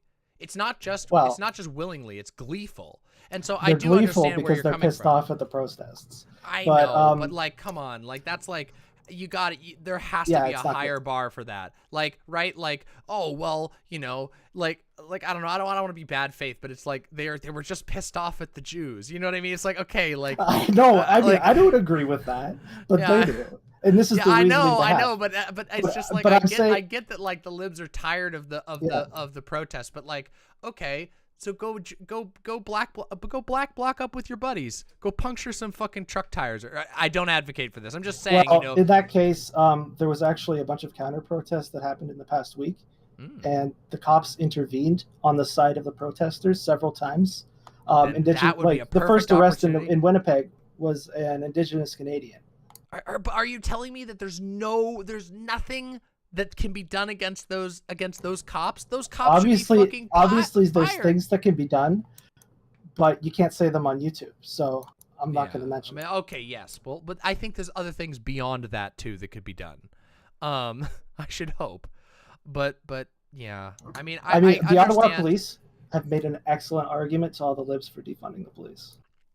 But then look at Trudeau. Trudeau's like, we are going to be using the War Powers Act to empower the people who just fucked this all up. Yeah, because they're fucking scared. Because people are losing faith in the institution of the police because of this.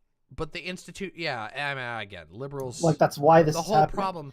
I mean, I don't think that's why this is happening. I think there's a multitude of factors why this is happening. I do think that democratic legitimacy has been deeply undermined. I think that, like, on both sides of the political spectrum, and I'm not entirely, like, I'm not 100% opposed with the legitimacy of democracy being challenged in the minds of many people. Unfortunately, for many people, it's being challenged, and their answer is, we need a fascist strongman. And that's bad. So the opportunity for the left here is the opposition. Most of it's opposed, and the NDP are tentatively backing this. Mm-hmm. They should be using this after the fact, because obviously it's already going through, to hammer the federal government on the use of these emergency powers and whatever they used. And, like, obviously freezing bank accounts without a due process is a huge overstep. and they should be leveraging that.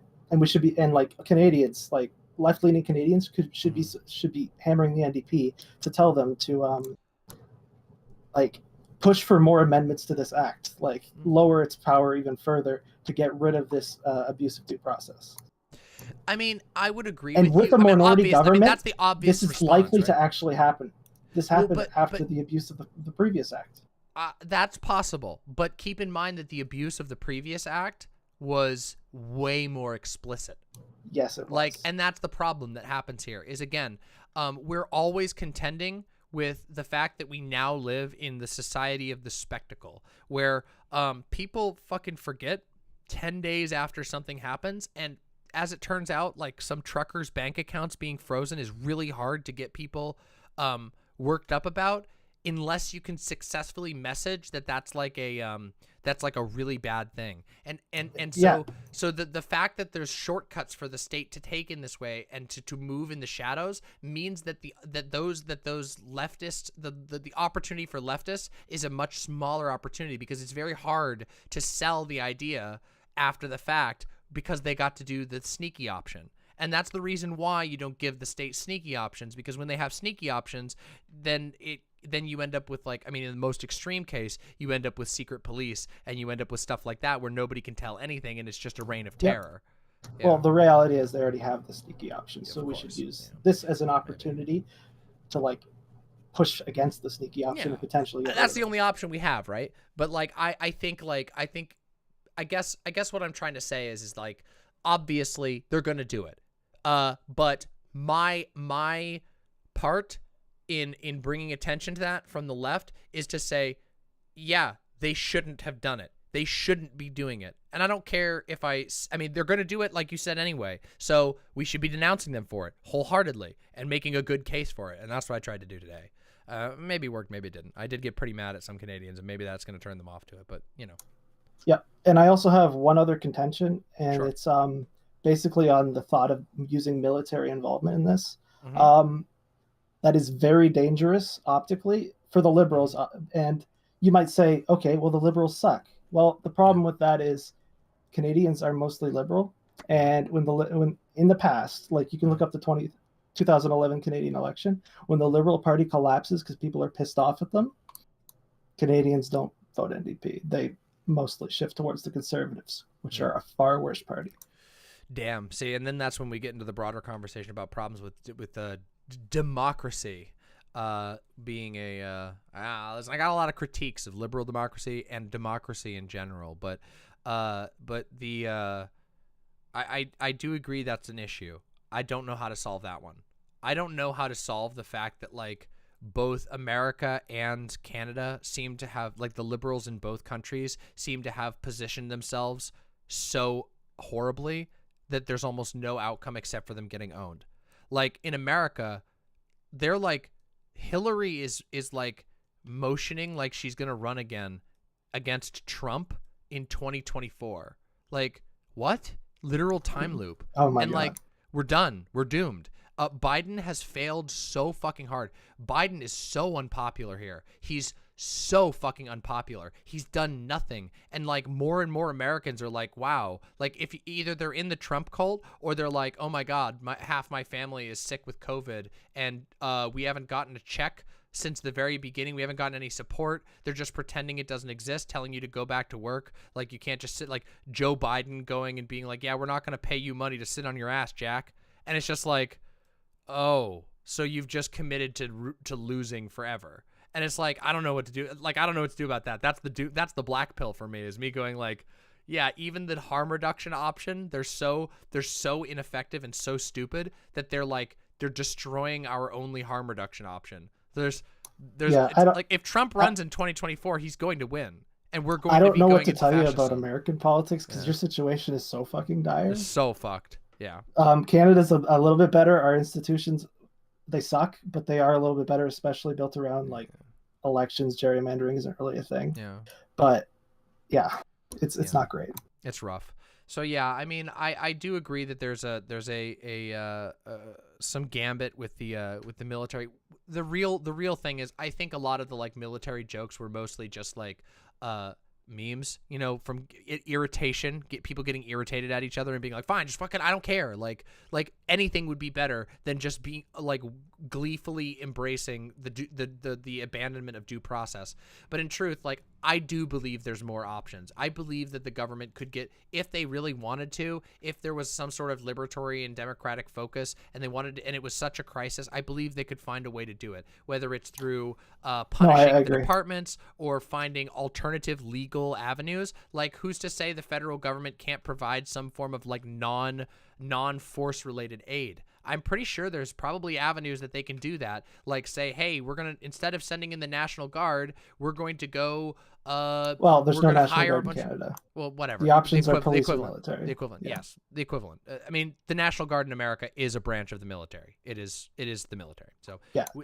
It's just we have a special name for the military that stays at home, but it is literally a branch of the actual military. So, but anyway, yeah, regardless. The point is, like sending in military is not the ideal, but nor is due process. Realistically, what should be happening is they should probably call the bluff of the premiers. They should probably call the bluff of the protesters, because I mean, they already clear. I mean, the protesters on the what's it called? Oh my God, I'm blanking on the name. The bridge. Prosperity Bridge? Ambassador Bridge. Ambassador, I keep thinking it's Prosperity Bridge. I think it's because there's a Prosperity Gate. There's a Peace Bridge too. Peace Bridge. That's the one that's near me. That's the one I keep thinking of. Yeah, I live in Seattle, so but yeah, the Ambassador Bridge is like, they already cleared it. That was the worst one. I think that they can outweight the rest of these fucking protests. I think they have the reserve to be able to do that. And the reality is, these guys are gonna get bored. These guys are motivated mostly by like, they were the same people who are mad about this right now are the people who are freaking out about Mr. Potato Head 2 weeks ago. Like, these guys don't exactly have the like. I want to push back on this slightly. There are basically two groups to this convoy. Okay. There are the people you're talking about who are, and this is the bulk of them, are basically yahoos. They don't know what they're fucking talking about, and they will eventually drift away.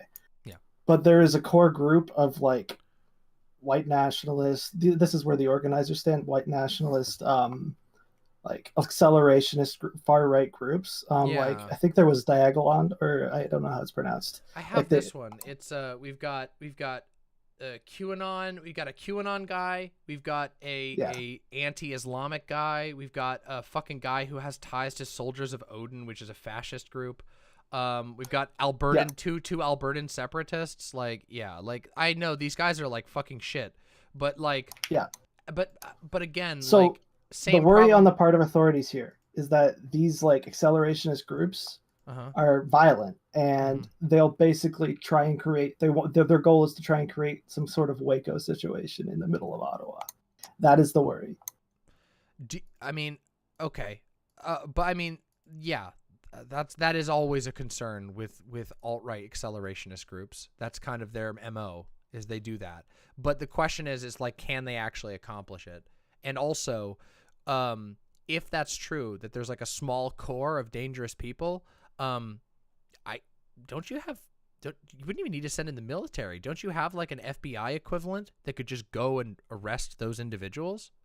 Do you not have like a, like, cause like here, well, specifically with Waco, it was the FBI. It wasn't the military that went in at Waco. It was an FBI siege. So that was not like, they didn't call in the military. It was just the FBI and FBI tactical division. And my hope would be, and I wish they had tried to take that approach. Yeah, I feel like that's the obvious approach, right? If there's guys who are like ready to fucking arm up, those guys should be pretty obvious to pick out of the crowd, arrest those guys when they do a crime, and then call it good. Like, sure, the protests are bad, but like, as we've all admitted, and as we saw even with January 6th, the vast majority of the people involved are fucking dopey yahoos who fall over and their pants fall down. And like those guys, you guys, like those types of people can be waited out. You let them cool down. And then, so if there's a couple of like, if there's a core of the fascies, well, then that's easy to arrest those guys, right? Like, I don't know. Well, it not just while they feels have like, the shield of the larger group. yeah. It's So a lot harder then you then. starve out the And larger that group, or- larger group has like brought children to this. Like, Well, and that's people are but worried. that's especially. But see, that's the other thing too. Which, if you go back to Waco, part of the problem with Waco was, yes, there were children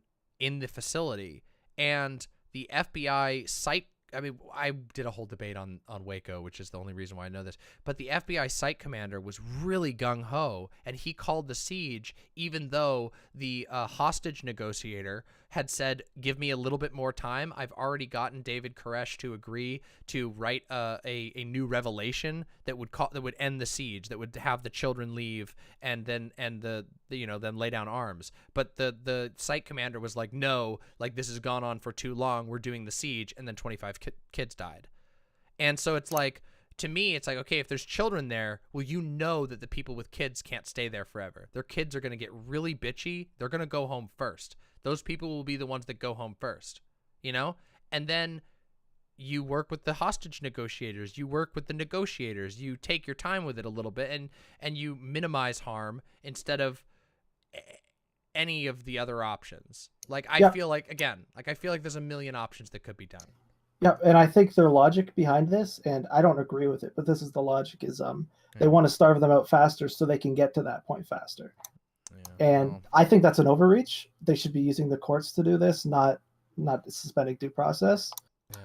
Well, because I mean, you know inevitably that some of the people who are going to get hit there are totally going to be innocent. Happened the first time, it's going to happen again. How many people are going to have, like, their lives ruined even though they didn't really do anything wrong? Like, I don't know. I just know that, like, Now, even if their lives are ruined unjustifiably, supposedly, this the act has measures to where they can seek redress. Like, any violations of the charter have to be compensated for afterwards. I know, but we'll see. It's on you. But it's on you to pursue it. Yeah. And if you're a poor motherfucker who just had their assets stolen, you're gonna sue the government. You really going to be able to bring a case against the government? Sure, you probably have a right to seek restitution, but you probably have to do the footwork. You have to got to find your lawyer. You got to bring the case. You got to sit through the years of getting stymied. Like, again, I recognize that, like, some of these provisions are things that people, like, they're like, oh, well, there's a provision for this and a provision for that. But the government knows that it's easier to deal with, it's still easier to deal with it after the fact. Yeah, of course it is. Go through the process in the first place. Yeah. And also, there's nothing to say, like, the damage that's done in the meantime. Like, I don't know. I would prefer to, if I was in the case of the October crisis and I was I can put myself in the circumstance of being a Quebecois artist and being really fucking pissed off at the government and going to a protest and then, oh shit, I haven't done anything criminal, but I just spent a month and a half in jail, and now my mental health and my physical health is completely fucked. I've been beaten 16 times, and sure, I might get a settlement from the state for $50,000. Well, with that, my life is nothing. What's that? Fuck. With that one, you got nothing. Yeah, you get nothing. This one's better, not by much, but yeah. Yeah, and we can make it even better. That's like what I would push the left to work on now. Like, yeah, I think there's going to be an inquiry on out, this. It's required, and the opposition is gnashing their teeth. They want blood because this is an easy way to dig in at the liberals. So there's a good chance reforms to this act and suspensions of due process could be made. And I hope the fucking NDP push for it. Yeah, well, we can hope. I mean, you got a couple of good characters in the NDP, so yeah, so we can hope for it. Pi, thank you so much for coming on. We got a couple other callers who want to come on. Thank you for airing your disagreements, and honestly, what a great conversation. Fuck, that was sick. So thank you very much. Was there any other memes you wanted to hit me with before you go? Canadians donate to Fair Vote. There's a chance it could work out. I know they're doing a charter challenge actually, so it wouldn't even have to be law. The Supreme Court of Canada could reject our current voting system and force the government to pass a better one. Hopefully, this would be great, but who knows? For it, we can hope. Yeah. Well, holy shit. All right. What the fuck was that? All right. All right. Thank you so much for coming on. I'm gonna look out my window real quick. Have a great night. Thank you so much. Yeah, you too. Give me just a second, everybody. What the fuck?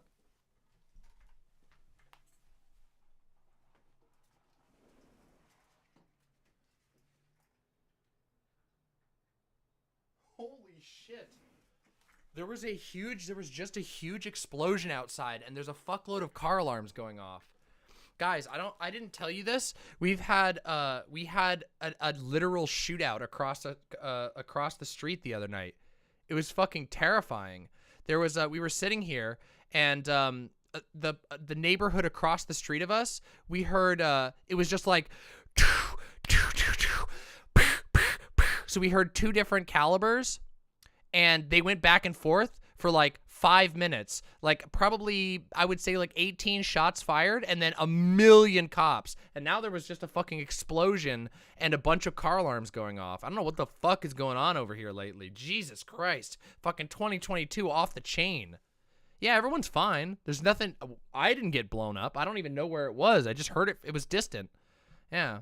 I'm sure. I know. Like, I've talked about it. Like, I know that, like, it's not completely uncommon. I mean, it's just uncommon here. Yeah, I don't know. It could be a transformer, but it was loud. Are you in a gang-heavy area? No, not really. Although everywhere is a little bit high tension these days. Cause, yeah. When you move, will it be to a safer environment? Yeah, we're moving. We're actually. Well, our goal is to move a little bit out of the city. So yeah. Yeah, it's spooky. Anyway, all right. Let's bring another caller in. Can we get another caller in?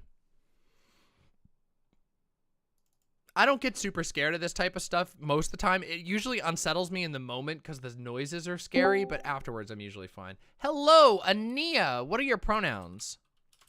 It's and she, her. All right. All right. Hell yeah, based.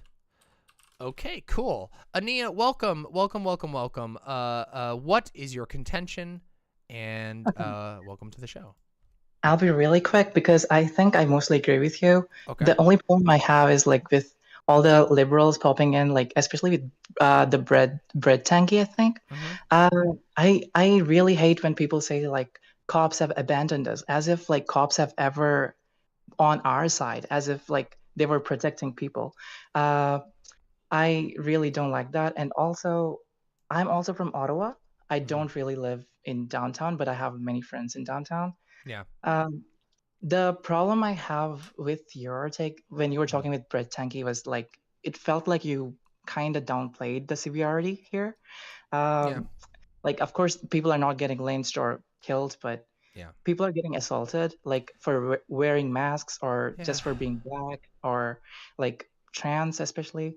So I just like I dislike the way you put as if it's just a bunch of drunk people doing stuff. That's when you were fair. talking. I was probably a little bit too cavalier in my downplaying. But like the point that I'm trying to say, the point that's like the comparisons that were being made by BreadTankie was he was comparing this to the Weimar Republic. Like I feel like that's so insane. Like there was an active plan to exterminate Jewish people.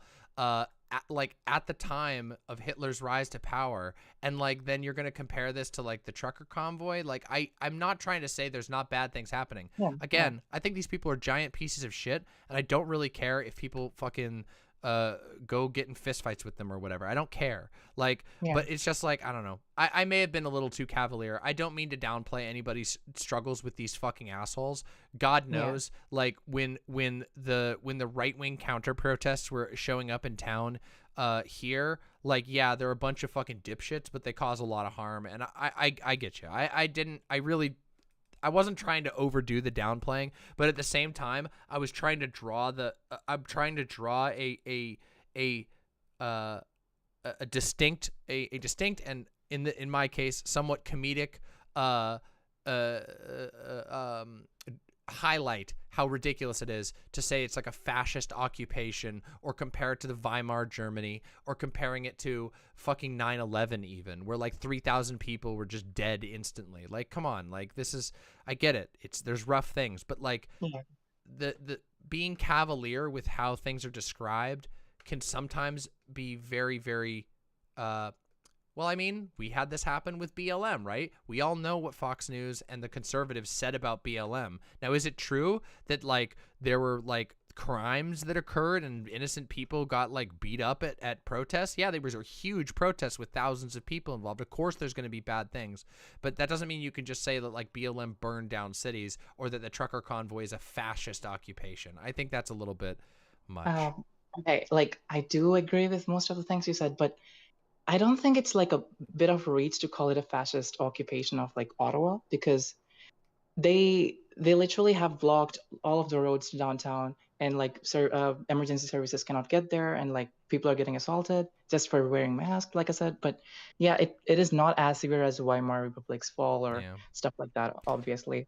Well, really I think... apologize if I was overly hyperbolic. My goal was to avoid downplaying it as much as possible. But in the heat of this debate with this asshole, I probably did go a little too far, and that is not my goal because I fucking hate these people. Okay, thank you for saying that. That's yeah, no honestly... problem. No, And, I don't want to like, I'm not gonna be a fucking stubborn asshole about it. I was arguing with a dickwad, and I was being a bit of a dick myself. Like, I gotta own that. Yeah, I honestly don't think BreadTankie is even like leftist. I just think they're just a basic liberal, like conservative leaning person.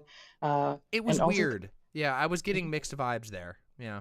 and coming to counter protests, the problem here in Ottawa seems like people are mostly liberals, like entitled ones, because everyone's like a government worker. So they just think cops will protect them. So like even during the first counter protest, people were cheering for cops for just doing their job and like making sure that the right-wing people are not entering the space where counter protesters are. And also like recently there's been another convoy planned, which was called Blue Collar Convoy, where they were just going around the city. So there was a counter protest from like morning till evening. We stopped them completely, like blocked them. Yeah. But even then, like the cops were there, but they were on the convoy side, and they had drones like deployed to do surveillance on counter protesters. Terrifying.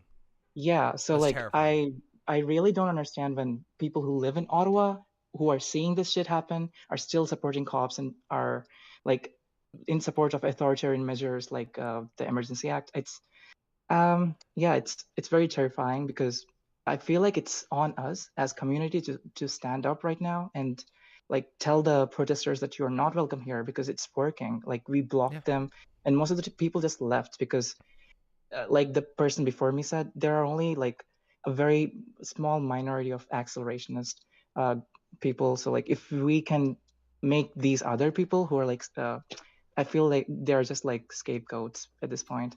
I mean, that's how these things work, right? There's always rings of involvement. There's always like the artists and the cultural commentators and the media people who go around, you know, they're just there to get interviews. They're there to, you know, play music and show off their shit. Then there's like the kind of serious people, the like uncles who are like, "Oh yeah, I'm at a protest. Feels good to be alive again."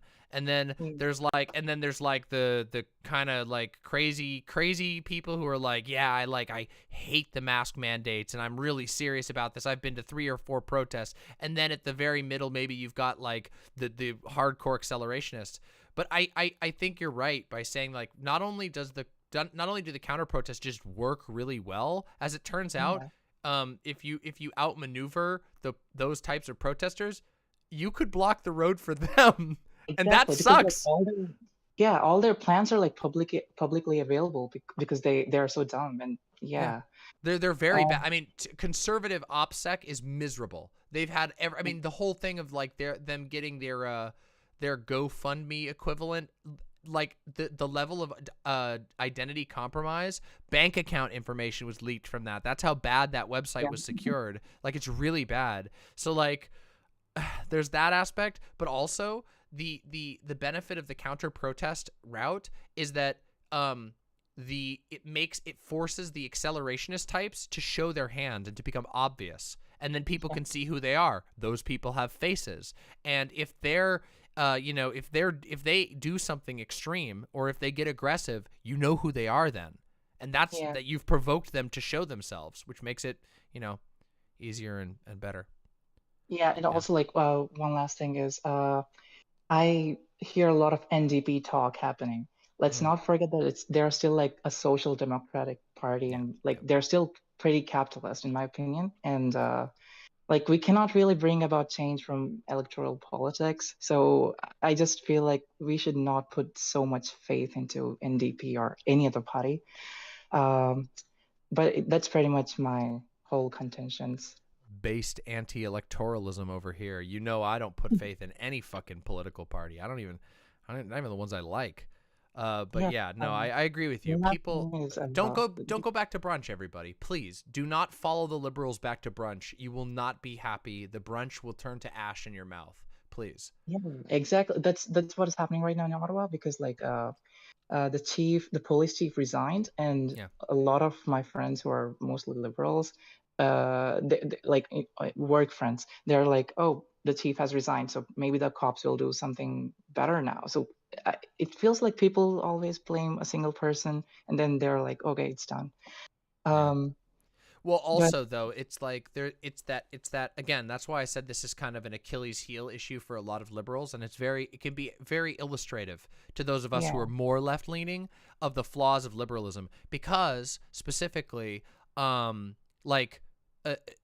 liberals they have not developed any sort of critique of the state. Ultimately, liberals are just like, well, I like the state, but with somebody I like in charge of it. And they don't realize that there are structural problems with the issue of states, with the way that states enact violence. And so, you know, issues like this, I think, can be very illustrative in challenging, in getting lefties to realize some of the core problems with the ideology of liberalism, but also in giving us an opportunity to challenge liberals and point out, look, you're laying down and you're expecting the people who are harming you to help you. The police are siding with those protesters. You should recognize that this could happen for a number of reasons in the future as well, and that these police forces are not structured in a way that benefit you, if that makes sense.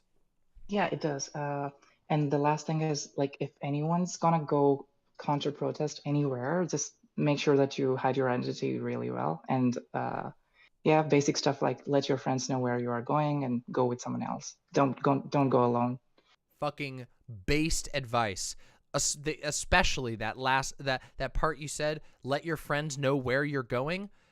Earlier I read out of that article that from talking about the October crisis, that line where it said, to the friends and family of many of these protesters, it was as if they had simply disappeared.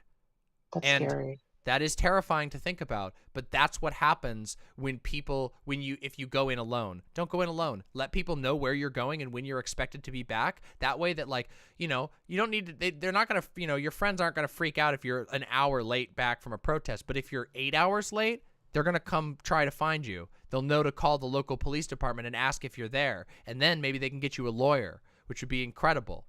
You know, like that can make the difference between spending a night in jail and spending a week in jail, which, just so you know, jails suck. Jails are like every single fucking incarcerated person will tell you, jails are worse than prison, because prisons are built for for people staying there a long time. Jails are nightmares. You're kept in temporary cells. You're treated like absolute shit. So yeah. Yeah, thanks for having me on. Hey, Aneeya, thank you so much. What a great fucking conversation and good advice. Yeah, I'm really anxious, so like, sorry if I sounded a bit off. You didn't at all. You were super, super coherent. Your points were very clear and concise. Thank you so much for a wonderful conversation. Thank you. Take care. Yeah, have a great night. All right, we're doing one last call. Last caller. Last caller, then we got to do the DramaMama, everybody. We got to wake back up for the DramaMama. We've been enjoying some conversations. One last call, and then we got to do the DramaMama, because fuck. Hello, Xerox. Hi. What are your pronouns? Any all. All right, based. All right. Well, welcome to the show. What's that? Pretty recent change, actually, and I kind of have you to thank partially for making me realize. Oh, well, I'm happy to have helped. I'm happy to be a catalyst. It's kind of one of the things I can do. Is I can share some cool information, get people to think. So, what was your contention? You wanna jump right into it? Yeah, so a lot of what I was going to say has been said already. Okay. So this might end up being fairly brief. Okay. And That's I fine. don't really, that definitely wasn't going to be spicy either way, I don't think. That's all right. So generally, also fair warning, my sleep schedule has been kind of messed up, so I haven't been able to do as much research into all this as I'd like to, so I'm a bit That's okay. behind on this stuff. No, that's fine. Just shoot your questions. All good. So basically, I'm torn on this whole thing because, like, I definitely am extremely concerned with the precedent that this sets. Yeah. But I also kind of understand why they would want to do this, and I'm a little bit more hopeful about institutions than a lot of people are. I understand being jaded and cynical, and I think that that's a good thing to be in general. But I still personally am hopeful about stuff, even in some cases when I know I shouldn't be. Well, my critiques of institutions are a little bit less about cynicality and jadedness, though there's definitely some of that. I mean, I would say that my initial my initial behavior or attitudes towards my initial attitude towards institutions was very much informed by like a lot of anger at like my experience in living through a natural disaster and having just the state completely fail to be able to help us at all or do anything about the people who caused it. And so like that was that. But at this point, I've sort of broadened my critique over the course of years, and I've sort of gone back and forth. And I would say that like I think a lot of the problems with institutions is that they often create the very problems that they claim to solve, and that necessitates their existence into the future. So basically, an institution that and also that institutions also serve greater purposes. So, for example, a great example of this is like the institution of psychiatry. Psychiatry is as an institution, not as like the science, but as like the institution of approved psychiatry that is backed by the state, etc. That like one of the things that they focus on is not about human wellness, but rather about that they define wellness as being able to work a job, which means that your psychiatric institution is an institution that's ultimately about transforming people who are unwell into good workers, not actually solving their problems or quarantining those who can't become good workers so that they don't become a burden to the state.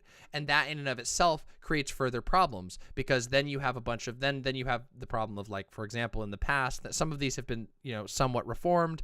Some of them have been partially reformed. Some of them haven't been touched at all. In the past, of course, you would have things like asylums where people would be locked in, and their mental health would get worse and worse. And if it was even possible for them to recover, now it isn't.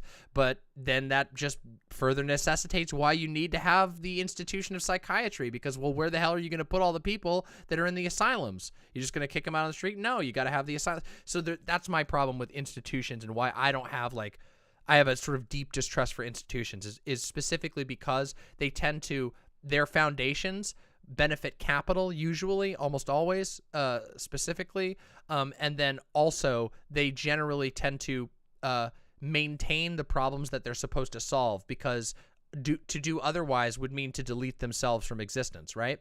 Like if psychiatry was able to solve the problem of mental health and the problem of mental health, but was able to make people feel better, well, then you wouldn't need it anymore. But they can't do that. And that's not their goal. Their goal isn't to make people happier. Their goal is to make people productive or to quarantine those who aren't productive. So, yeah, that was a bit of a tangent. I apologize. You couldn't see it, but I was nodding along and thinking to my personal experiences the whole time. Yeah, it's an unfortunate. I've been waiting recently to try and get on some better medication with my psychiatrist, but unfortunately, it's so hard. Mental health in the I U.S. actually try some proper ADHD meds, but unfortunately, I haven't had a meeting with my psychiatrist since I realized I have ADHD. Yeah. Best of luck. It is navigating mental health like institutions in the United States is so I am fucking Canadian, difficult. I'll Oh, okay. which Well, makes it a little bit better. Little easier. You've at least know Yeah. that you've got the coverage. Yeah, thank God.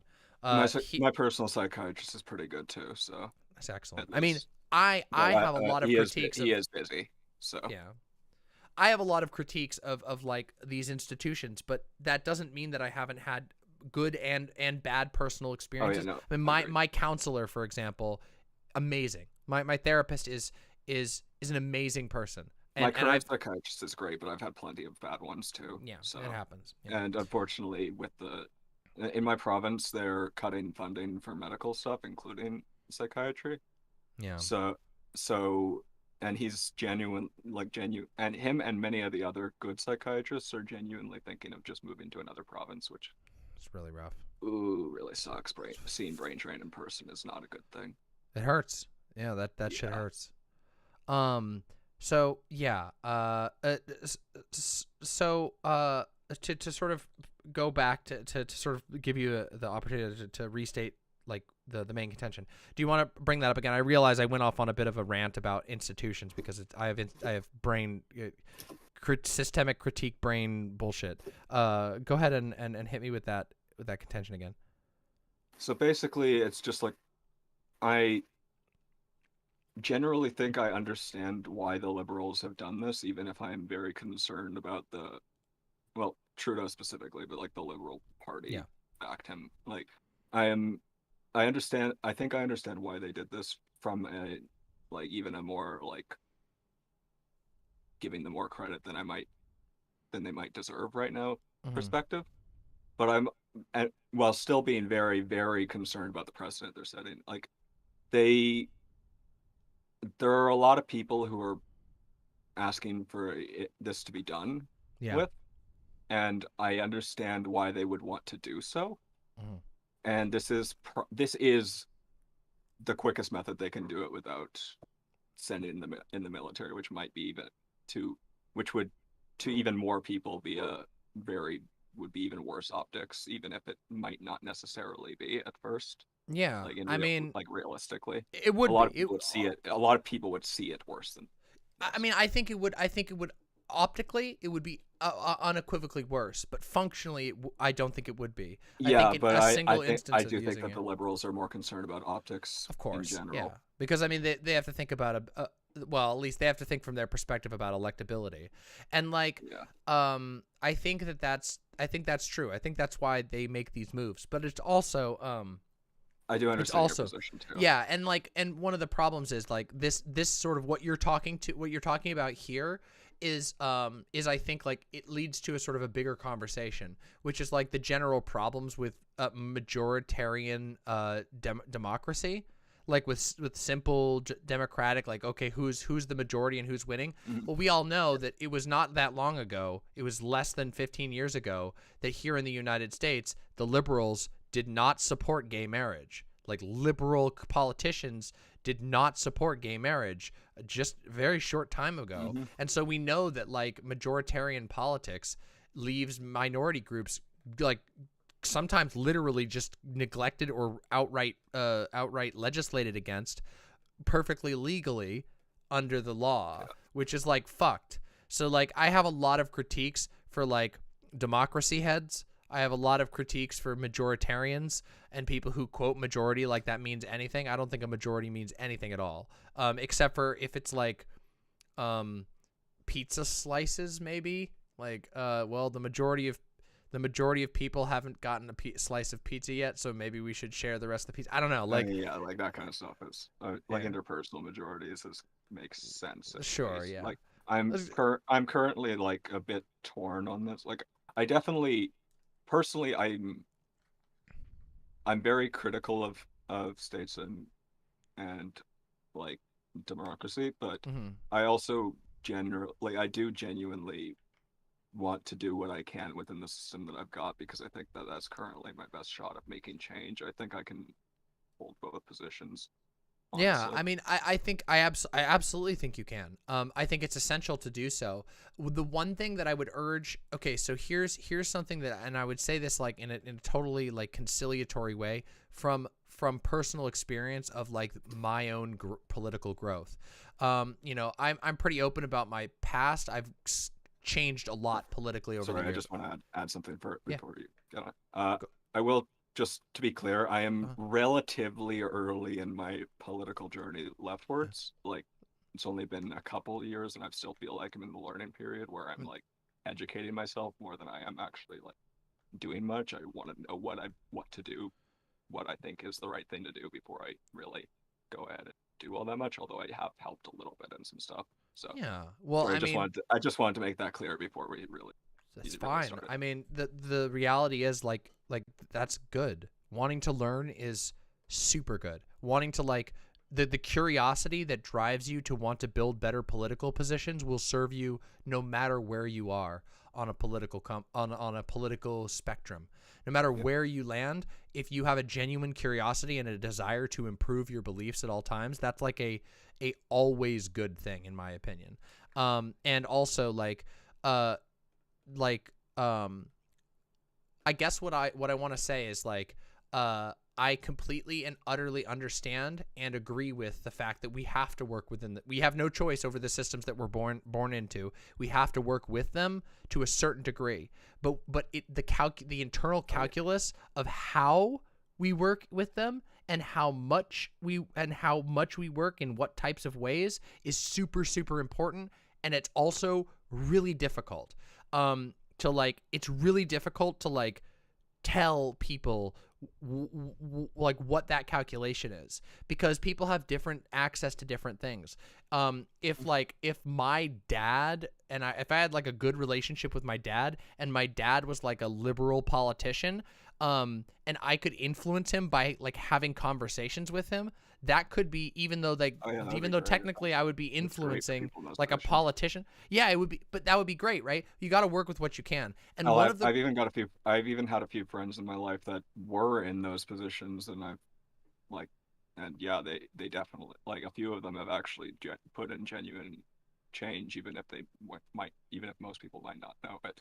Yeah, and I mean, also, I think though is that like what I guess what I'm trying to get at is that like to be the one thing to be careful of, and this is just a very open thing to be aware of in your mind, is like be careful of the ways in which electoral systems attempt to diffuse actual political power, because that is one of the biggest things that I've come to learn, and I've grown a lot, specifically by being challenged personally. Even earlier on in my streaming career, I was a lot more focused on electoral politics. Even though I was critical of electoral approaches, I still spent a lot of time talking about and thinking about and advocating different electoral solutions. And as time went on, people who are, in my opinion, smarter and more politically informed than me challenged me to think about how those electoral systems might be sort of encouraging me to waste a lot of time on them for their own political gain. And I think that's one of the problems with a lot of electoral solutions, is that the type of liberal democracies that we live in, change of any type is extremely time consuming, sometimes to a degree that is literally like a life could be wasted. And I think that we should be willing to think about and say, nah, this isn't worth my time. Because a lot of times it's not going to be worth your time. And so I guess what I'm trying to advocate for is I want to encourage every individual that I talk to and that I make contact with through my channel to like think about that, to like be critical and be careful and cautious about how much encouragement you're going to get to participate in electoral systems that are ultimately a cul-de-sac where you put a lot of energy in and nothing comes back out. And that's not to say all electoral struggles are like that. I think that people put effort, a fair amount of effort into having Biden be in office over Trump. I think that was advantageous. But like right now, I would be generally very, very reluctant to advocate people spend next to any time thinking about or talking about electoral politics, because the situation is so bad elsewhere that there is so much politics to be done that has nothing to do with voting. Yeah, There's I so generally much. only talk about that stuff specifically around the voting season because that's when it's going to be the most relevant. Yeah, and honestly, that's valid. These machines are like huge.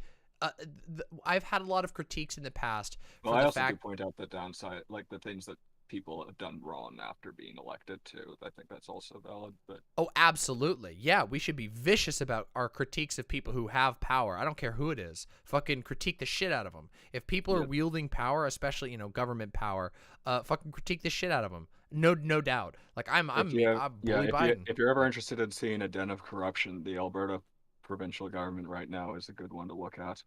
Yeah, I can imagine. Actually, it's funny. Doe and I were looking into. We were reading about Alberta's government. Hasn't Alberta had like the same, like they had like the same party won every for single nearly year a for like century. Yeah, it was like fucking 50 We plus finally years. we got some like semi-social democratic libs in power, which was like not perfect obviously, but like definitely a huge improvement. And then the borderline fascist and the more the like less fashy conservatives, obviously there's always some bad stuff in there if they're conservatives, but like they as far as conservatives go, they weren't the worst. They merged. I love that. And the bad will of what the Social Democrats inherited from the conservatives led them to being elected twice. No, actually, I think it's only been once so far. They haven't had a second term. They're incredibly unpopular right now, at the very least, thankfully. But a significant portion of our tax dollars have gone towards a propaganda machine, literally called the War Room. Jesus Christ. That's how bad it's gotten. Again, like we were looking and we were just like, holy fuck, like a nearly a century of a single party control of a province. That is like, I mean, now that exists in America, of course. There are states that are just red states. They're so red, they're never going to be anything but red. But like still, part of the problem is that we were to think about. doing very, very well for ourselves because of our oil. So there wasn't really a huge incentive for the population. Like for a very long time, we were one of the richest provinces in the country. Yeah. Because of the oil, and so the people generally voted to keep the status quo because it was working. Yeah. But which is a common outcome. Yeah. It's understandable at the very least. I'll say that much. Oh yeah, it makes sense. I mean, that's the whole thing. Like when you live in a system that's built entirely around the economy and the economy is doing well, everybody's happy. Everybody's happy when the money's flowing. Yeah. The fact that we got so rich off of oil and now it's starting to fail, especially since we've got some of the least efficient oil in the world. It's just sheer numbers. That's why we weren't managed to do so well. It's a very inefficient method of getting it. Yeah. But the way that oil is like has twisted it, like the oil industry has our provincial government wrapped around its fingers, has caused so many domino falls into making us one of the worst provinces in the country in terms of electoral politics. Well, I wish you the best of luck. That is a difficult struggle. I know here in America, I have a bit of a people ask me what should I do if I live in a red state, and I always tell people get the fuck out of the red state, because if you can't change, that nobody would tell you to try and change your abusive boyfriend. You know what I mean? I can change him. You gotta be careful. Unfortunately, I have a love for paleontology, and this is one of the best places in the world for that. Hey, look, no hate there. I understand not everybody can do that, but that's always my first recommendation, because it is taxing. I'm also privileged enough to be not visibly queer or anything. Yeah. So, well, and regardless, all solidarity with you, visible or not. And I definitely solidarity. Yeah, but yeah. Well, Xerox, it's been wonderful speaking with you. I got to do my DramaMama now. But I really appreciate you.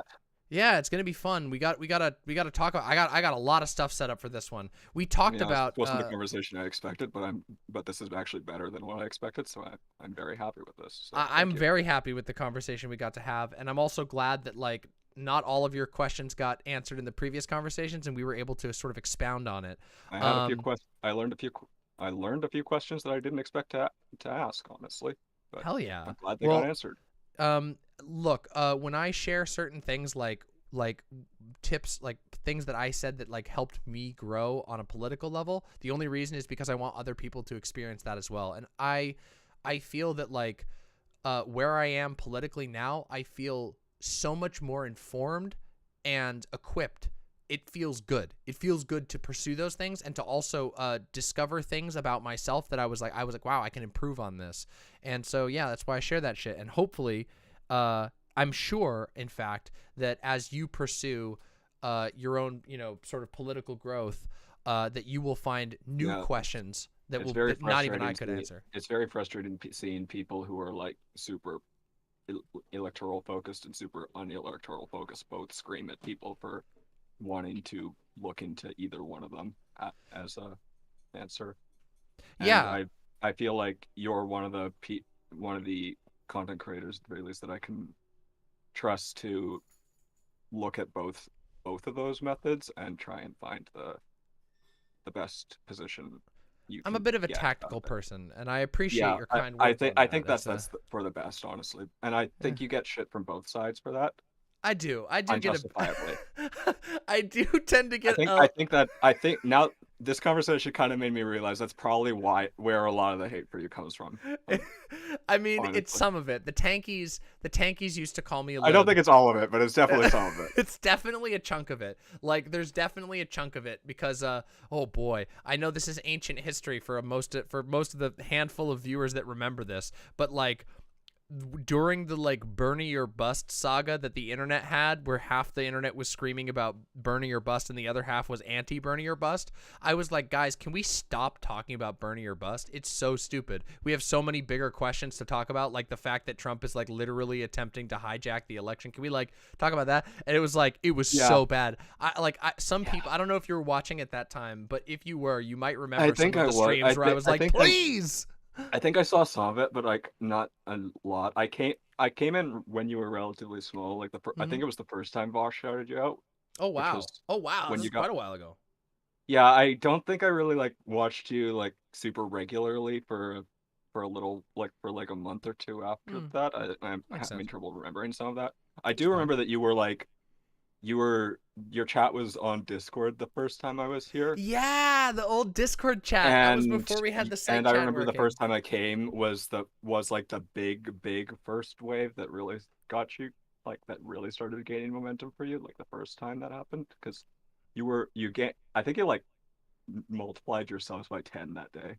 Yeah. The day that I got the first like Vaush shout out. Yeah, it was huge. Yeah, it was at least the first Vaush shout out I saw. I'll always appreciate I think it was that the support. first one. Yeah, it was super helpful. It was really nice of Vermin and Vaush to shout me out like that. It really did. Like, I mean, seriously. I'm glad they did. I'm glad they did for various reasons. And likewise, obviously, I'm a little biased on wanting to be shouted out because of my work. But like, I met so many people. You helped me set up on a journey for my self discovery. So I will definitely always appreciate you for that. Well, hey, I appreciate you, and I wish you the best. I'm extremely happy that my words and my little silliness that I create here is able to disseminate some good information. I'm still on a journey in both self-discovery and politics, and likewise, I'm not sure where I'll end up, or even if I'll end up anywhere. Hey, there is to be a little bit of a to reach into the dough zone and steal a little bit from Deleuze. It's all about becoming. There is no end or beginning. It is all a process of becoming. Xerox, thank you so much. I don't even care if I don't find any identity. If I just stay how I am, that's fine. Hey, identity is for your use. Anyways, that's what it's about. I don't want to keep rambling like this, so you're fine. This has been a wonderful conversation. I do want to continue. I do get it. We were supposed to end a little while ago, so it's all good. No stress. and I'm very happy to talk with you. Xerox, thank you so much for coming on. Very pleasant conversation. I hope you have a wonderful night. And thank you so much for coming on. Bye. All right, everybody. So we got to do a DramaMama, everybody. You all ready to do a DramaMama? I know, right? It's like, wait, what? At 5.5 hours, we got more shit to do? You know, I always bring so much to the table. And then afterwards, if I have the energy, we'll do Death Stranding. If not, I will do a Death Stranding stream the next stream that I do. Because I did not expect to do, I was planning originally to do just the DramaMama today, but then all of the trucker convoy stuff happened, and I have also promised that I want to do more call-ins and more debates, and it's been great memes. So, I'm going to go to the bathroom. I'm going to play the bathroom song. I want you all to go like the stream, subscribe, etc., blah, blah, blah. The cool things that cool people do.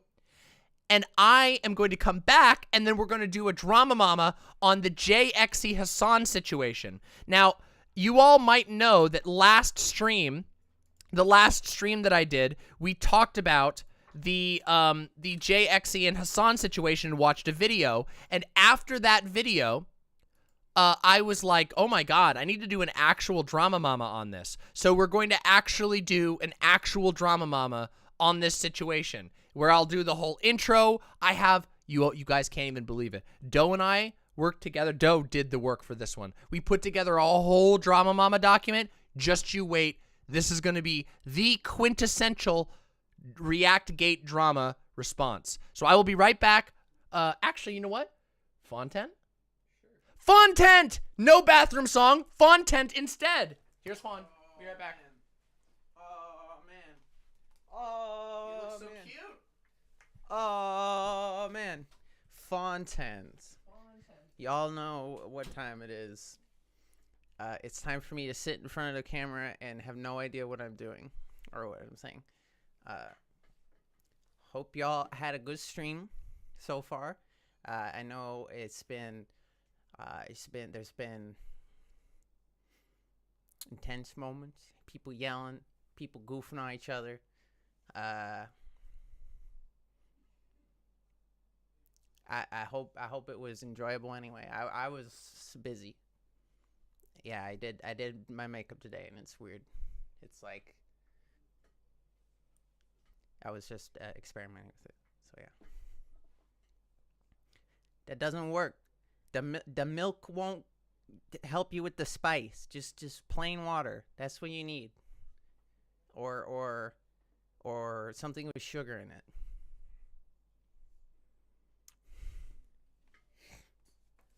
What do you mean? I'm not a flapper. Just because I like polka dots and my hair is a specific length. But I get it. I'm not telling you not to call me that. Water makes it worse. No. No. I don't want the hat.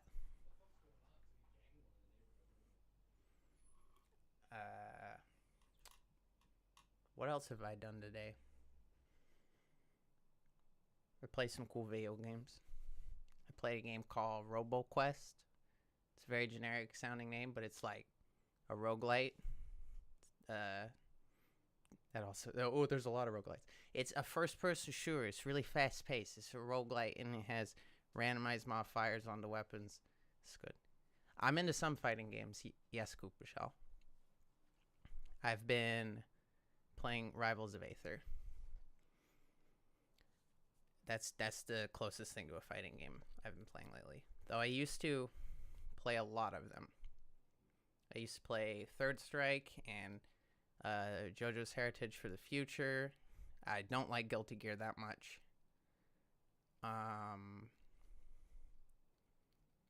Played a lot of Street Fighter in general, but I don't really like the series anymore. Street Fighter 5 dropped the ball, but everyone who's played the game knows that.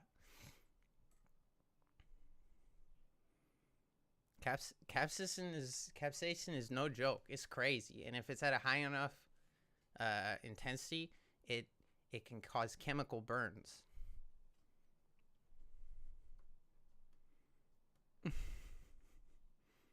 My main in Rivals of Aether?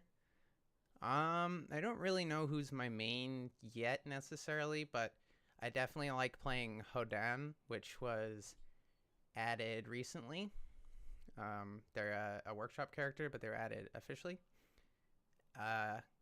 Brawlhalla is alright. I played it a lot, but I'm not good with playing PvP games nowadays. It's too much anxiety for me a lot.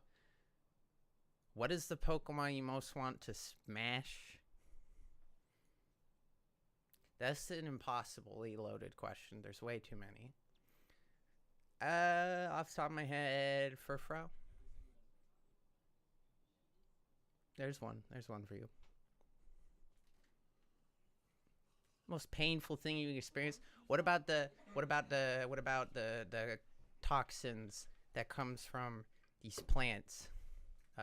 Oh yeah, those where things. it's similar to capsaicin, and it can be measured on the Scoville scale, but it will sear your skin because it's so. That crazy Australian plant that like fucks you up forever. Yeah.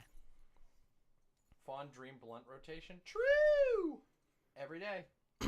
Furfrauosi. Yes.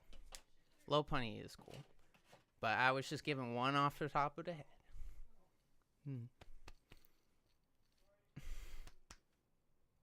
Hi. Ready? Yeah, you ready? Ready? I gotta do DramaMama. DramaMama time. I gotta do DramaMama. Anyway, hope you have fun with the Fauntent. Like, subscribe, donate to Mama to get these good coverages. Thank Doe for his work on stuff. Have a good time. I love you, Fawn. I love you too. All right, everybody, are you ready? It's time. You want to shut the door? It's time. It's time, everybody. I've gotten my drinks. I've gone to the bathroom. We've gotten the Canadian rage out of our the rage at the Canada out of our system. We have sorted out our differences with the Canadian Liberals. Liberalism has been solved once and for all. And now it's time for the real politics. What the fuck is going on Twitch with the React community? The real content that you're all here for. All right, as always, we always need to open the DramaMama segment with the DramaMama theme song. So let us enjoy Dan Starlight's eternal classic, the DramaMama theme song.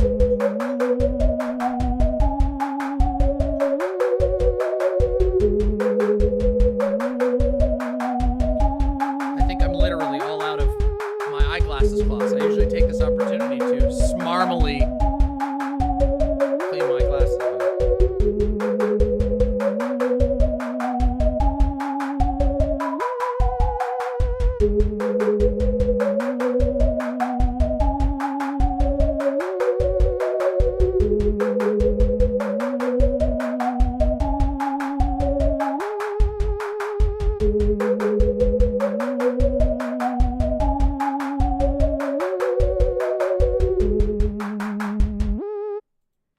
Hell yeah. My lovely, lovely imps. Welcome to DramaMama, the part of the show where we investigate together a drama.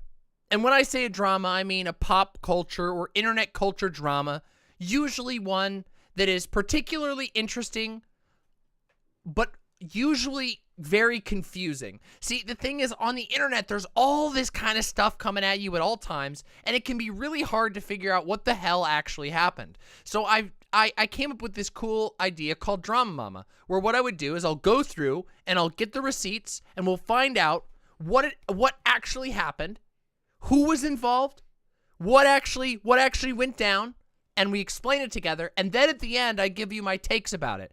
Now, at the end of the day, this is a drama show, so I can only be so serious during a DramaMama. However, I do generally try to be as impartial as possible in establishing the narrative of the drama, what actually happened.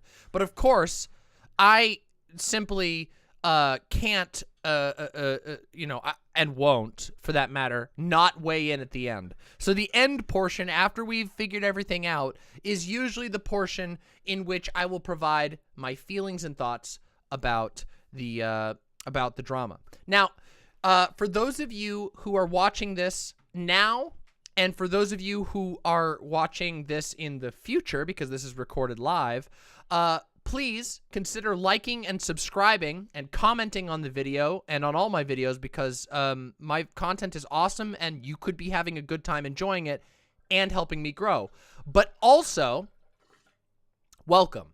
And we're going to be talking today about the Exci Hasan beef and what is larger known as ReactGate. There's also some other interesting characters who have been tangentially involved in this, including a tiny content creator by the name of Critical, okay? He's, like, you may have never heard of him, but I'm telling you, his shit's good, okay? So, yeah, there's a lot to talk about. On Friday, we actually watched we actually reacted live to Exci's recent video. We will not be rewatching that video today. However, I will be referencing it and providing links to that video for people who are interested. On Friday, I reacted to the video, and then I said, damn, I think I actually need to do a DramaMama video about this, because I think there's some stuff that needs to be said and established. And yeah, so that's what we're here to do today. Now, one of the things that's been so frustrating about this beef,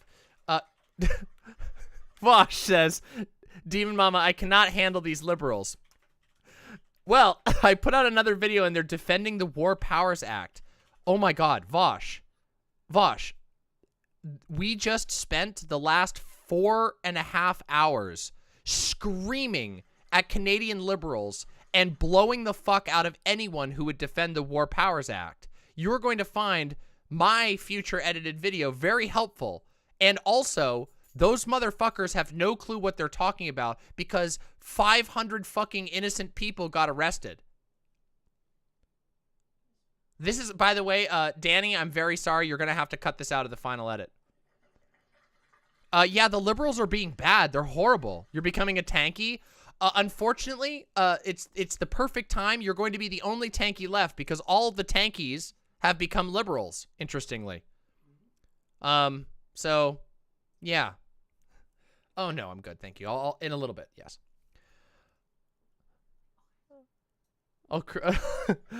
No, I'll leave. No, don't. Please. It's all good. More than happy to have you here, and I completely understand your frustrations. We actually had a debate with a guy named BreadTankie, who was a complete and utter liberal. Believe it or not, what a surprise that the tankie turned into a liberal overnight. But yeah, fuck. It's messy. Where are you getting drunk off stream? Holy shit. How do I express, like, the frustrations that we had? Basically everything that all of the Canadian liberals have been saying on Twitter is a lie, and we just proved that in this stream. Yeah, now we're about to do some drama between Hasan and Exci, but which won't have much to do with liberals at all, which is probably good for our mental health, to be completely honest. I'm French Canadian. Is she done shitting on my people? Hey, to be fair, I didn't shit on the French Canadians. I shitted on the federal Canadians. I know that's probably not much of a consolation prize. Shitted? Shat? What's this? What have you sent me? Mr. Electric, kill him! What the hell? Why did you send this, Doe? Kill him! Kill him! The best moment of the best moment of tonight was when I got to unironically use this following sound effect you're all gonna hear, because it's so great. Oh my God! He admitted it!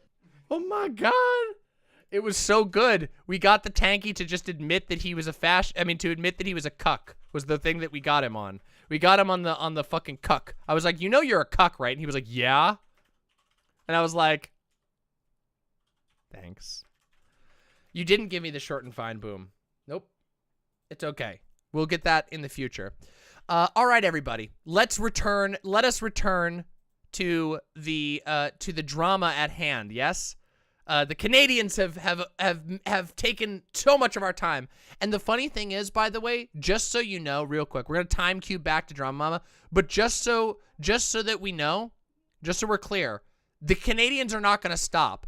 When I come back on Friday, there's gonna be angry Canadians in my comments, and you know it. So, Vaush, buckle up. The anti-Canadian liberal arc is not even close to being done. Now here's the clap to return. Anyway, back into the DramaMama.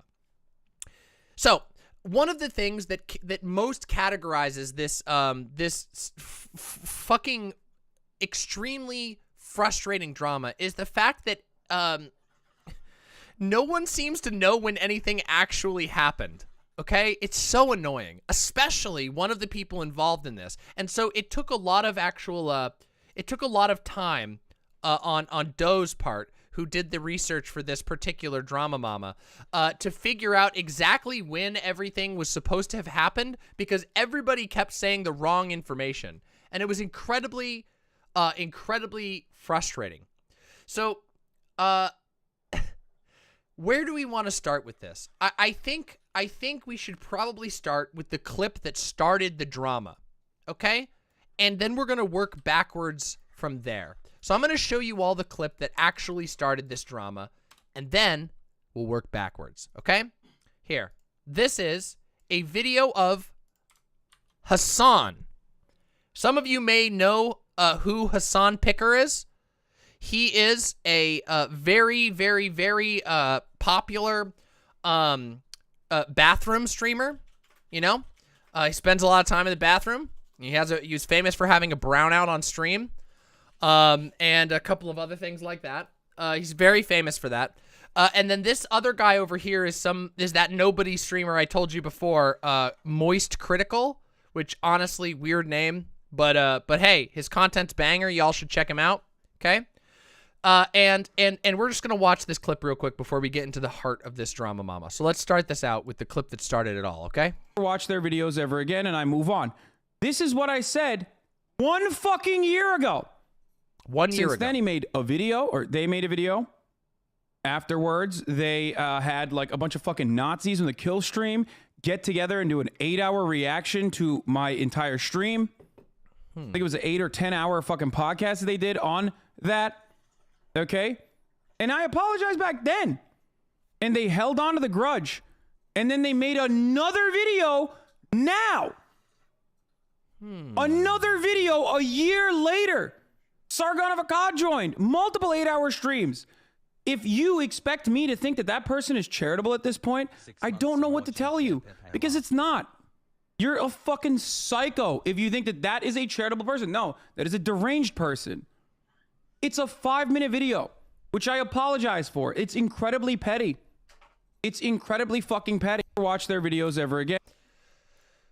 Now that's a bit of a doozy of a clip, isn't it? Wow, a lot of allegations there. I'm not going to watch the video. I will never watch the video. This person is a psycho. They've been obsessed for a year. They coordinated with the kill stream and Nazis to target Hasan, and they worked with Sargon of Akkad. Now, that's a lot of claims, okay?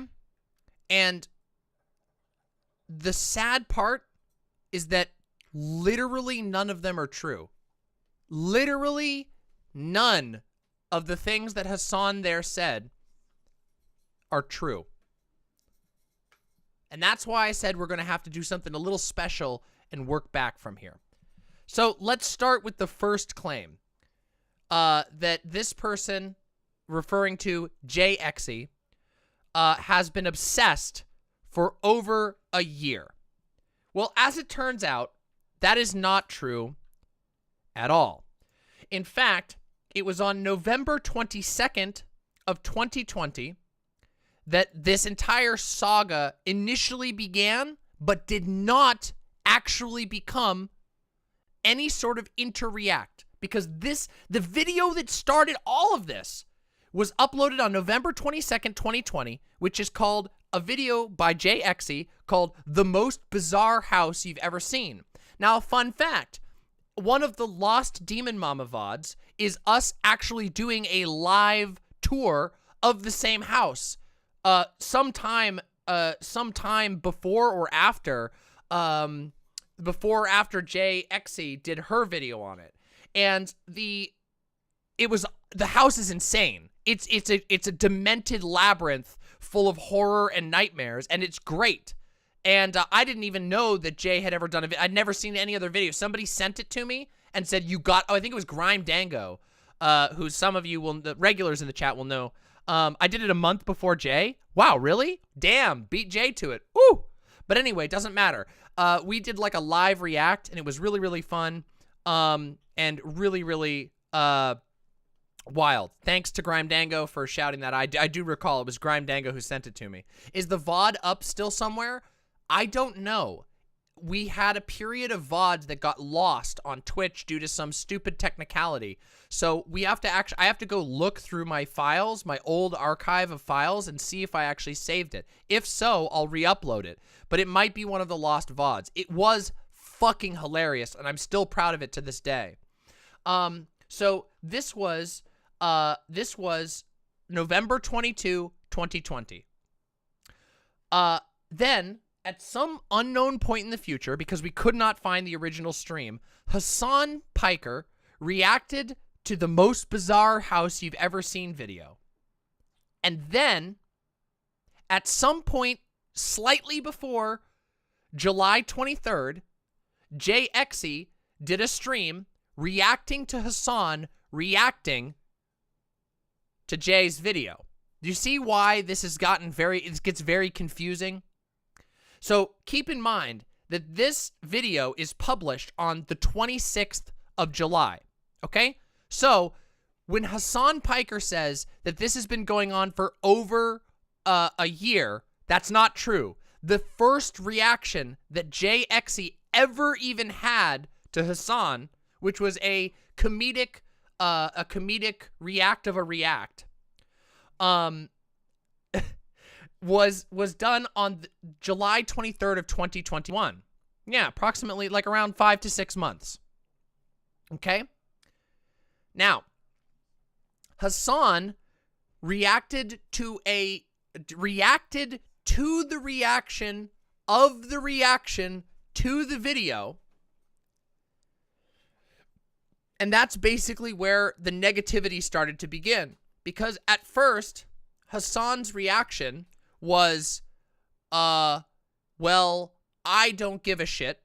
I'll just never watch your videos again. I'm sorry. That's literally what, I mean, I can bring this up real quick as a part of, in fact, we're just going to look at it right here. This is a part of the video that we watched the other day, which is right here. This is called Hasan Piker Jinx and the Issue of Reaction Content. Let me see if I can find the initial critique here. Hold on, let's find it. Here we go. It's the Hasan reaction to the reaction that we need to see here. That's this one.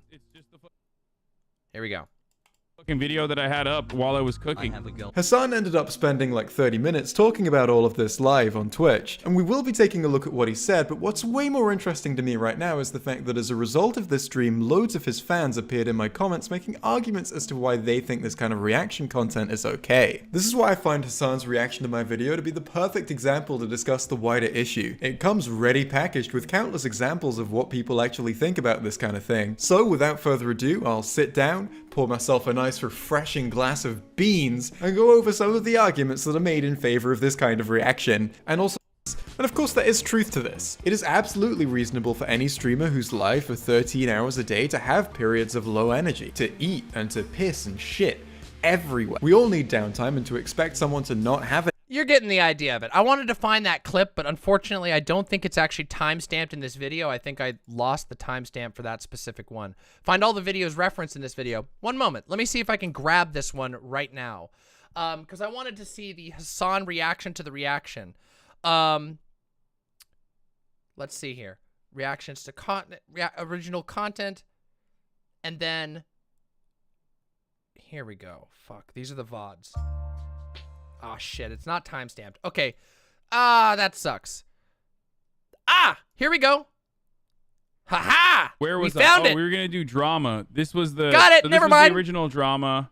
I mean, this is like not that relevant to be honest. Yeah, I walk Let's away listen. while this Let's video is hear- going on. This is, remember, this is from July 23rd, 2021. So this is Hasan reacting to a comedic reaction to his reaction to Exci's video. This is like nested madness that only happens on stream, okay? Just absurd.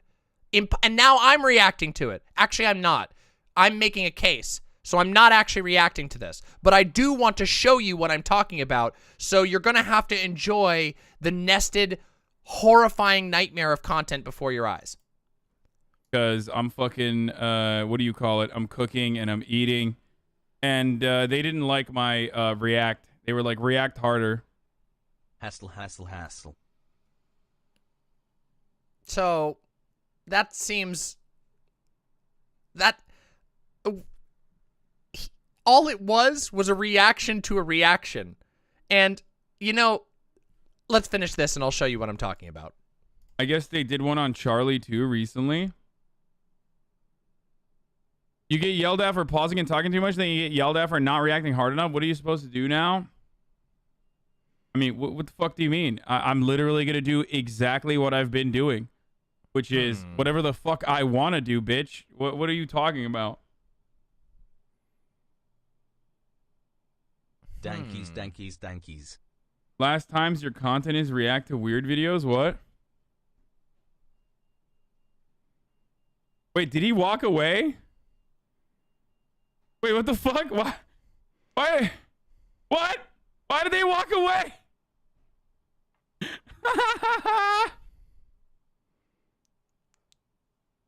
Reacting to Hasan Abi's original content that he worked really hard on and made all by himself? Okay, first of all, it's making fun of you? Oh, okay. I was going to say, because it's normal. I mean, look, it's normal to walk away when you're fucking live for 10 hours. You know what I mean?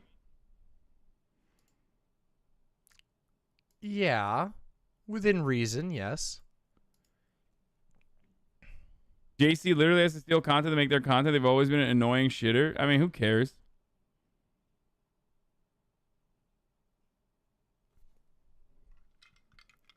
I saw the pinned comment. It says, Hasan, if you see this, I'm happy for you to react to my videos if proper credit Gayfesh from chat says, Demon Mama, when you walk away, you have songs or fawn or dough. True, but I'm just built different. I'm the first demon type streamer, so of course we keep the we keep the bar high here. It's given. However, please don't just ... let them play as filler ... sitting there and saying very little ... and just having lunch ... or leaving the room. Like, come on, man. I'm fine with react content. It just requires a substantive or significant reaction, proper credit.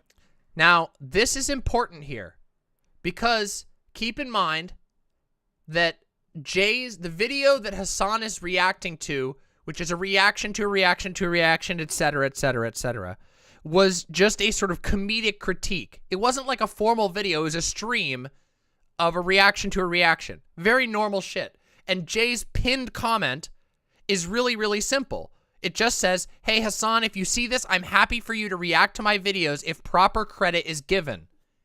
Listen to those words. However, please don't just let them play as filler, sitting there and saying very little and just having lunch or leaving the room. Like, come on. I'm fine with react content. It just requires substantive or significant reaction or proper credit.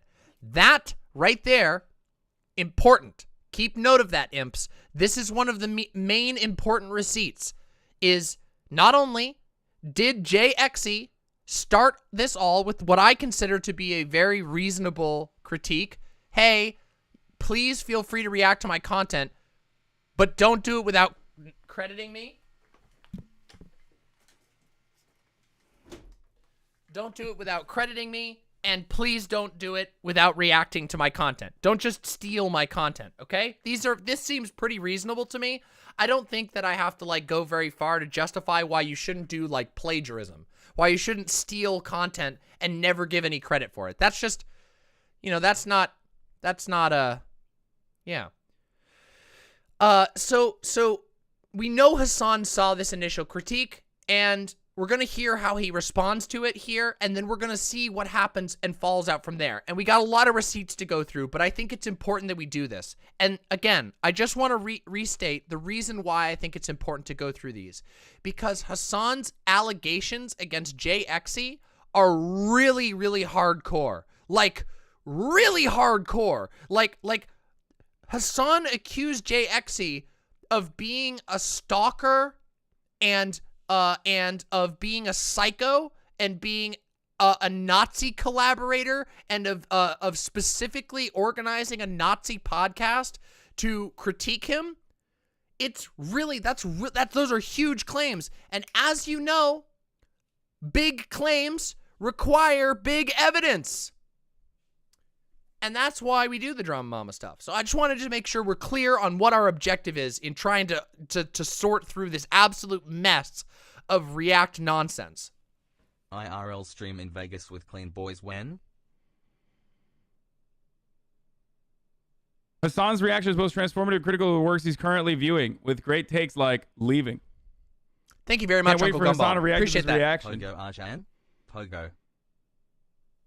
I remember a few years ago when React content used to be considered the laziest thing you could do on YouTube, but now all of a sudden it became the high art of Twitch, despite the fact that they put even less effort to transforming the original content. I like Hasan a lot, but it definitely puzzles me how zero content like this became so well received. I don't know, maybe because I'm live for fucking 8 hours, and sometimes I'm not literally in front of the camera while the fucking video's playing. 19 months of kissing chat peepo kiss. I get that he's making a joke about how you stream, but isn't him reacting to your shit exactly the same thing? No, the joke is that, like, this is low effort. I know it's low effort. $5 sub price in Indonesia, let's go. People usually put copyright-free music or something when they're away from the computer. No, the fuck they don't. And also, I don't give a shit. Okay? I do it differently than other people. Okay. Do you think Hasan gives a shit? Everybody. Do we think Hasan gives a shit? Cheers.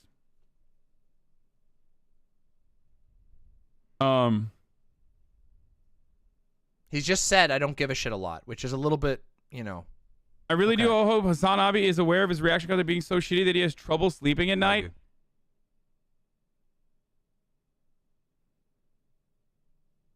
Hey, baby, keep it lit. Baby, who you with? I can't tell the time, all these diamonds on my wrist. Can't tell if I'm rapping or... Bro, are you fucking insane, dude? Are you... that audio mixing. Why would I have trouble sleeping at night, dumbass?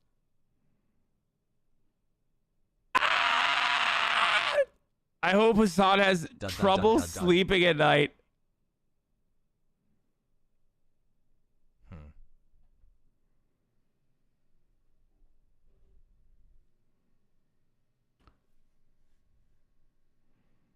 Hassle. Let's speed it up here. I'm gonna sleep real well tonight after I jerk off. I mean, fair enough, but this dude decision, he goes, like, you just put on videos to eat food and they're malding that the video doesn't get 100% of your attention. I mean, dude. Ultimately, the YouTuber... Here we go. This is a key part right here.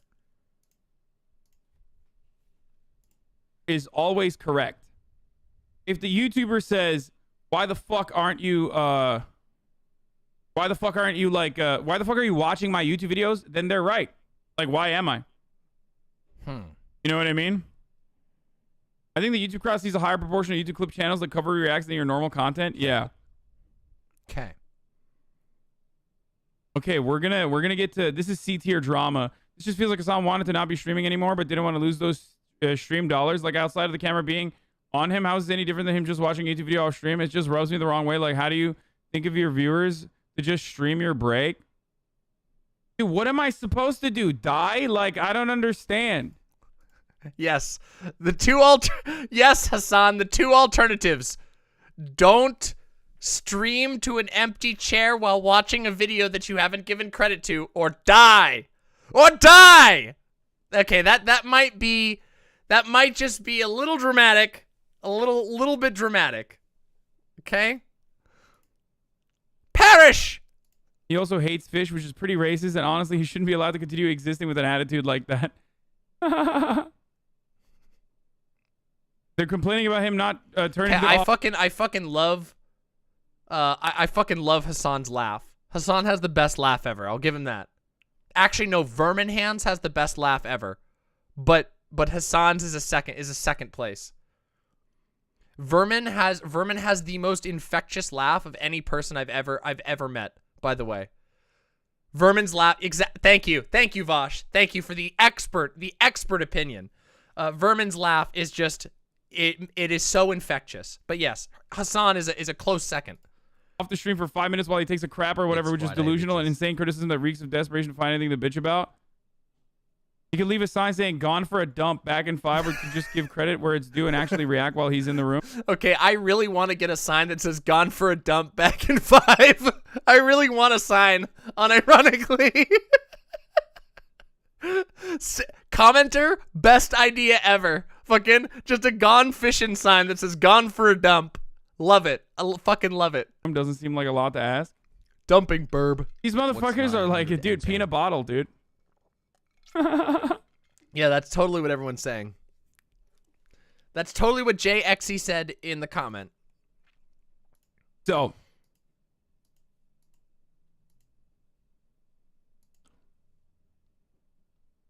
the thing is, wait, Gayfesh. See, hold on. Gayfesh says, "Hey Vaush, DramaMama has a bathroom song. Have you ever considered one?" Here's the thing. There's a problem with that. We discussed this on the last stream, which is that Vaush pisses too fast. He pisses too fast to even have the beginning of a song. Yeah, you're too quick. It's like it's wild.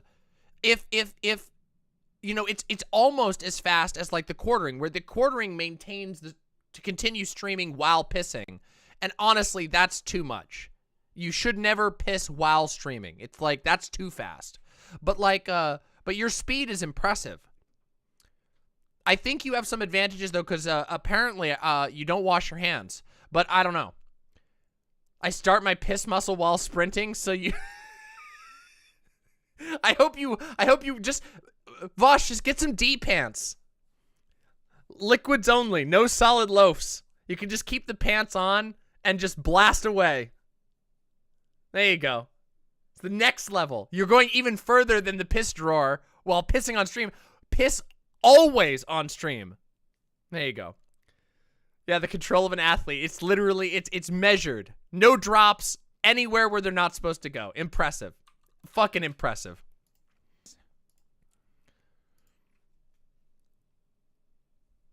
The issue is people have when you're literally not there and still playing it. People prefer if you pause the video or just put on filler music when you literally walk away from the screen. Just saying what I've seen on Twitter and Discord.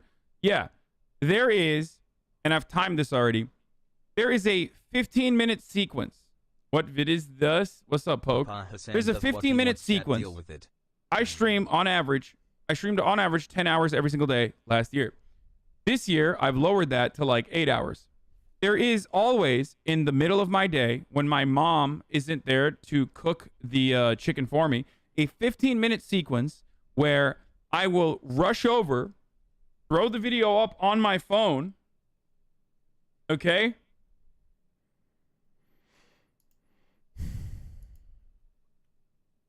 Okay.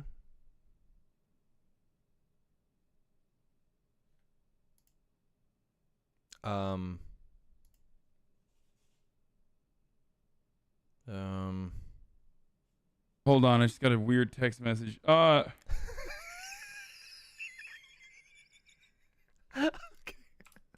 Look, I'm not passing any judgment yet. I'm not passing any judgment, but that is the worst thing you could possibly do at this moment when you're trying to give an apology for going and taking a dump or whatever while letting somebody's video uncredited play. This is the worst thing you could do. Just the worst. Just the worst. What the fuck?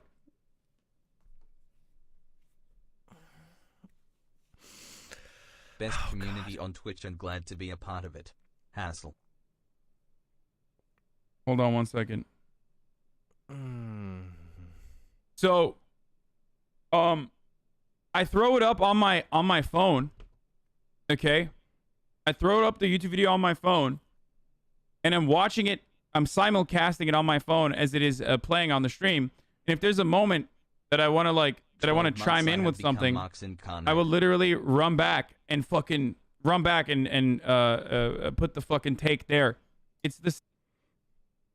That is not an argument in your favor. I watched the video in the other room, and if I have a response, I might come back to my computer. Oh boy.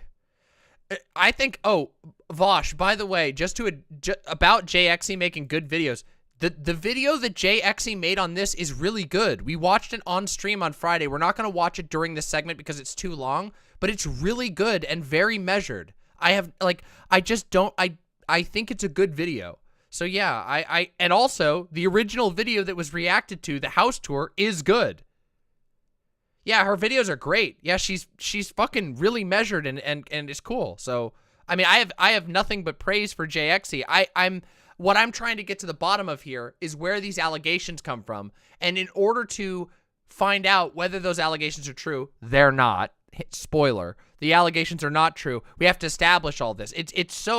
It's frustrating because Jay's work is good, but none of this is about Jay's work. Sitting there and not saying anything.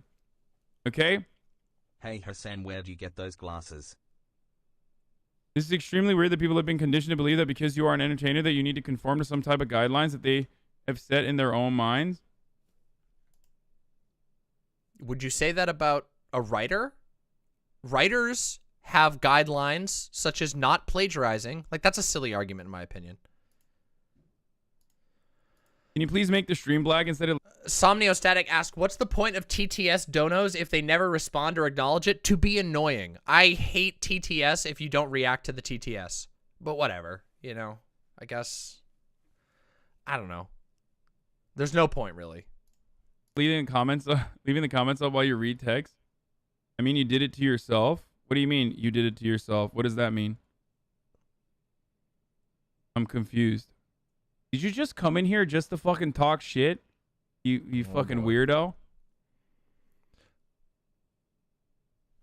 Okay, once in a while, I do think 7777777777777777777777777777777777777777777777777777777777777777777777777777777777777777777777777777777777777777777777777777777777777777777777777777777777777777777777777777777777777777777777777777777777777 but as it turns out, if you have 900 messages that all say 7777,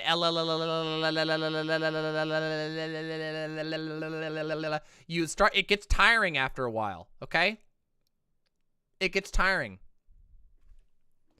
Okay, wait. The reason why Vaush's TTS streams are funny is because Vaush doesn't let his community have fun with the TTS all the time, so they save up their creativity and they actually do a good job.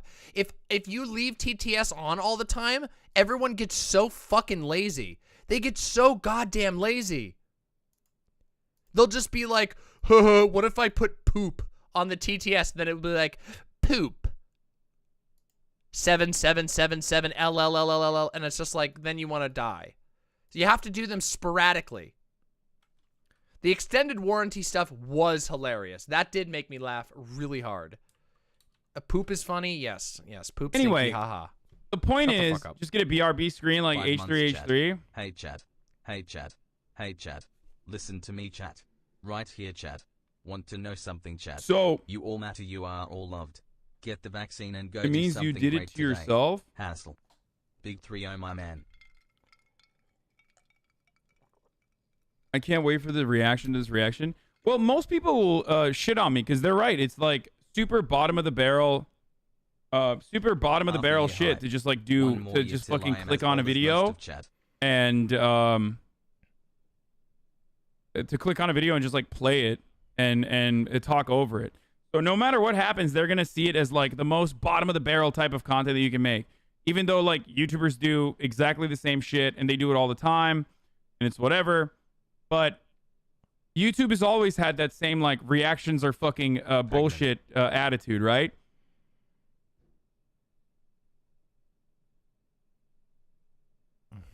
It just sucks because after the video ended, you came back and actually reacted to a worse version of the same video. No, that was Donkey's video that I didn't really offer a proper reaction to. It's like Hasan gets it but doesn't understand the actual point. We'll see if that's the case. It doesn't fucking matter, chat. People would rather just stare at the chair, stop overthinking this. No, ultimately it doesn't matter. Ultimately it doesn't matter. Because the moment that it shifts away from free advertising and clout for the fucking content creator to like something that they don't want is the moment that they decide they don't want this to happen.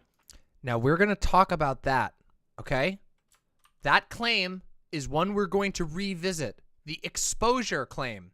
And in fact, in the newest video that Exci put out, in her newest video, the one we watched the other day that we can't watch on here, but we're going to reference a couple times, Jay actually shows what the result of Hasan playing her video was.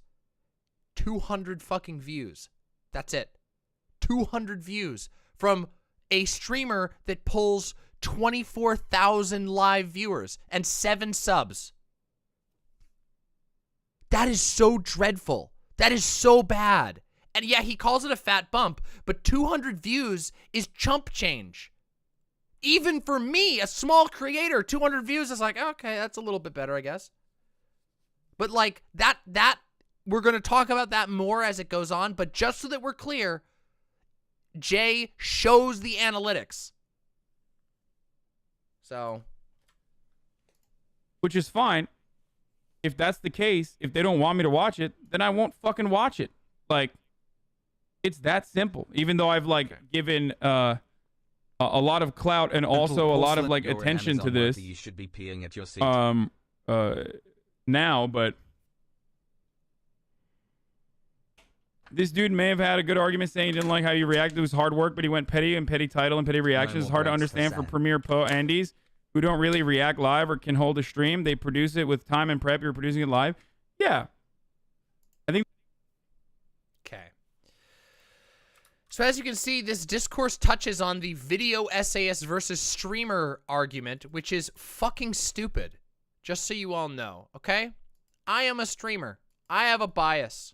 I know how hard it is to be a streamer. It's pretty difficult. But guess what? I also went to film school, okay? So I also know how hard editing is. And that's the end of my conciliatoriness, because it actually is really hard to do live streams. You don't get to correct things. You can't take 2 takes, usually. You don't get to correct yourself. If you fuck up on a word, everybody makes fun of you forever. Your live chat will roast you for the rest of your life if you mispronounce one word. Like if I say magpie on stream, everybody will make fun of me for the rest of my life, even though that is objectively the cuter way to pronounce the name of the bird. Shut the fuck up about Genuine. Magpie is cuter and better. Magpie is cuter. I'm sorry. And you all just hate my rich pronunciation of Genuine. It's just, it sounds good. It sounds sexy, and you all are mad about it, okay? Anyway, that is the one thing that I will say is more difficult. But really, like, this is kind of a stupid response, right? Like, this comment here in this video to, like, not get off total stunlock. This comment that's being like, oh, well, it's too petty, and a Premier Pro Andes. Like, that's really silly. Yeah, imagine mispronouncing. Vaush, to be fair, I have engaged in criticizing your pronunciation once, I believe, and that was with the pronunciation of Appalachia, I believe it was. That one got me, I will say. That one was a left fielder. Wasn't expecting that one. But again, I have a lot of sympathy as somebody who as somebody who literally has a split fucking tongue. I struggle to pronounce certain words. And yes, that is partially self-imposed, but I have a lot of sympathy for people who struggle to pronounce certain words, okay? It's a little fucking hard, okay? You fucking idiots. they confused her reaction to the donkey video with theirs because it was so similar. Yeah, I think they're like upset that I was, because I wasn't there for the donkey one, but I was there mostly for their video. Don't worry, Sophia Shiel. We'll get to there. Honest question: aren't YouTubers losing viewers because you're showing the video already? No. Yes. Or at least. Yes. Yes. Actually, yes. With many video types, this is just a fact. With many video types, if people see a video on stream, they will not go and watch it. And you all know that we have a policy here in this community that when we react, at the end of any react segment, I will go tell you to go like, comment, etc. and subscribe. And the reason I do that is because I know that you guys probably aren't going to go watch the video that we just watched together, and I want to make sure that the person that we reacted to gets some fucking credit for entertaining us. Now, obviously, my reactions, as you could tell by my face and hand signs and everything, I tend to add a lot to my reactions. But nonetheless, I still think we should give to the person who provided us with the manna of heaven. Okay? Charlie is one of them. His video on how reacting on Twitch with Twitch chat is a lot of fun for him, even if he's shat on YouTube reactions. So here's how this works. Okay? It ultimately doesn't matter because what matters is the IP owner, right? If they don't like that, then I'll stop. So they're correct. Their criticism, even if it's like react harder, is that might be a bullshit criticism, but like they're correct if they're like, I don't want you to react to my videos, because they're correct. It's their fucking video, right? So that's one. I always qualify this. Like I always mention this, right? They're correct if they say I don't want you to watch my YouTube videos. Now that was never said. Now see, this is an important part to pay attention to. Once again, I know this has been a bit of a slow segment, a little bit of a slow start to the DramaMama, but it's important to pay attention here. Jay never, ever, not even once, suggested that Hasan should not react to the video.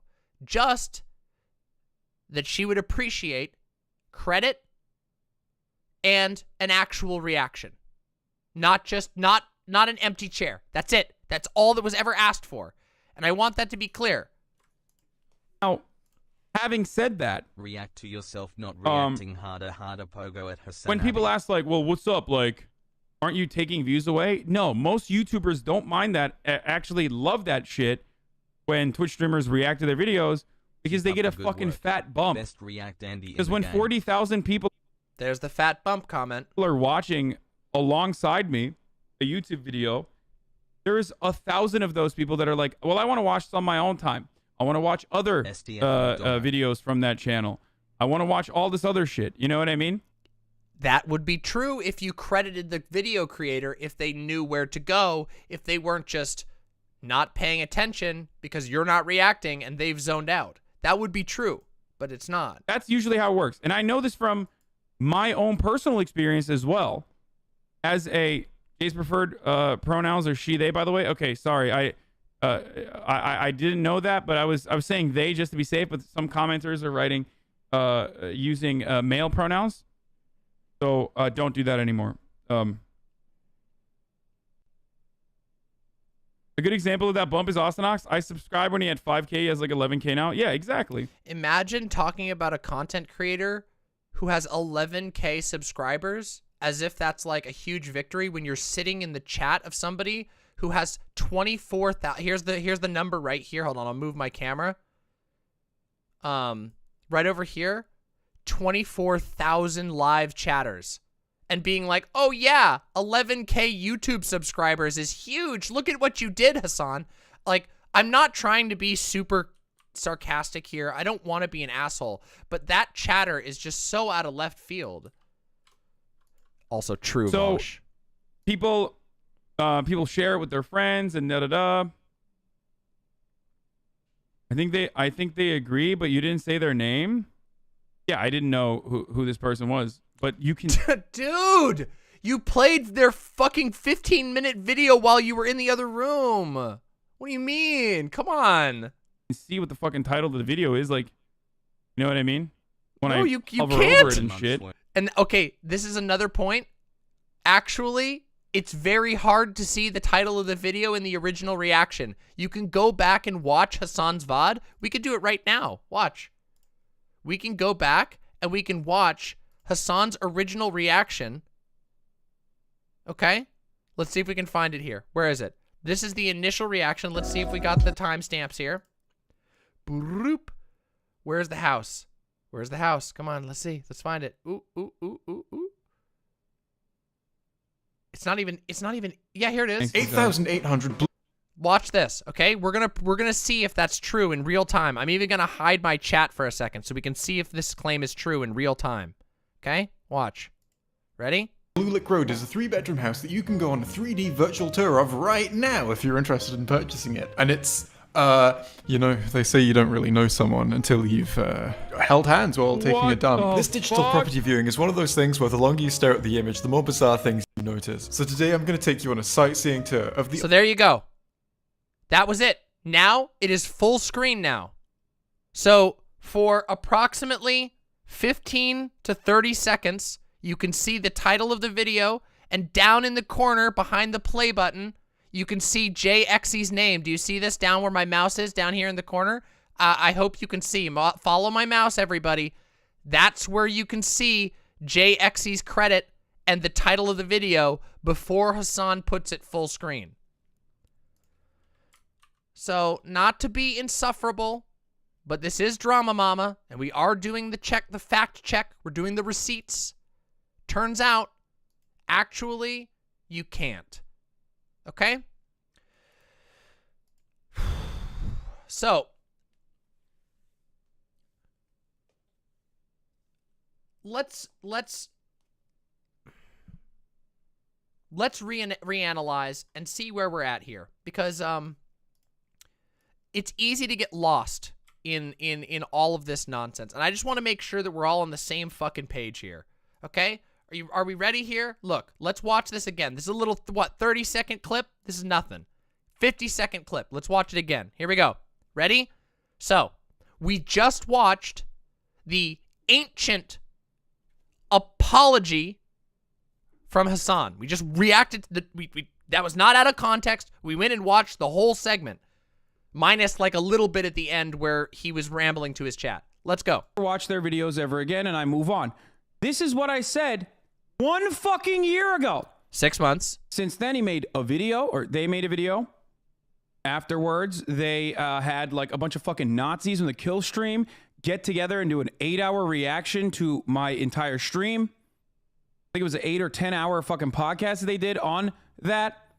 Okay? And I apologized back then. Did you all hear an apology back then? We went and watched that. Did all of you hear, did anybody hear an apology in that original video? Because I heard well, you don't want me to watch your videos? Fuck you. I'm going to do what I want. In fact, I think I heard, I don't give a shit. I'm going to do what I want multiple times. And that makes me go, dude, what the fuck, man? And they held on to the grudge. And then they made another video now. Another video a year later. Sargon of Akkad joined. Multiple 8-hour streams. If you expect me to think that person is charitable at this point, I don't know what to tell you. Because it's not. You're a fucking psycho if you think that that is a charitable person. No, that is a deranged person. It's a 5-minute video, which I apologize for. It's incredibly petty.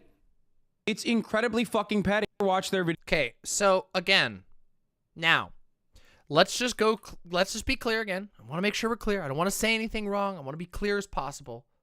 We've now shown that no, actually, Hasan didn't meaningfully apologize for that. In fact, Hasan mostly said, I don't give a shit. Fuck you, I won't watch your videos anymore. And then, also, it wasn't a 5-minute video. It was a hour-long video, which Hasan reacted to a significant portion of and was away from stream for a significant portion of it. Okay? Not a 5-minute video, as Hasan claimed. And now we also need to talk about the other claims, because this is where it gets a little bit more complicated, right? So now we're gonna move on to the claims about the Nazi stuff. You know, let's talk about the claims about the Nazi thing. Okay. So sorry about that. He was referring to the 14-minute house tour. Yes, but that's not a 5-minute video. He was off by 2/3. Okay.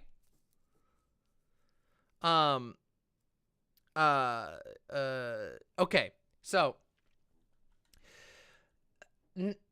Hasan claims that the kill stream did a video with Exci. Now, while I cannot be 100% sure that such a stream ever occurred, I can't be 100% sure that there isn't somewhere out there a deleted kill stream 8-hour reaction. I have been completely unable to find that. As far as I can tell, Exci has literally never meaningfully interacted with the kill stream at all. And I don't know where this claim came from, except via a just complete and utter conflation of two separate groups of people. Because Exci did have a conversation with EFAP. Now, you might be going, what the hell, this kill stream? What the hell is EFAP? Well, the kill stream is a far-right, I would argue they are a Nazi podcast that has, now, there's probably going to be some pushback. Some people are probably going to say, they're not Nazis, only one of them is a Nazi. But it's a political podcast, and one of the main people is a Nazi and never receives pushback, okay? It's a pretty bad show, all right? I don't got good feelings about the kill stream here, okay? However, EFAP is not the kill stream. EFAP is called Every Frame a Pause is the name of this show. I'm going to show you their channel real quick, okay? Every Frame a Pause. Now, this is done by a guy named Mahler, okay? And here's the like branding you can expect from EFAP. Every Frame a Pause.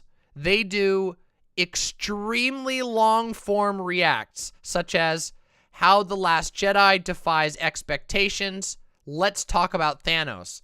And they're sort of known, I mean, they're not like a huge channel, but they're pretty big, 98.2K. And they're kind of well known for doing these ridiculously long reacts where they watch a movie together and they pause constantly. And like will just, again, that's why they call it Every Frame a Pause. The guy who's in charge of the kill stream was the one who got drunk and tried to dox Vermin and Vaush. Yes, that's correct. Yeah. Yeah, they're shitheads. Okay, so now EFAP. So EFAP is what I think is what Hasan was thinking of. He said the kill stream, which he said was a Nazi podcast, and I think what he meant was EFAP, because Exci has indeed done some reacts with EFAP. Now, I don't mean anything extensive. I believe they had a small conversation, and then also, actually, I can verify this for you real quick. Let me just see. I think we've got this actually in the document right now. So we have a, yeah, here we go. So there's two videos that feature or talk about Exci on EFAP. This video, which does not actually have Exci in it, it was from 6 months ago. It's called Hasan Piker versus Exci. Okay? Sorry, what's that? The like creator associates. Yeah, they've talked a couple times. You can see here there's a couple of times that like Exci has talked with them. They don't seem to have any major problems. And in this episode, Exci goes on to talk about YouTube and mentions a couple other things. Both of these happened 6 months ago, okay? So I think to be charitable to Hasan, I think he meant EFAP when he was talking about the kill stream, but that's a big fuck up to make and not issue a correction. And to my knowledge and to my abilities to find it, Hasan has not issued a correction. So there's another thing we have to answer, obviously. Is EFAP a Nazi podcast? And I think the answer to that is no, okay? And I'm going to try and explain that. So now Mahler, the person who is the main host of EFAP, is indeed what I would consider to be reactionary. And Rags, one of the members who are regulars on EFAP, is extremely reactionary. However, they don't actually like politics isn't their main thing. They talk about movies. And yeah, they comment on politics. They do 7-hour streams, but they mostly focus on movies. They don't do like political react content. They're movie reactors. So the kill stream is a political blood sports podcast that regularly gets involved in fights with left-leaning content creators and a whole bunch of other terrible shit. The kill stream is really fucked, okay? EFAP is a movie reaction podcast with at least 2 reactionary members. I don't think it's fair to call EFAP a Nazi podcast. I don't think that's fair. I think that's, I don't know. You know? Frost Throne says Ethan Ralph admitted in DMs to using his humor to red pill his audience to Nazism. Yeah, of course. They have gone after both Jack Saint and Patricia Taxon. Yes, they have had weird beefs with a couple of creators. You feel like I'm being too charitable to Jay here? Well, I don't know in what way. Because here's the thing.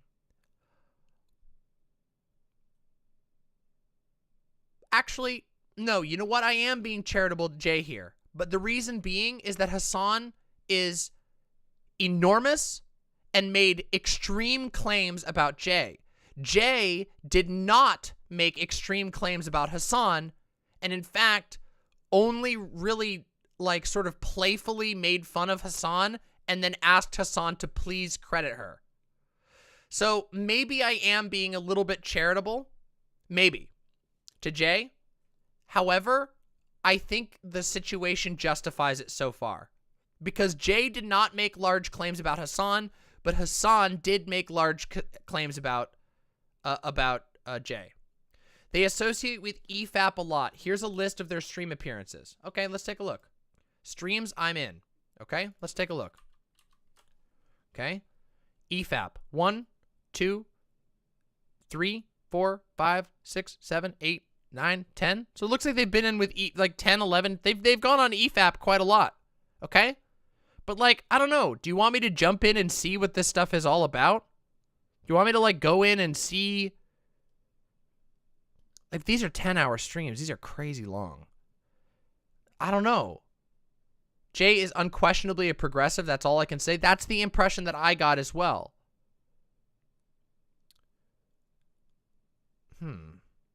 So, I don't know. I guess we could hop in. Like... Plot. No. Where he realizes his feelings upon seeing like his muscular body. No. If you raise the age of that kid, I think you could make a very interesting romantic comedy. No, it's a very poignant movie about forbidden and all that.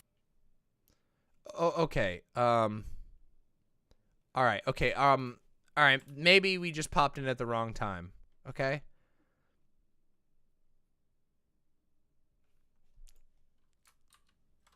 From his ass. 2100 meters out. Wait, isn't this the company that did that pedophile movie? No, God!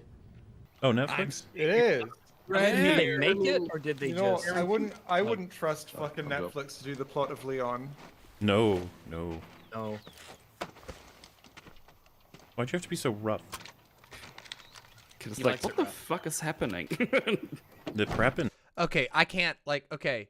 Wait, is this an edited 10-hour video? Yes. Yes, this is an edited 1.5-hour video that's edited down from one of their other ones. Imagine watching a movie with 8 people on stream. Well, they will watch multiple movies. Like, okay, guys, look, let me just show you real quick. Hold on. Look at this. This is a 10-hour stream where they watch and react to multiple movies. man. And they pause constantly. Just like shut down? Do they have a Significant connections, would you say? You come home. Yeah, we can run scenes for this.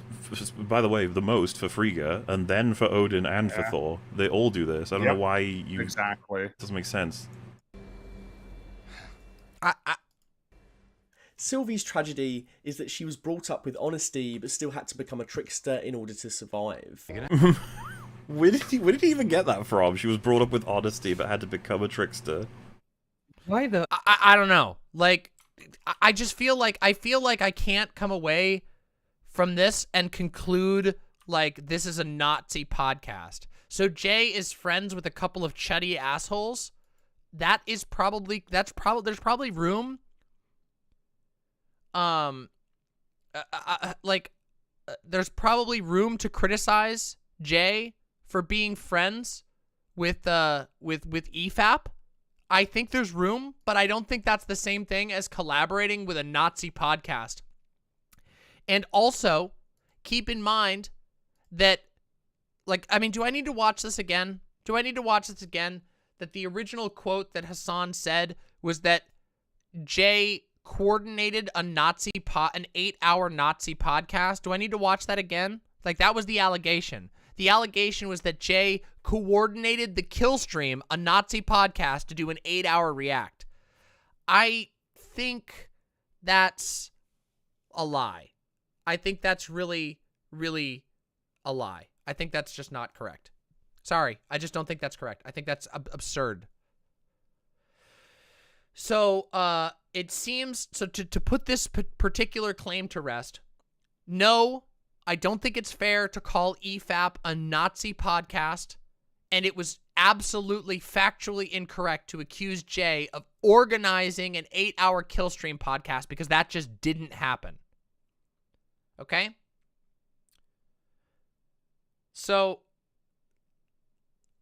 now, everything goes quiet. You know, in the timeline, there's a long period of quiet between some of these, the reaction to the reaction, and then we get to now. We get to the 1st of February, or we're like almost now, okay? The 1st of February of this year. So just a couple of, 16 days ago, 15 days ago, okay? Beginning of the month is where this all started. Now, we watched this video on stream. This is a video by Exci, which I think is a strong video, and I highly recommend everyone here check it out. I'm going to drop the link in chat. It's a good video. I think it stands on its own. We're not going to watch the whole thing, but it's a video right here called Hasan Piker, Jinx, and the Issue of Reaction Content. It's an hour, it's about an hour-long video. I think it's very good. And also, it's basically your typical video essay fare. It's not even really a particular call-out. It's like, yes, it is titled Hasan Piker, Jinx, and the Issue of Reaction Content. And yes, I think that Exci, I think she makes fun of Hasan a little bit, but I don't think it's particularly mean-spirited. She doesn't call Hasan an idiot. She doesn't accuse Hasan of being bad. She's just more or less frustrated that his response to originally a very measured critique was to say, fuck you, I don't care. And also to talk about a bigger issue with reaction content. And this is where things start to get a little bit complicated, okay? As if it wasn't complicated enough. Because it turns out that this video and a number of other things ended up triggering a big drama, a really big drama, okay? And so Exci's video ended up getting watched by Critical, ended up getting watched by a couple of people. In fact, I want to show this. I want to show this because this is so funny. I want to show you something great. Okay, this is something I find really, really funny. Okay, so here's Exci's secondary channel. Okay, here's Exci's second channel, and let me see. Where's the videos in a row? I think they're down. No, it's 1 month ago, so it would have been. It's right here. This is a series of videos. I love these titles. Reviewing Moist Critical's reaction to my video. So here's a review of a reaction. Second one, watching Relevant absolutely seethe over my Hasan video, which, let's be real, okay? Relevant, all he's got is seethe, and that just makes me laugh because it's so wonderful to me when people outside of these political spaces run into one of the deranged people in these political spaces, and like Relevant. I don't think Relevant realizes that literally no one except for DGG can watch his content. Why would Relevant ever take issue with someone criticizing Hasan? He's deranged. Oh, Vaush. Oh, Vaush. Relevant. Oh my God. Relevant. Relevant. There's so much I could say about that motherfucker. He did a react to a react to a react to a react to a react of mine. He was so angry about my maximalism stream. He did like a 3-hour stream screaming about my maximalism stream. Oh my God, it was so wild. Holy shit. I will not. No. Thank you for the dono. Very much appreciated. It was really funny. He also got super triggered over every single take I've ever given. That's true. That's true. He does hate Hasan, which is funny because he used to mod for Hasan. But whatever. Anyway, so it goes like this. The videos here is like reviewing Moist Critical's reaction to my video, watching Relevant absolutely seethe, and then I reviewed Denim's complaints. And Doe watched these videos. I have not watched all of these reactions, but as I understand it, the Moist Critical one has critiques for Jay, and Jay responds quite well to them, as I understand it. Then, of course, Jay makes fun of Relevant because Relevant cannot be reasoned with. Relevant does not like engage in actual like conversation. He's just a sort of a robot that like sort of spits out pre-printed Destiny lines and then gets really angry about stuff. And then Jay also reacts to Denim's video, and apparently Denim's is critical but relatively supportive. So yeah. So yes. So but this was all a little bit of a sidestep, and the real thing that I wanted to bring up here is that the reaction to Exci's video titled Hasan Piker, Jinx, and the issue of reaction content reached all over the place. I mean, Critical is huge, everybody. Critical reacting to that means that it's guaranteed to at least make a blip on the radar of internet discourse. And it did. But unfortunately, this triggered some other things. And this is where we take a small sidestep out of the Hasan and Exci conflict. And we take a step into some really unhinged stuff. This is where it gets very, very, I have it here. That's right. I needed to transfer this over. Give me just a second. I got to get this link. This is where it gets a little, let's say unhinged. Okay.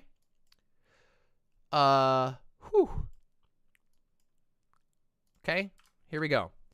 This is a document that was published following Exci's video called How the React Grift Works by Dark Viper AU.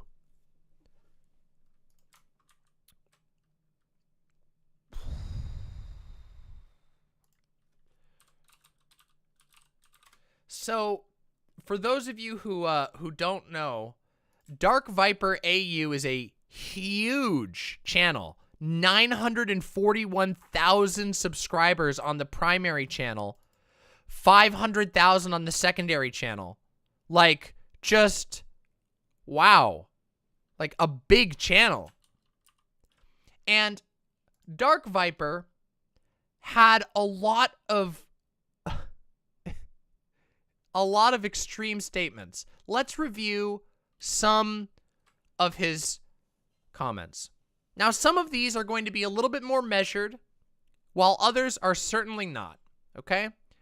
Creating actual content takes time, energy, and creativity. If you do it all yourself, you will quickly get tired, burn out, or run out of ideas. The exploiter class, XQC, Hasan, Pokimane, Critical, etc., will use this unpaid labor to avoid the expense and therefore draw maximum viewers and revenue from actual creators. They will, of course, then upload this stolen content to their YouTube channels, as well as to further maximize profits that would otherwise, again, go to actual content creators.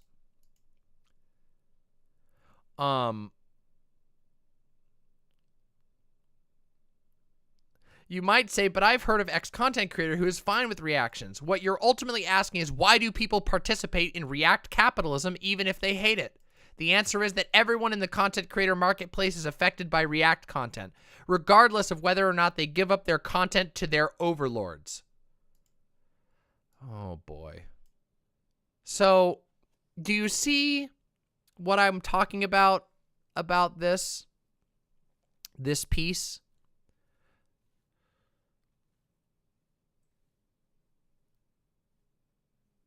Even if you say no one is allowed to react to my content, you are still losing the same way as we all are, as reactors will just move to the next person's unpaid labor with no consequences to their profit. The idea of reactors being benevolent overlords seeking out poor, downtrodden content creators to give exposure to is, of course, a convenient lie. Ignoring that the absence of the existence of React content, more exposure would be going to original content, big and small. Reactors do not seek out tiny content creators who can't catch a break. So there's a lot of claims. Now, again, some of these claims are reasonable. It is true that people put a lot of work into their artistic creations. But I think perhaps calling React streamers overlords and the exploiter class might just be a little bit hyperbolic. But unfortunately, it doesn't stop there. Let's see. Let me find the word. Here you go. Let me show you how stupid this gets, okay? Because it does get stupid. I'm going to just be honest about that. Now we come to the issue of consent. Oh, boy. While reactors dismiss the idea of paying workers for their labor or giving them a say over who can profit from it, they will also attack the idea of informed consent as a concept, stating that they will steal as much of a person's labor as they desire before the person finds out and tells them to stop. In other words, if you feel pressured to not cause a fuss about someone stealing your content, perhaps due to fearing the powerful reactors and their audience will threaten your livelihood with backlash, or if you are not knowledgeable enough to say no, you don't know another person is out there exploiting your labor, or if you physically can't say no, maybe because a reactor has spiked your drink at a party, a reactor believes they can do whatever they want to you.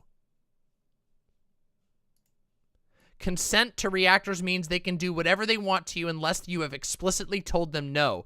Going to a party with a reactor must be a scary thing.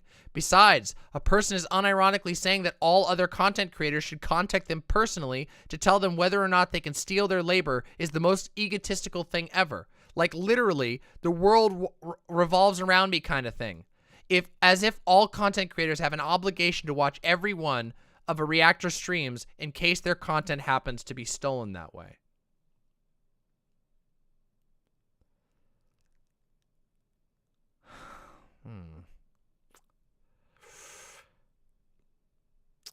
So,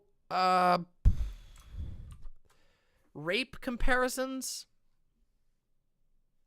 for React content? I feel perhaps that might be a little extreme. So you might be wondering, why the hell does this matter? And the reason is that this was a response that was directly responding in support of Exci's video, but keep in mind that Exci did not make any of these arguments. This doc was written by Dark Viper AU. So Exci never said any, not even similar arguments to Dark Viper. Dark Viper, who said that reactors are like rapists and that you should not trust any React streamer at a party because they will probably rape you. That is what was said here. I'm sorry, can I read that? Should I read that again? Going to a party with a reactor must be a scary thing if you physically can't say no because a reactor has spiked your drink. Like, are there slavery? Oh, it's like a slavery was legal once. It's a slavery reference. It's not accusation, I don't think. Just because slavery was once legal didn't make it good, and certainly even if this labor exploitation was legal, it still wouldn't make it any less exploitative or something that should be tolerated. So, okay. Yeah. Now, unfortunately, the internet has this thing, okay? There's a problem on the internet where, I wish I could believe you, Vaush, but at the same time, this is multiple pages into a 14-page document talking about the overlords of React. So maybe they were taking the piss, but they seemed very angry about it. And just so you know, just so we're in the clear, they've been beefing with Critical over this for quite a while. Like, they've made like quite a few beef videos. So it's like, I don't know. I'm not sure who Moist Critical said. Hi, Charlie. Nice to meet you. Yeah, more React content drama. So they've been involved in a lot of this, and they seem pretty serious about it. So I don't know. I kind of just got to take them at their word and say that they probably think that that they're like I don't know.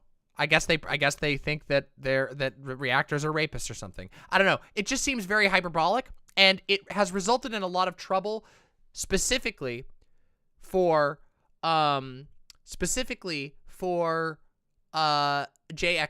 And that's because of internet smushiness, okay? On the internet, there's so many people talking, it gets real easy to mix things up.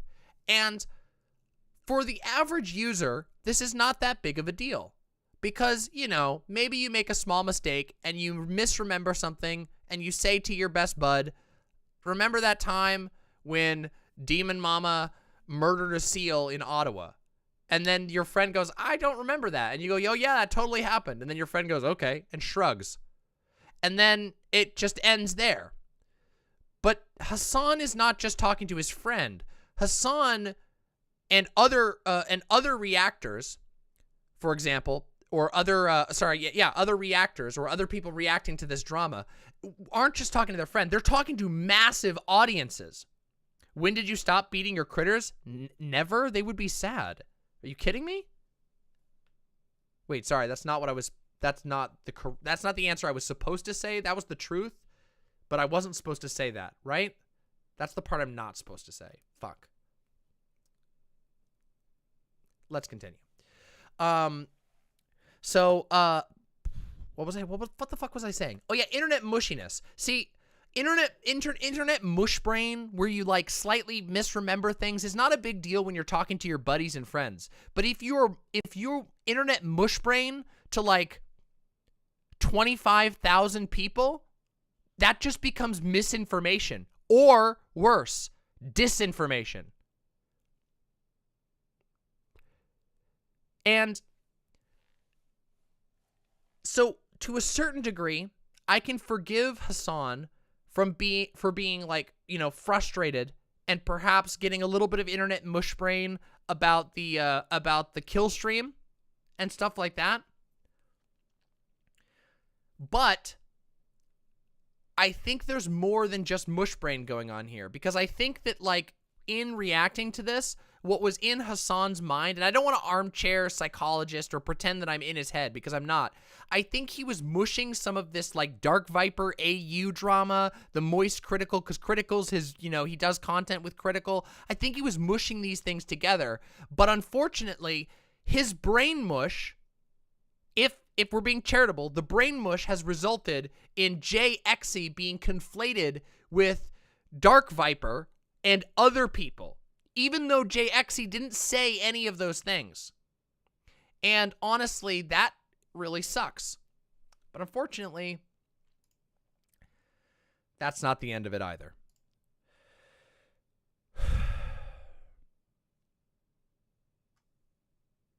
Because, of course, it went to Twitter. Wanting a horse stick is natural and not degenerate? Sorry. I mean, well, yes. But being degenerate is cool.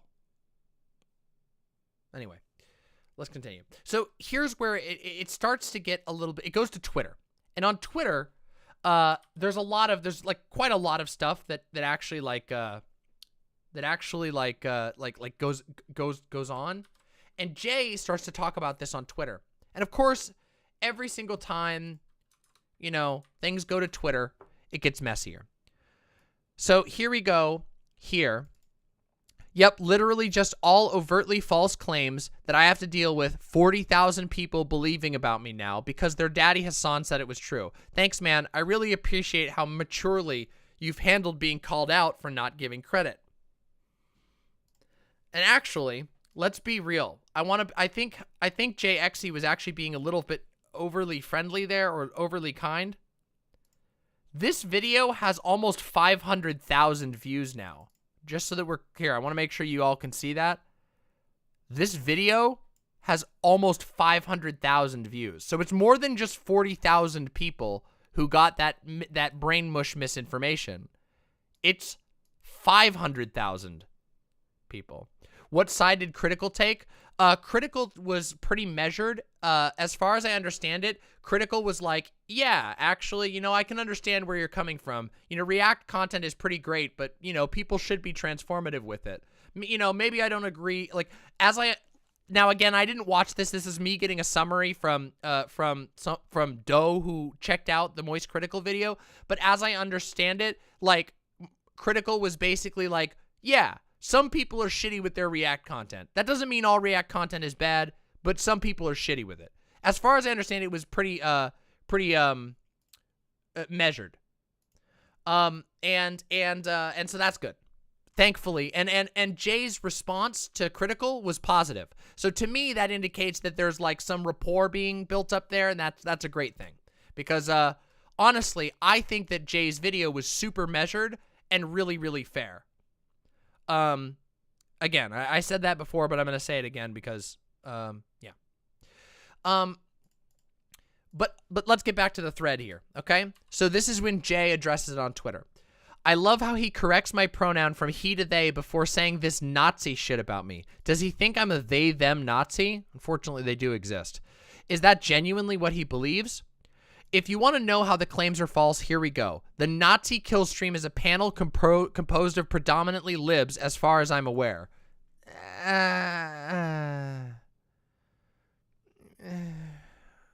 Okay. We're going to fact check Jay here. I don't know if that's true. I really don't think, I think that they're not just libs. Maybe most of the people involved are libs, but Mahler and Rags are not libs. Okay? So I think this is a dubious claim. But let's continue. I did not set up or even attend the stream that was referenced. I had no involvement in it. It happened completely without my involvement in any way. Now we can check this. We can check if this is true. Okay? Watch this. We can go right here and we can search EFAP Exci. Okay? This is the one that Exci was actually on. This had nothing to do with Hasan. The one that had to do with Hasan, Exci did not attend. This is a 9-hour video reacting to Hasan's stream with EFAP, And Exci I don't know if that's a does not appear in this video. At any point, you can hop through. Exci never appears in this video. Now, Sargon of Akkad does appear in this video. And Sargon of Akkad is kind of a piece of shit, although he appears at the end when they're playing Lego Star Wars and not when they're talking about Hasan. He appears to talk with them during Lego Star Wars. And, again, Exci is not in this stream. This is the stream that Hasan was referring to when he said the Killstream Nazi thing. So you can see how tiring this brain mush is becoming. It's getting exhausting. But I do what I do because who else is going to do it? I have literally never interacted with Sargon of Akkad. As far as I can tell, this is true. I don't believe Jay is lying about this. As far as I can tell, I have found no evidence anywhere on the internet, to the best of my abilities, that there has been any engagement between Exci and Sargon of Akkad. Also, his memory doesn't seem to be serving him very well, and coincidentally, everything he misremembers makes him look better and me look worse. Oh, good night, Somniostatic. It was about 5 months ago, not a year. I only made one video on him, not two. The first video was just a stream where I was listening to his arguments and responding to them live. I always intended to turn the arguments made in that video, in that stream, into a video. The video of mine he freebooted was 14 minutes, not 5. And these are small mistakes, but it's odd how they all seem to favor the narrative that he's trying to put forward. Everything else I explain in this video. Oh, hey, Vaush. There you go. Bam. You think Mahler's okay with you? I don't even think that circle is aware of me. Oh, actually, wait. I think Adam and Sitch are. And those guys are kind of associated, aren't they? Hold on, let's see. I think Adam and Sitch get really mad about my content, and I didn't even know that until recently. Let me see if I can remember.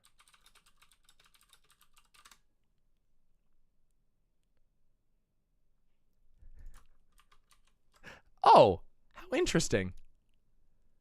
How interesting. Batshit insane debate featuring doomer politics. There's my face. DramaMama rage quits. So I didn't know this, but Adam and Sitch have been making fuckloads of videos about me for months. 10 months ago. I didn't even know. It didn't even register on my radar. I found this out by accident because the algorithms, I searched for my own name when I was trying to find a video to send to somebody, and I found out that that this stuff happened. Socialist DramaMama doesn't care about the lower class. About the lower class. Talk about a fucking self-report. DramaMama doesn't care about the peasants.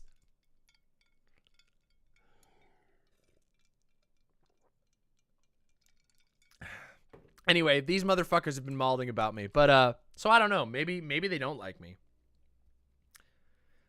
I didn't know that Doomer Media was like super. It totally makes sense that he is like derangedly attached to me. Also, this is so funny to me right here. Vaush and DramaMama nearly burned bridge in heated debate. We didn't even come fucking close. We didn't even come fucking close to burning a bridge. We just had a contentious debate. And unfortunately for these deranged motherfuckers, they don't actually know how, like, they don't actually know at all how, like, interactions between normal people, like, healthy people goes. They just think that if you argue with somebody, you're gonna, like, murder them or some shit. Yeah. Oh, yeah, that's right. Let my gay flesh go, thus saith the mama. Why won't you let my gay flesh go? Wow, my voice is getting rough at this point. Anyway. Yeah, so anyway, point is, I don't know. Oh my god. Wait a minute. They have even more. DramaMama wants to replace school with video games. fucking Malding. How many of their videos am I in? Transgender debate gets crazy. God, their thumbnails blow. God, their thumbnails are so fucking ugly. What the fuck? Are they clips from the same show? This one's 129. This one's 141. Yeah, it looks like a lot. Some of them are from the same show. Again, these motherfuckers let their channels, they just sit there and grunt into the mic for hours. DramaMama doesn't understand simple facts about kids. Oh, damn. Well, sorry. Sorry I'm not a little more informed on children like Adam and Sitch. I'm sure Adam and Sitch spend a lot of time learning about children. I'm sure they spend a lot of time searching things about children on the internet and learning a whole lot about children. Whew. Let's just say, you come to your own conclusions about that, okay? I'm not saying anything more. Just saying.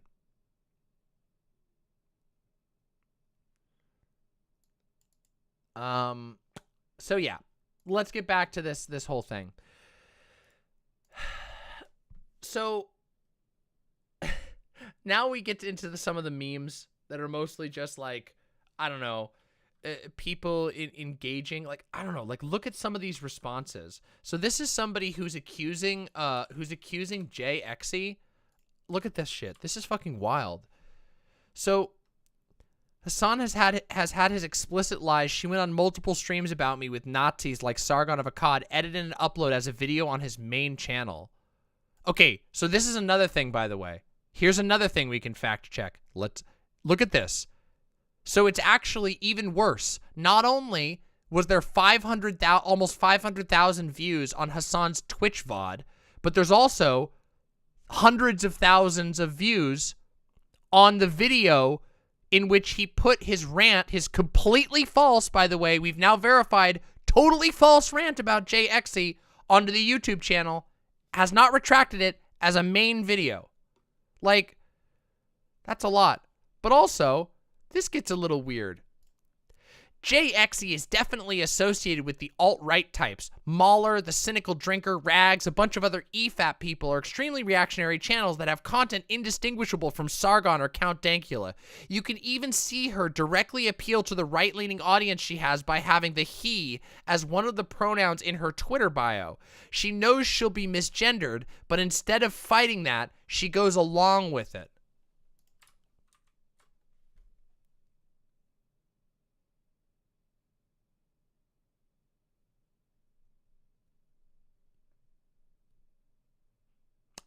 Okay. Yeah, I don't know what to tell you about that one. That was just a comment that we found that was like, what the absolute fuck? What the absolute fuck?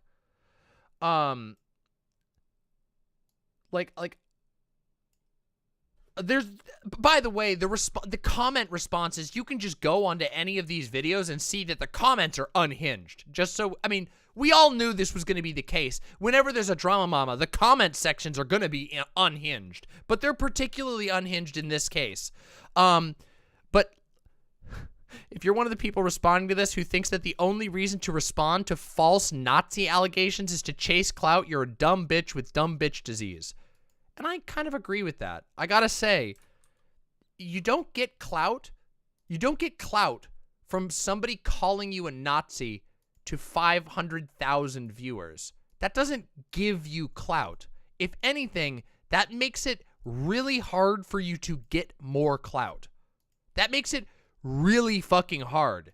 Yeah, it's a fat bump of people calling you a Nazi. This is something I talked about in the past about how hate views really don't help you, okay? My most viewed video on my channel is the debate that was never posted by Destiny. Okay? That's I think that's to date my most viewed video, which is deeply unfortunate. Deeply, deeply fucking unfortunate. Okay? And that video has done nothing for my channel except serve as the containment video for the most transphobic comments. And if you don't believe me, go look at the comments on that video. It is the containment thread for every transphobic comment. Like, just hundreds of them. Go look at the comments. If you don't believe me, I keep them all up for a reason. So, that video does not do me any favors in the algorithm. As it turns out, a lot of times getting like hate responses doesn't help you grow, like ever. Especially if it's people saying you're a Nazi. This genuinely feels like Hasan retaliating against someone who dared criticize. We're going to talk about that. But I have one more thing I want to do before we move on to the final section of the DramaMama, which is, you know, my favorite part, where I just give you my raw opinion and don't have to like couch it in receipts anymore, because, you know, the fucking giant document of receipts that Doe and I put together, but mostly Doe. Yeah. So yes, here is the summary. I want to just go through this. This is the latest. This is from the latest video right here. This is from Exci's latest video, and she brings up she summarizes she summarizes her argument here. And this is the latest one, which, by the way, as far as I know, Hasan has not actually watched. Hasan recently had a clip where he said, "I refuse to watch the video," which to me seems particularly bad faith. To call somebody a Nazi and then refuse to even watch their video on your own time, like, it feels kind of bad. I'm not going to lie. But let's listen real quick and hear what the summary of charges is. And we'll see if it's just for ourselves, so that we can all hear whether or not Exci is being reasonable in this situation. Free to react to my videos if proper credit is given. However, please don't just let them play as filler, sitting there saying very little and just having lunch, or leaving them in the room. Like, come on, man, I'm fine with React content. It just requires a substance or significant reaction and proper credit. Okay, fair. Oh, okay. He's taking it really well. That's totally fine. He makes the most sense. Well, that's nice to see, isn't it? I mean, I understand. Sweet, dude. My man said react harder. Oh. So I have like 30 minutes of Hasan's response to work with in my editing room here. If I was the kind of shady fuck to choose the clips I play with maximum bias, I could make Hasan look like a wonderful saint. I personally don't care. But if others do, then, dude, absolutely, I will respect that 1000%. Or I could make him look like the biggest gaping asshole who ever lived. Just such a fucking dingus, dude.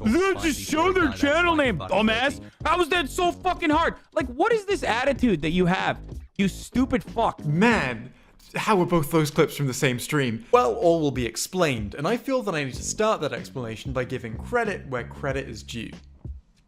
You know, because giving credit is important. As soon as he found out that I didn't really appreciate his non-transformative reaction stream where he played my content, he apologized and made it clear that he wouldn't play any of my videos on his streams again. They have every right to be like, yeah, fuck off, dude. What the fuck are you watching my video? I will never watch their stuff ever again, for the record, if they're upset about it. If you don't want me watching your stuff, I will gladly never watch it. I'm really sorry. I apologize. What Hasan seems to have respect for is a YouTuber's right to opt out of something like this. If a content creator makes a fucking YouTube video and they're not happy with me, like, 6 months, chat, watching, then I fucking won't watch it. Personally, I don't care. But if other YouTubers do care, then, dude, absolutely, I just won't watch it. I personally don't care. Okay, I get upset if they like use it to misrepresent it or anything like that. I personally don't care. Okay. But if others do, then, dude, absolutely, I will respect that. It's not okay to, you know, play someone else's video if they don't want you to play it. And, I mean, it is good that he has this attitude, but ultimately, the phrase bare minimum does spring to mind. Like, yeah, him saying this is better than the alternative, but the alternative would be him going, I don't care how the creator feels, I get to take whoever's content I want, and then doing an evil laugh. Saying sorry and promising not to play my videos on his streams anymore, you know, that's cool, but then he does go ahead and follow it up with stuff like this. You get yelled at for pausing and talking too much, then you get yelled at for not reacting hard enough. What are you supposed to do now? I mean, what the fuck do you mean? I'm literally going to do exactly what I've been doing. which is whatever the fuck I want to do, bitch. What are you talking about? You couldn't really ask for a more explicit declaration that he's not going to change the way he does things. I am perfectly happy to be in the situation where Hasan's not going to do this to one of my videos again. But I'm not really here to talk about me. I'm here to talk about generally the wider issue of React content. And nothing about that has been changed by this apology. Hasan even says that he's used to creators getting annoyed at him for this, and that this is just the standard apology that he issues out whenever that happens. But some content creators get upset about it. And when they do, I'm like, I'm really sorry, and I will never do this again. And it's as simple as that. It could be argued that the reason he's happy to just make the same mistake over and over again is that it's more convenient for him to just apologize whenever he's called out than it would be for him to actually stop doing the thing he's apologizing for. He's apologized for upsetting me, but I was never really upset. I just think that what he's doing is piss. What he's not apologized for is what he's doing, which is the actual thing that I took issue with in the first place, and is something that he spends most of his stream arguing in favor of. A lot of the arguments he makes are the arguments we've handily already covered in this video. Like, I mean, this is like not that relevant, to be honest. Yeah, I walk away while this video is going on because I'm fucking, what do you call it? I'm cooking and I'm eating. And they didn't like my react. They were like, react harder. Their criticism, even if it's like react harder, is that might be a bullshit criticism, but like, they're correct if they're like, I don't want you to react to my videos. And we've already been over the whole react harder thing. We don't need to go over it again. Hasan also seems to subscribe to the streamers need to do this because they're live for however many hours a day argument. He likes this one a lot, actually. It's normal to walk away when you're fucking live for 10 hours. You know what I mean? I like Hasan a lot, but it definitely puzzles me how zero content like this became so well received. I don't know. Maybe because I'm live for fucking 8 hours. You could leave a sign saying gone for a dump back in 5, or could just give credit where it's due. So now we're going back through some of the clips that we saw earlier. My point there was to show you that this is 45 minutes into the Hasan Piker jinx and the issue of reaction content, and Jay more or less lays out the problems, which was the same consistent critique as the original video from 5-6 months ago. Which was, hey, please credit me, or at the very least, please actually react to my content instead of just playing it so that you can keep your viewers engaged while you go do something else, because that doesn't seem very fair to me.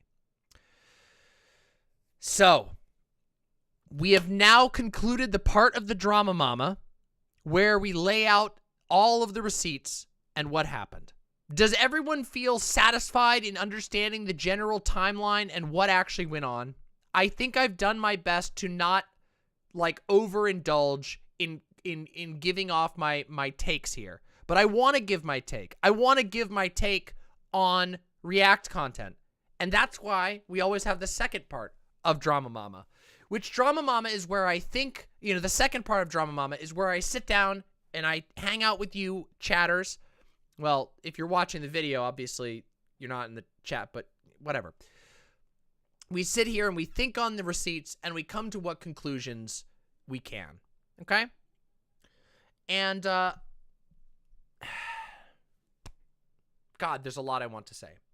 So, first off,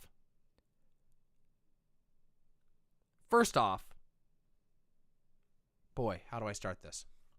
JXC's video was excellent, in my opinion. I think it's very measured, extremely chill, and very fair. The asks are incredibly basic. And I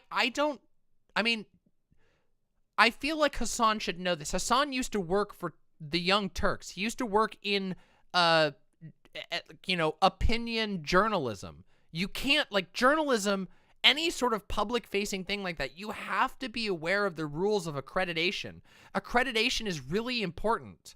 Like, giving credit where credit is due is really important. Otherwise, in every other industry, this would be called plagiarism, okay? It would be called plagiarism to just take someone else's work, not give any meaning, make no meaningful attempt to give credit, and make money off of that work.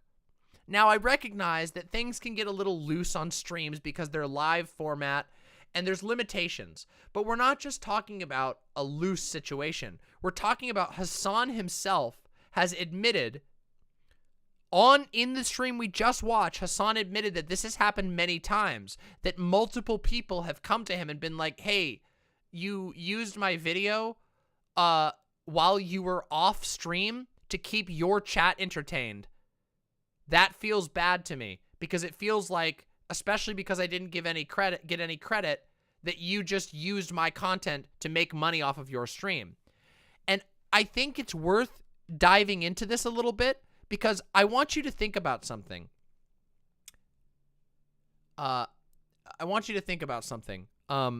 Which is how much money comes in on a Hasan stream, okay?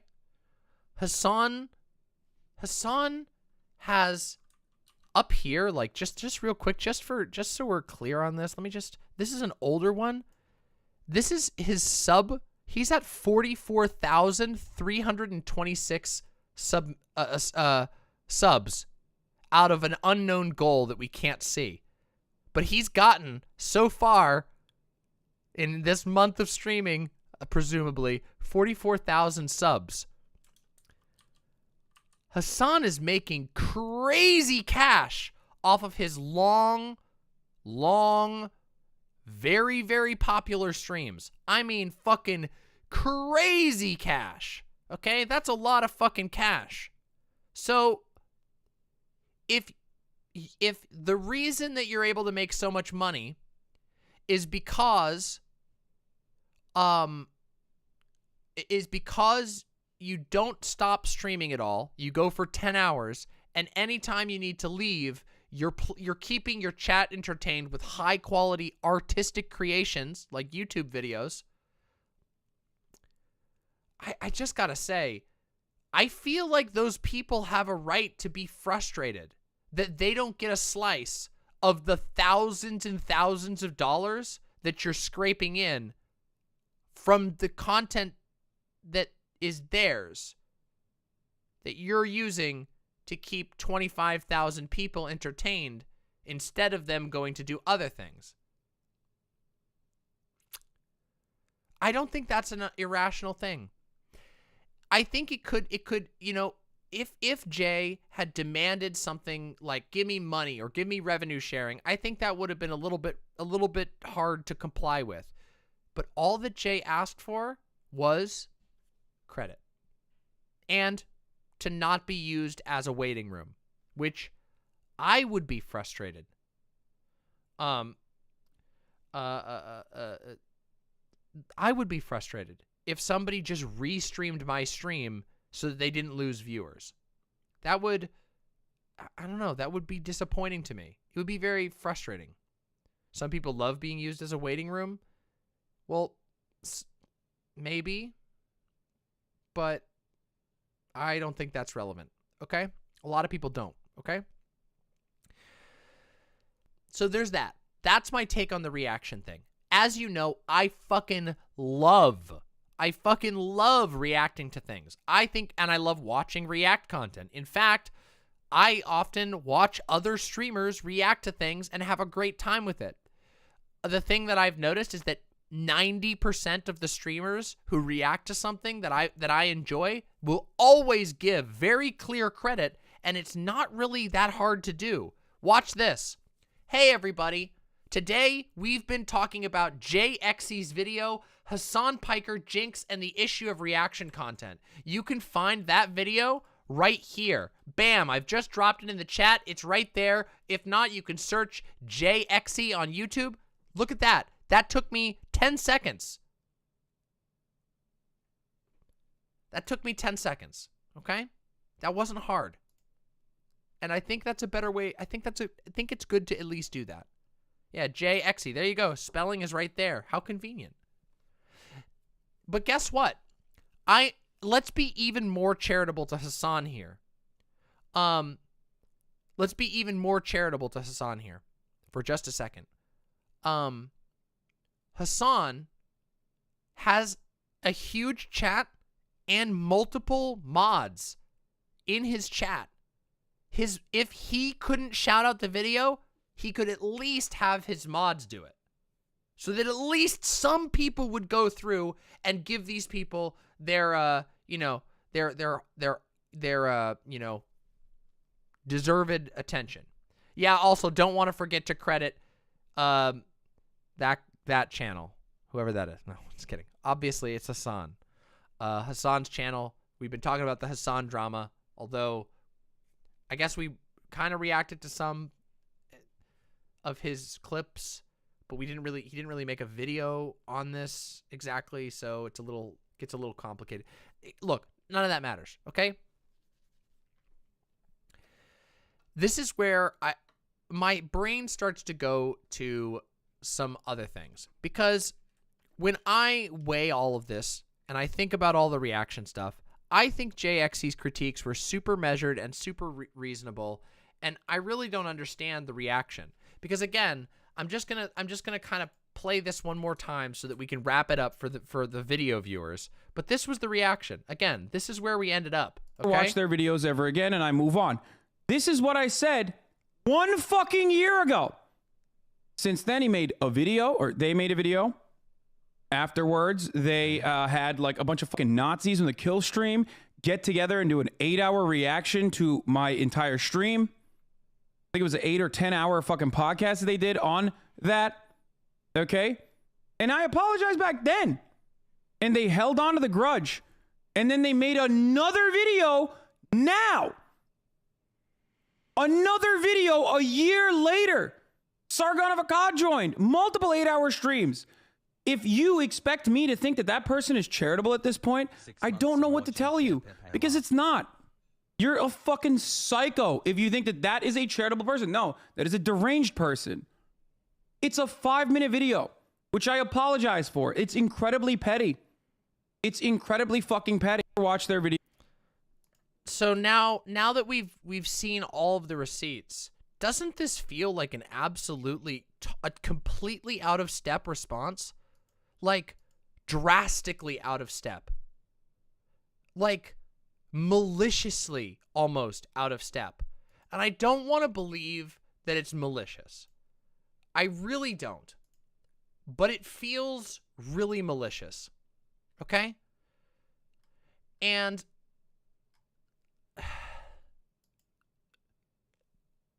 it feels really fucking malicious. And also, just in sheer clout, Exci is almost assuredly getting fucking pounded by Hasan's community in like the worst ways you can imagine. Okay? And this isn't the first time recently that stuff like this has happened with Hasan. Okay?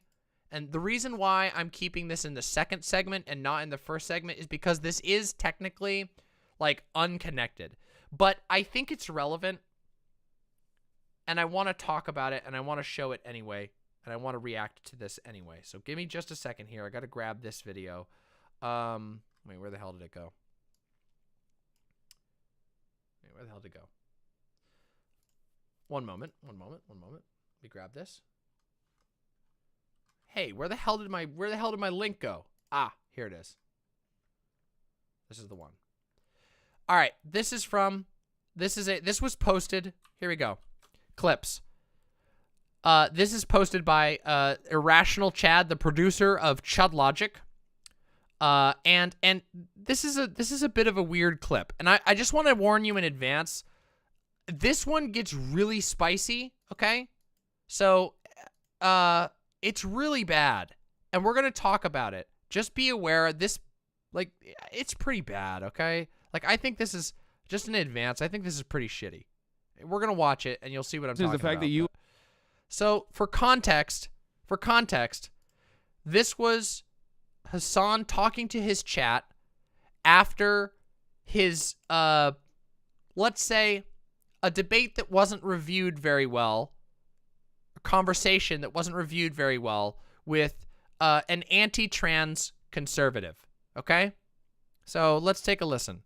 My issue as a trans person is the fact that you, a guy that isn't super well versed on trans shit, brought on a known transphobe knowing he might bring up transphobic shit. You aren't exactly a Vaush at trans debates.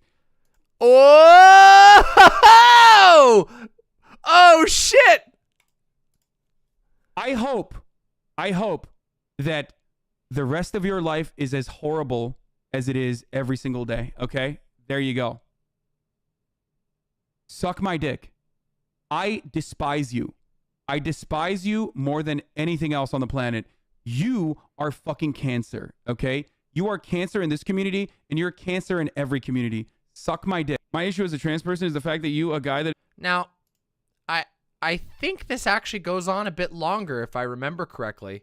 Let's try again. Is the fact that you, a guy that isn't super well versed on trans shit, brought on a known transphobe, knowing every single... You are fucking cancer, okay? You are cancer in this community, and you're cancer in every community. Suck my dick. For the past 15 months, you've been able to fucking hide in these ranks. You catboy fuck. Move your catboy ass out of here. You are never welcome. You are never going to be unbanned. No matter how difficult it is, no matter how much you want to get unbanned, I will never unban you. You are now banished into the fucking shadow realm, okay? This notion that I am not fucking like I should not be having transphobes on or ever talk about transphobia or to transphobic people is such a pathetic and stupid fucking argument when Vaush himself has probably said that the debate was fine. Okay? I don't like you. I'm going to make this very clear. If you are this type of person... He didn't read the rest of the message, but the message was really nice. It said, I love you, Hasan. I just wish you'd be more... It was like, I like you, Hasan. I wish you'd be more careful with these types of debates. It was a super chill message that he's freaking out on. I don't like you. I don't want you to be in here, okay? Or if you're going to be in here, you need to fucking know your place. You need to know your place. Your place is this, okay? It's not this. It's this. You can stay in here and watch, but you're not going to be able to fucking write shit in the trans people, know your place. Chat. Sorry. I would quite literally rather have someone who is on the margins, keeps going, and is actually interested in learning, but might have transphobic points of view, rather than someone who's like, I'm a cat boy, I've been in here for 50 months, and I think, like, you know, you're not that good at debate, so you shouldn't have a transphobic person on. Like, no, fuck off. Like, literally, I would rather have 1 million people that are willing to fucking learn and are actually here, much like the rest of normal society that have been, like, socially conditioned into feeling the ways that they do, than any number of, like, super woke, super fucking leftist debate lords. Straight up. What? I've done more debates than you. I'm better at debates than you. I'm better at debates than most of the other people that you fucking compare me to, because debates are still pure rhetoric, okay? That's it.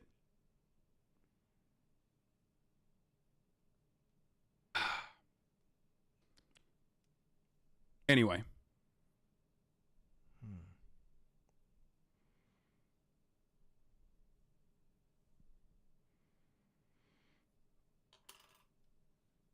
Oh, by the way, mods, clap that person that is definitely in the Discord too. If they're crying in the Discord right now, 100% clap that person's ass cheeks. It just keeps getting worse, doesn't it? I feel like this is exposing how performative liberalism is for a lot of people. So many liberals constantly call for people to change and challenge conservatives in dialogue about human rights issues, but now you're here doing it. The same people are mad you're challenging said conservative people. Look, that's because people have very specific types of content, right? Like, they want to do like peer-reviewed studies that you need to put up, like, and that's what that person likes. I banned them last night, lol. Oh, great.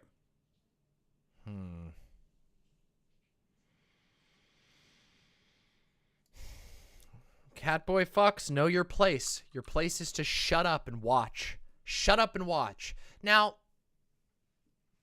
part of me wants to be very mean here to Hasan. For example, I could joke about how he's functionally telling people to shut up and watch an empty chair while he goes and jacks off in the bathroom or cooks a meal for himself. I could say that.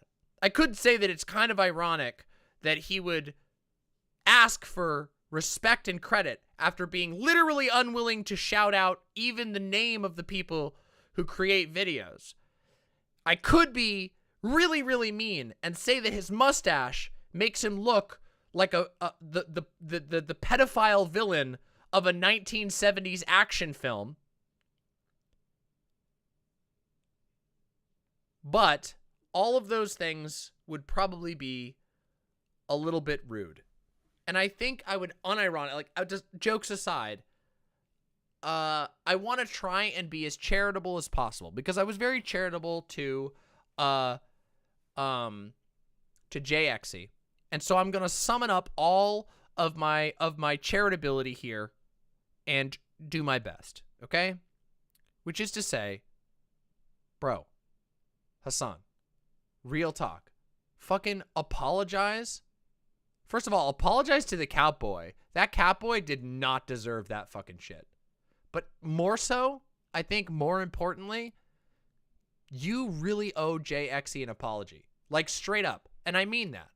You owe Exci an apology. You lied, like, fractally on, like, 6 different levels. You were incorrect or lied. And now, I don't know if it was intentional, but you told lots of untruths to thousands, no, I'm sorry, hundreds of thousands of people have seen that video and have seen you saying that Exci organized a Nazi podcast to target you. That is really shitty. Okay? And I understand completely the stress of content creation, because and I know that I'm a relatively small channel. I can't even imagine the scope of like the critiques that people like you, larger content creators like you or Critical or Vaush get. That's like the scale is much larger. But I spent the last year having a deranged community go after me, so I understand how dementing it can be. I understand how it can make you extremely angry, and it can put you in a position where the only way to, like, enjoy your time on the internet is to be defensive. But there are still lines, okay? I understand all of that. I also know there's a good chance you'll probably never see this, but there are a lot of Hasan frogs in my audience, and maybe it's possible that this section will get clipped and sent to you. So if it does, I really, really genuinely, I know I was goofing around a bit, but seriously, you owe Exci an apology. Exci was super, super chill in the critiques, and you kind of fucking flipped the shit on her. And I really think that sucks. It really sucks to use your gigantic platform to call a trans person a Nazi, to call them deranged, psycho, when actually Jay's video was really chill. Jay's video on you was high quality, funny, and measured. Yes, did Jay poke some fun at you? Yeah, Jay poked a little bit of fun at you. You kind of deserved it. You stood up and walked away and played Jay's video without giving any credit. I think you kind of deserved at least a little bit of ribbing for that.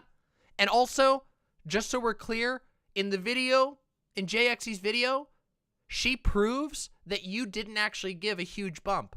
That if you give credit, you could create a huge bump, which would be awesome. Because other creators could grow. That would be really powerful, but you didn't.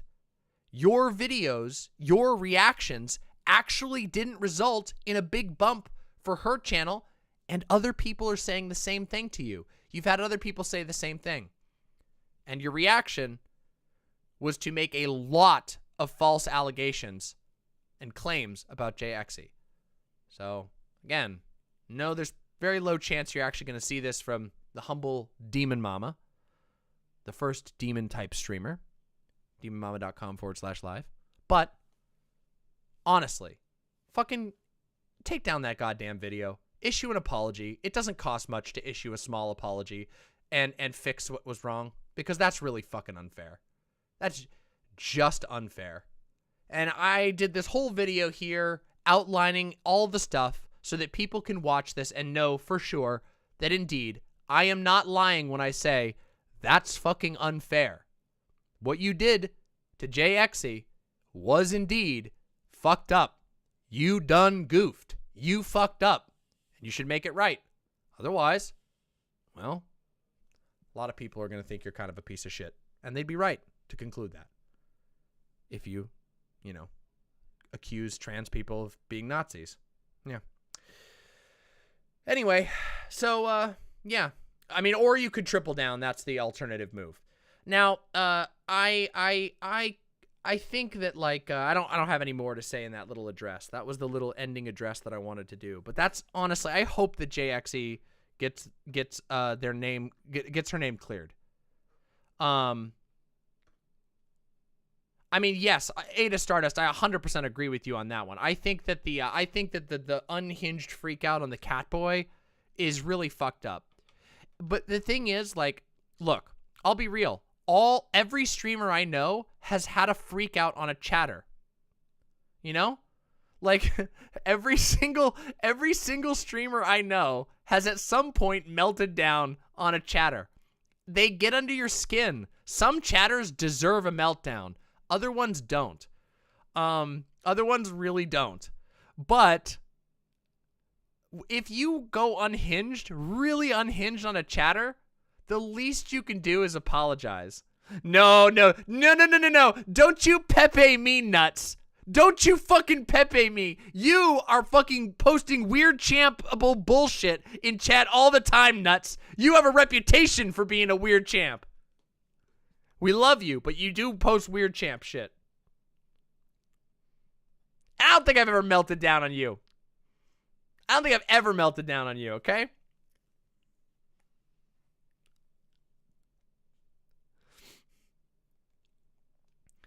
Listen, I think Nuts just has a 12-year-old's comedy or sense of humor, I should say. Which, you know what? I'm melting down. Yeah, this is a meltdown right now. Yeah. Thank you, Felicity Ennui. I appreciate that. Ennui?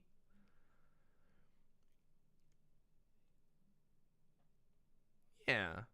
I've had a meltdown. BreadTankie, don't even try. Don't try to play the victim.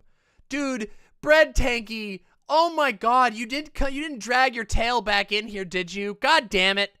God damn it, BreadTankie. You said that you compared the trucker convoy to the fucking rise of Hitler in Weimar Germany. What are you fucking talking about, bro? Anyway. Listen, streaming is hard. Being a streamer is fucking off the rails, okay? When you're a streamer, people get mad at you for the dumbest shit you can possibly imagine. Like, holy shit. Like, even in Hasan's case, the car and house cancellations were so stupid. Like, there is room to criticize Hasan about his house and car if you really, really want to.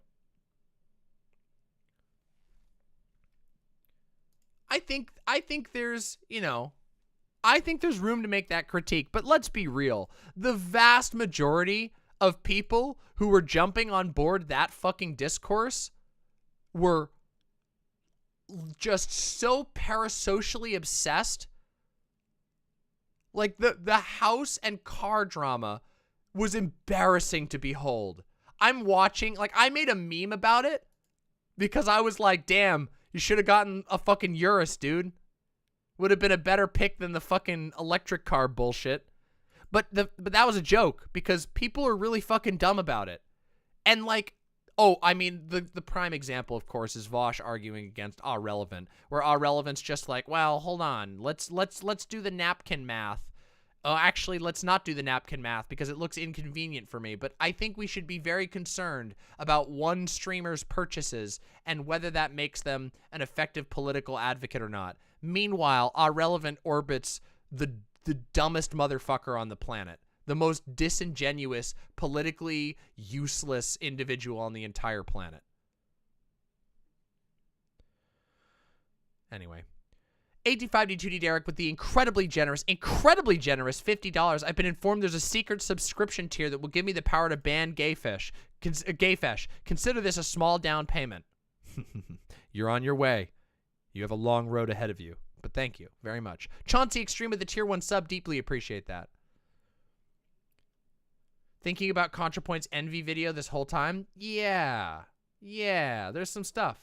Yeah.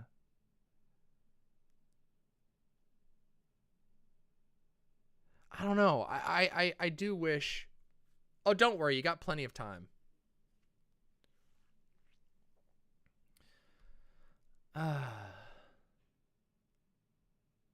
Keffels worries you? What? Why are you worried about Keffels, huh? Keffels, listen. Keffels is a force of chaos, all right? We have a Keffels reference. Is that a Keffels reference? Is that a Keffels reference? No. I understand. I understand. Keffels' chaotic energy can be concerning. Oh, why are you doing this?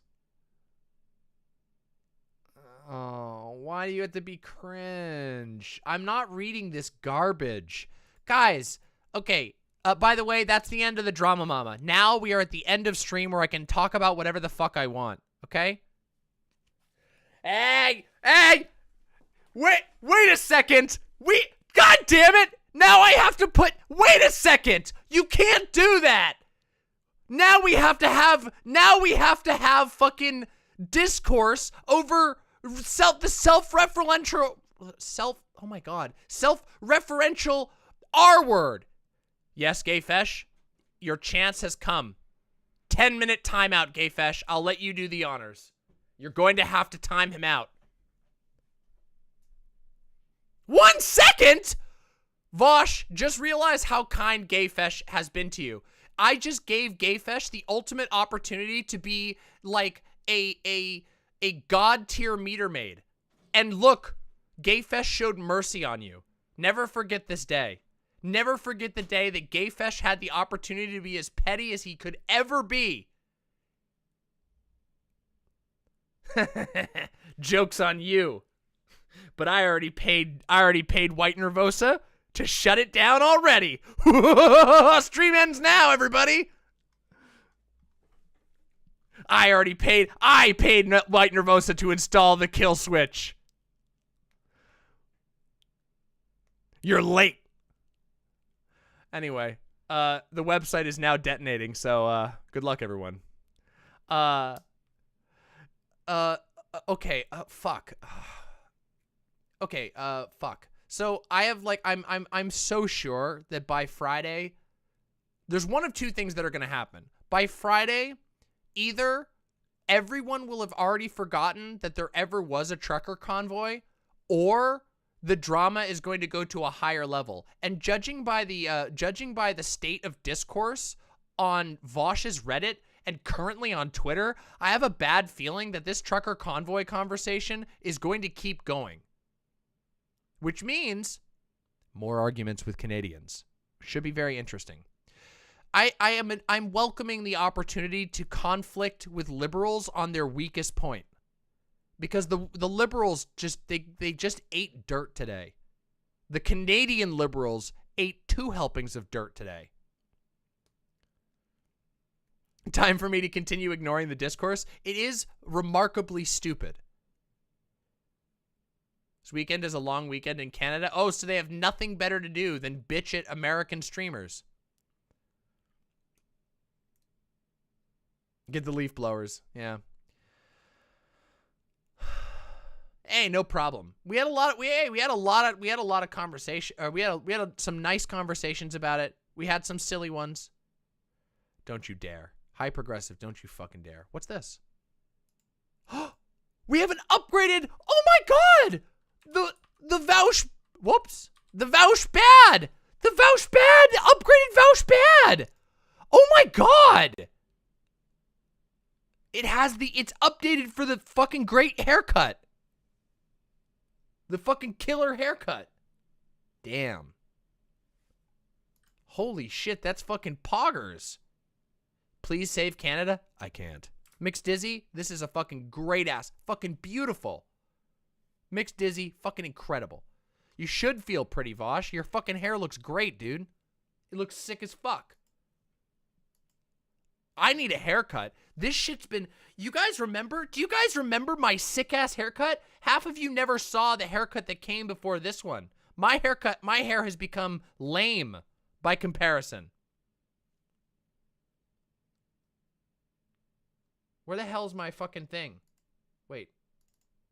Where's my hair? I looked so good. Where is it? Well, okay, so it's in the iconic one. Wait, where did I put them? What the fuck is... Oh, did I not save in here? Oh, it's on my phone. God damn it, it's on my fucking phone.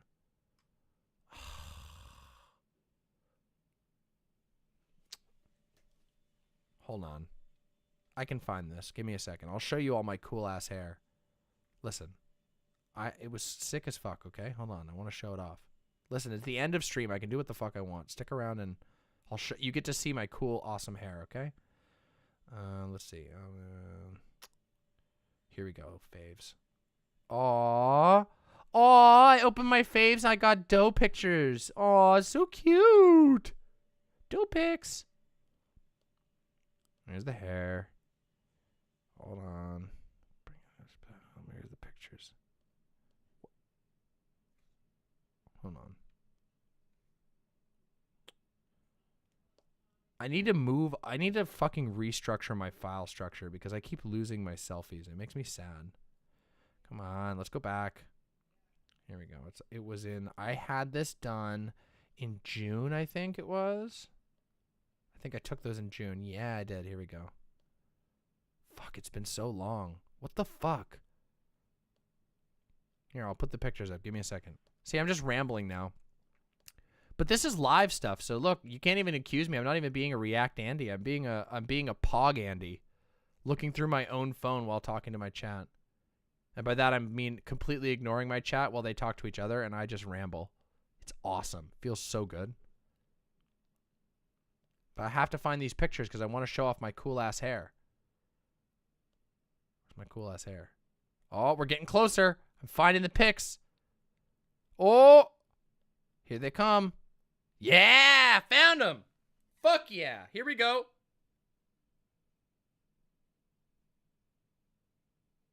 Share this.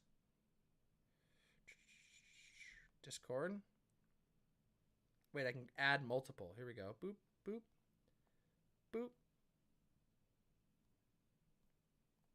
Where's the other one? Hey, not that one. Oh, this one shows off the cool design on the sign. Oh, this is sick. Here we go. Let me send them to myself. No.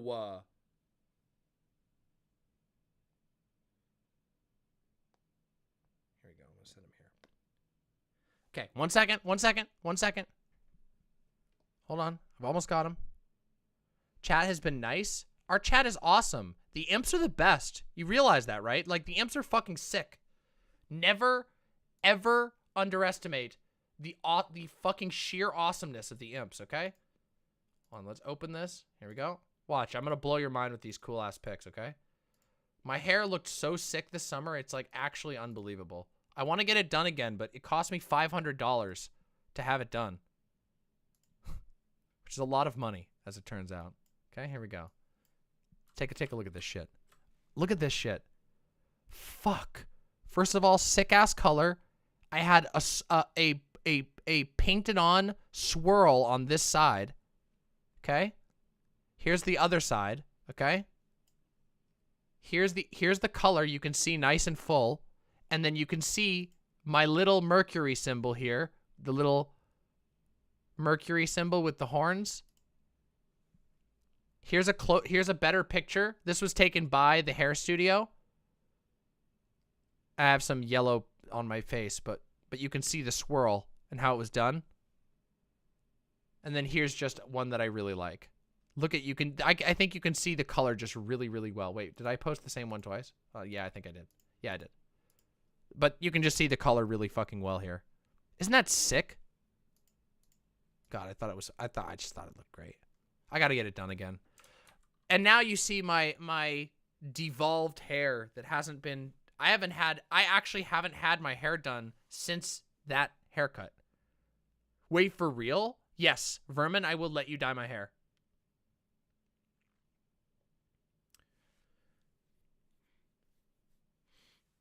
I will let you dye my hair, absolutely. Have fun with it. Fuck yeah. Have you all seen Doe's hair? Let me speaking of cool hair, have you all seen Doe's hair? Let me show you. Doe looks so cool right now. It's actually awesome. Let me see if I can find a cool picture. Oh my god, Doe.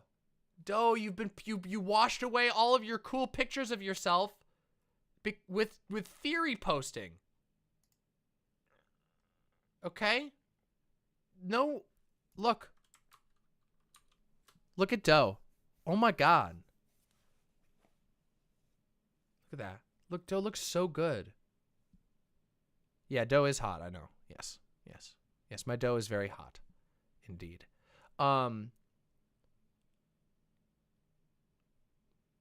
wait, there was something else I was going to show. And then I wonder if Fawn posted. So Doe colored her own hair. And wait, Fawn, did you post a picture on your social media of your cool new hair? What do you mean, what? Cool new hair? You did your hair. You showed it off on stream today to be. There it is. Hey, here's a good picture. This is the one. Look at this shit. Look at Fawn. Look at Fawn. Fawn became Goth GF. Vaush says, a very, very highbrow humor over here. Vaush says, duh, I'm Doe. Duh, anarchist text. Duh, form of the thing, of the type, of the place, of the item is the state of the power of the incident. Duh. Excellent. Peak commentary. Vaush, you really, you fucking roasted it. Doe, dead. Doe is wrecked. Doe has been utterly nuked from orbit. Doe is destroyed. That is what Doe tweets. Yeah, something like that. Wait, I can summon the Doe. Tweets a bunch Doe! of words. Doe! We're about to wrap stream. Come say goodbye to everybody. Doe! Doe!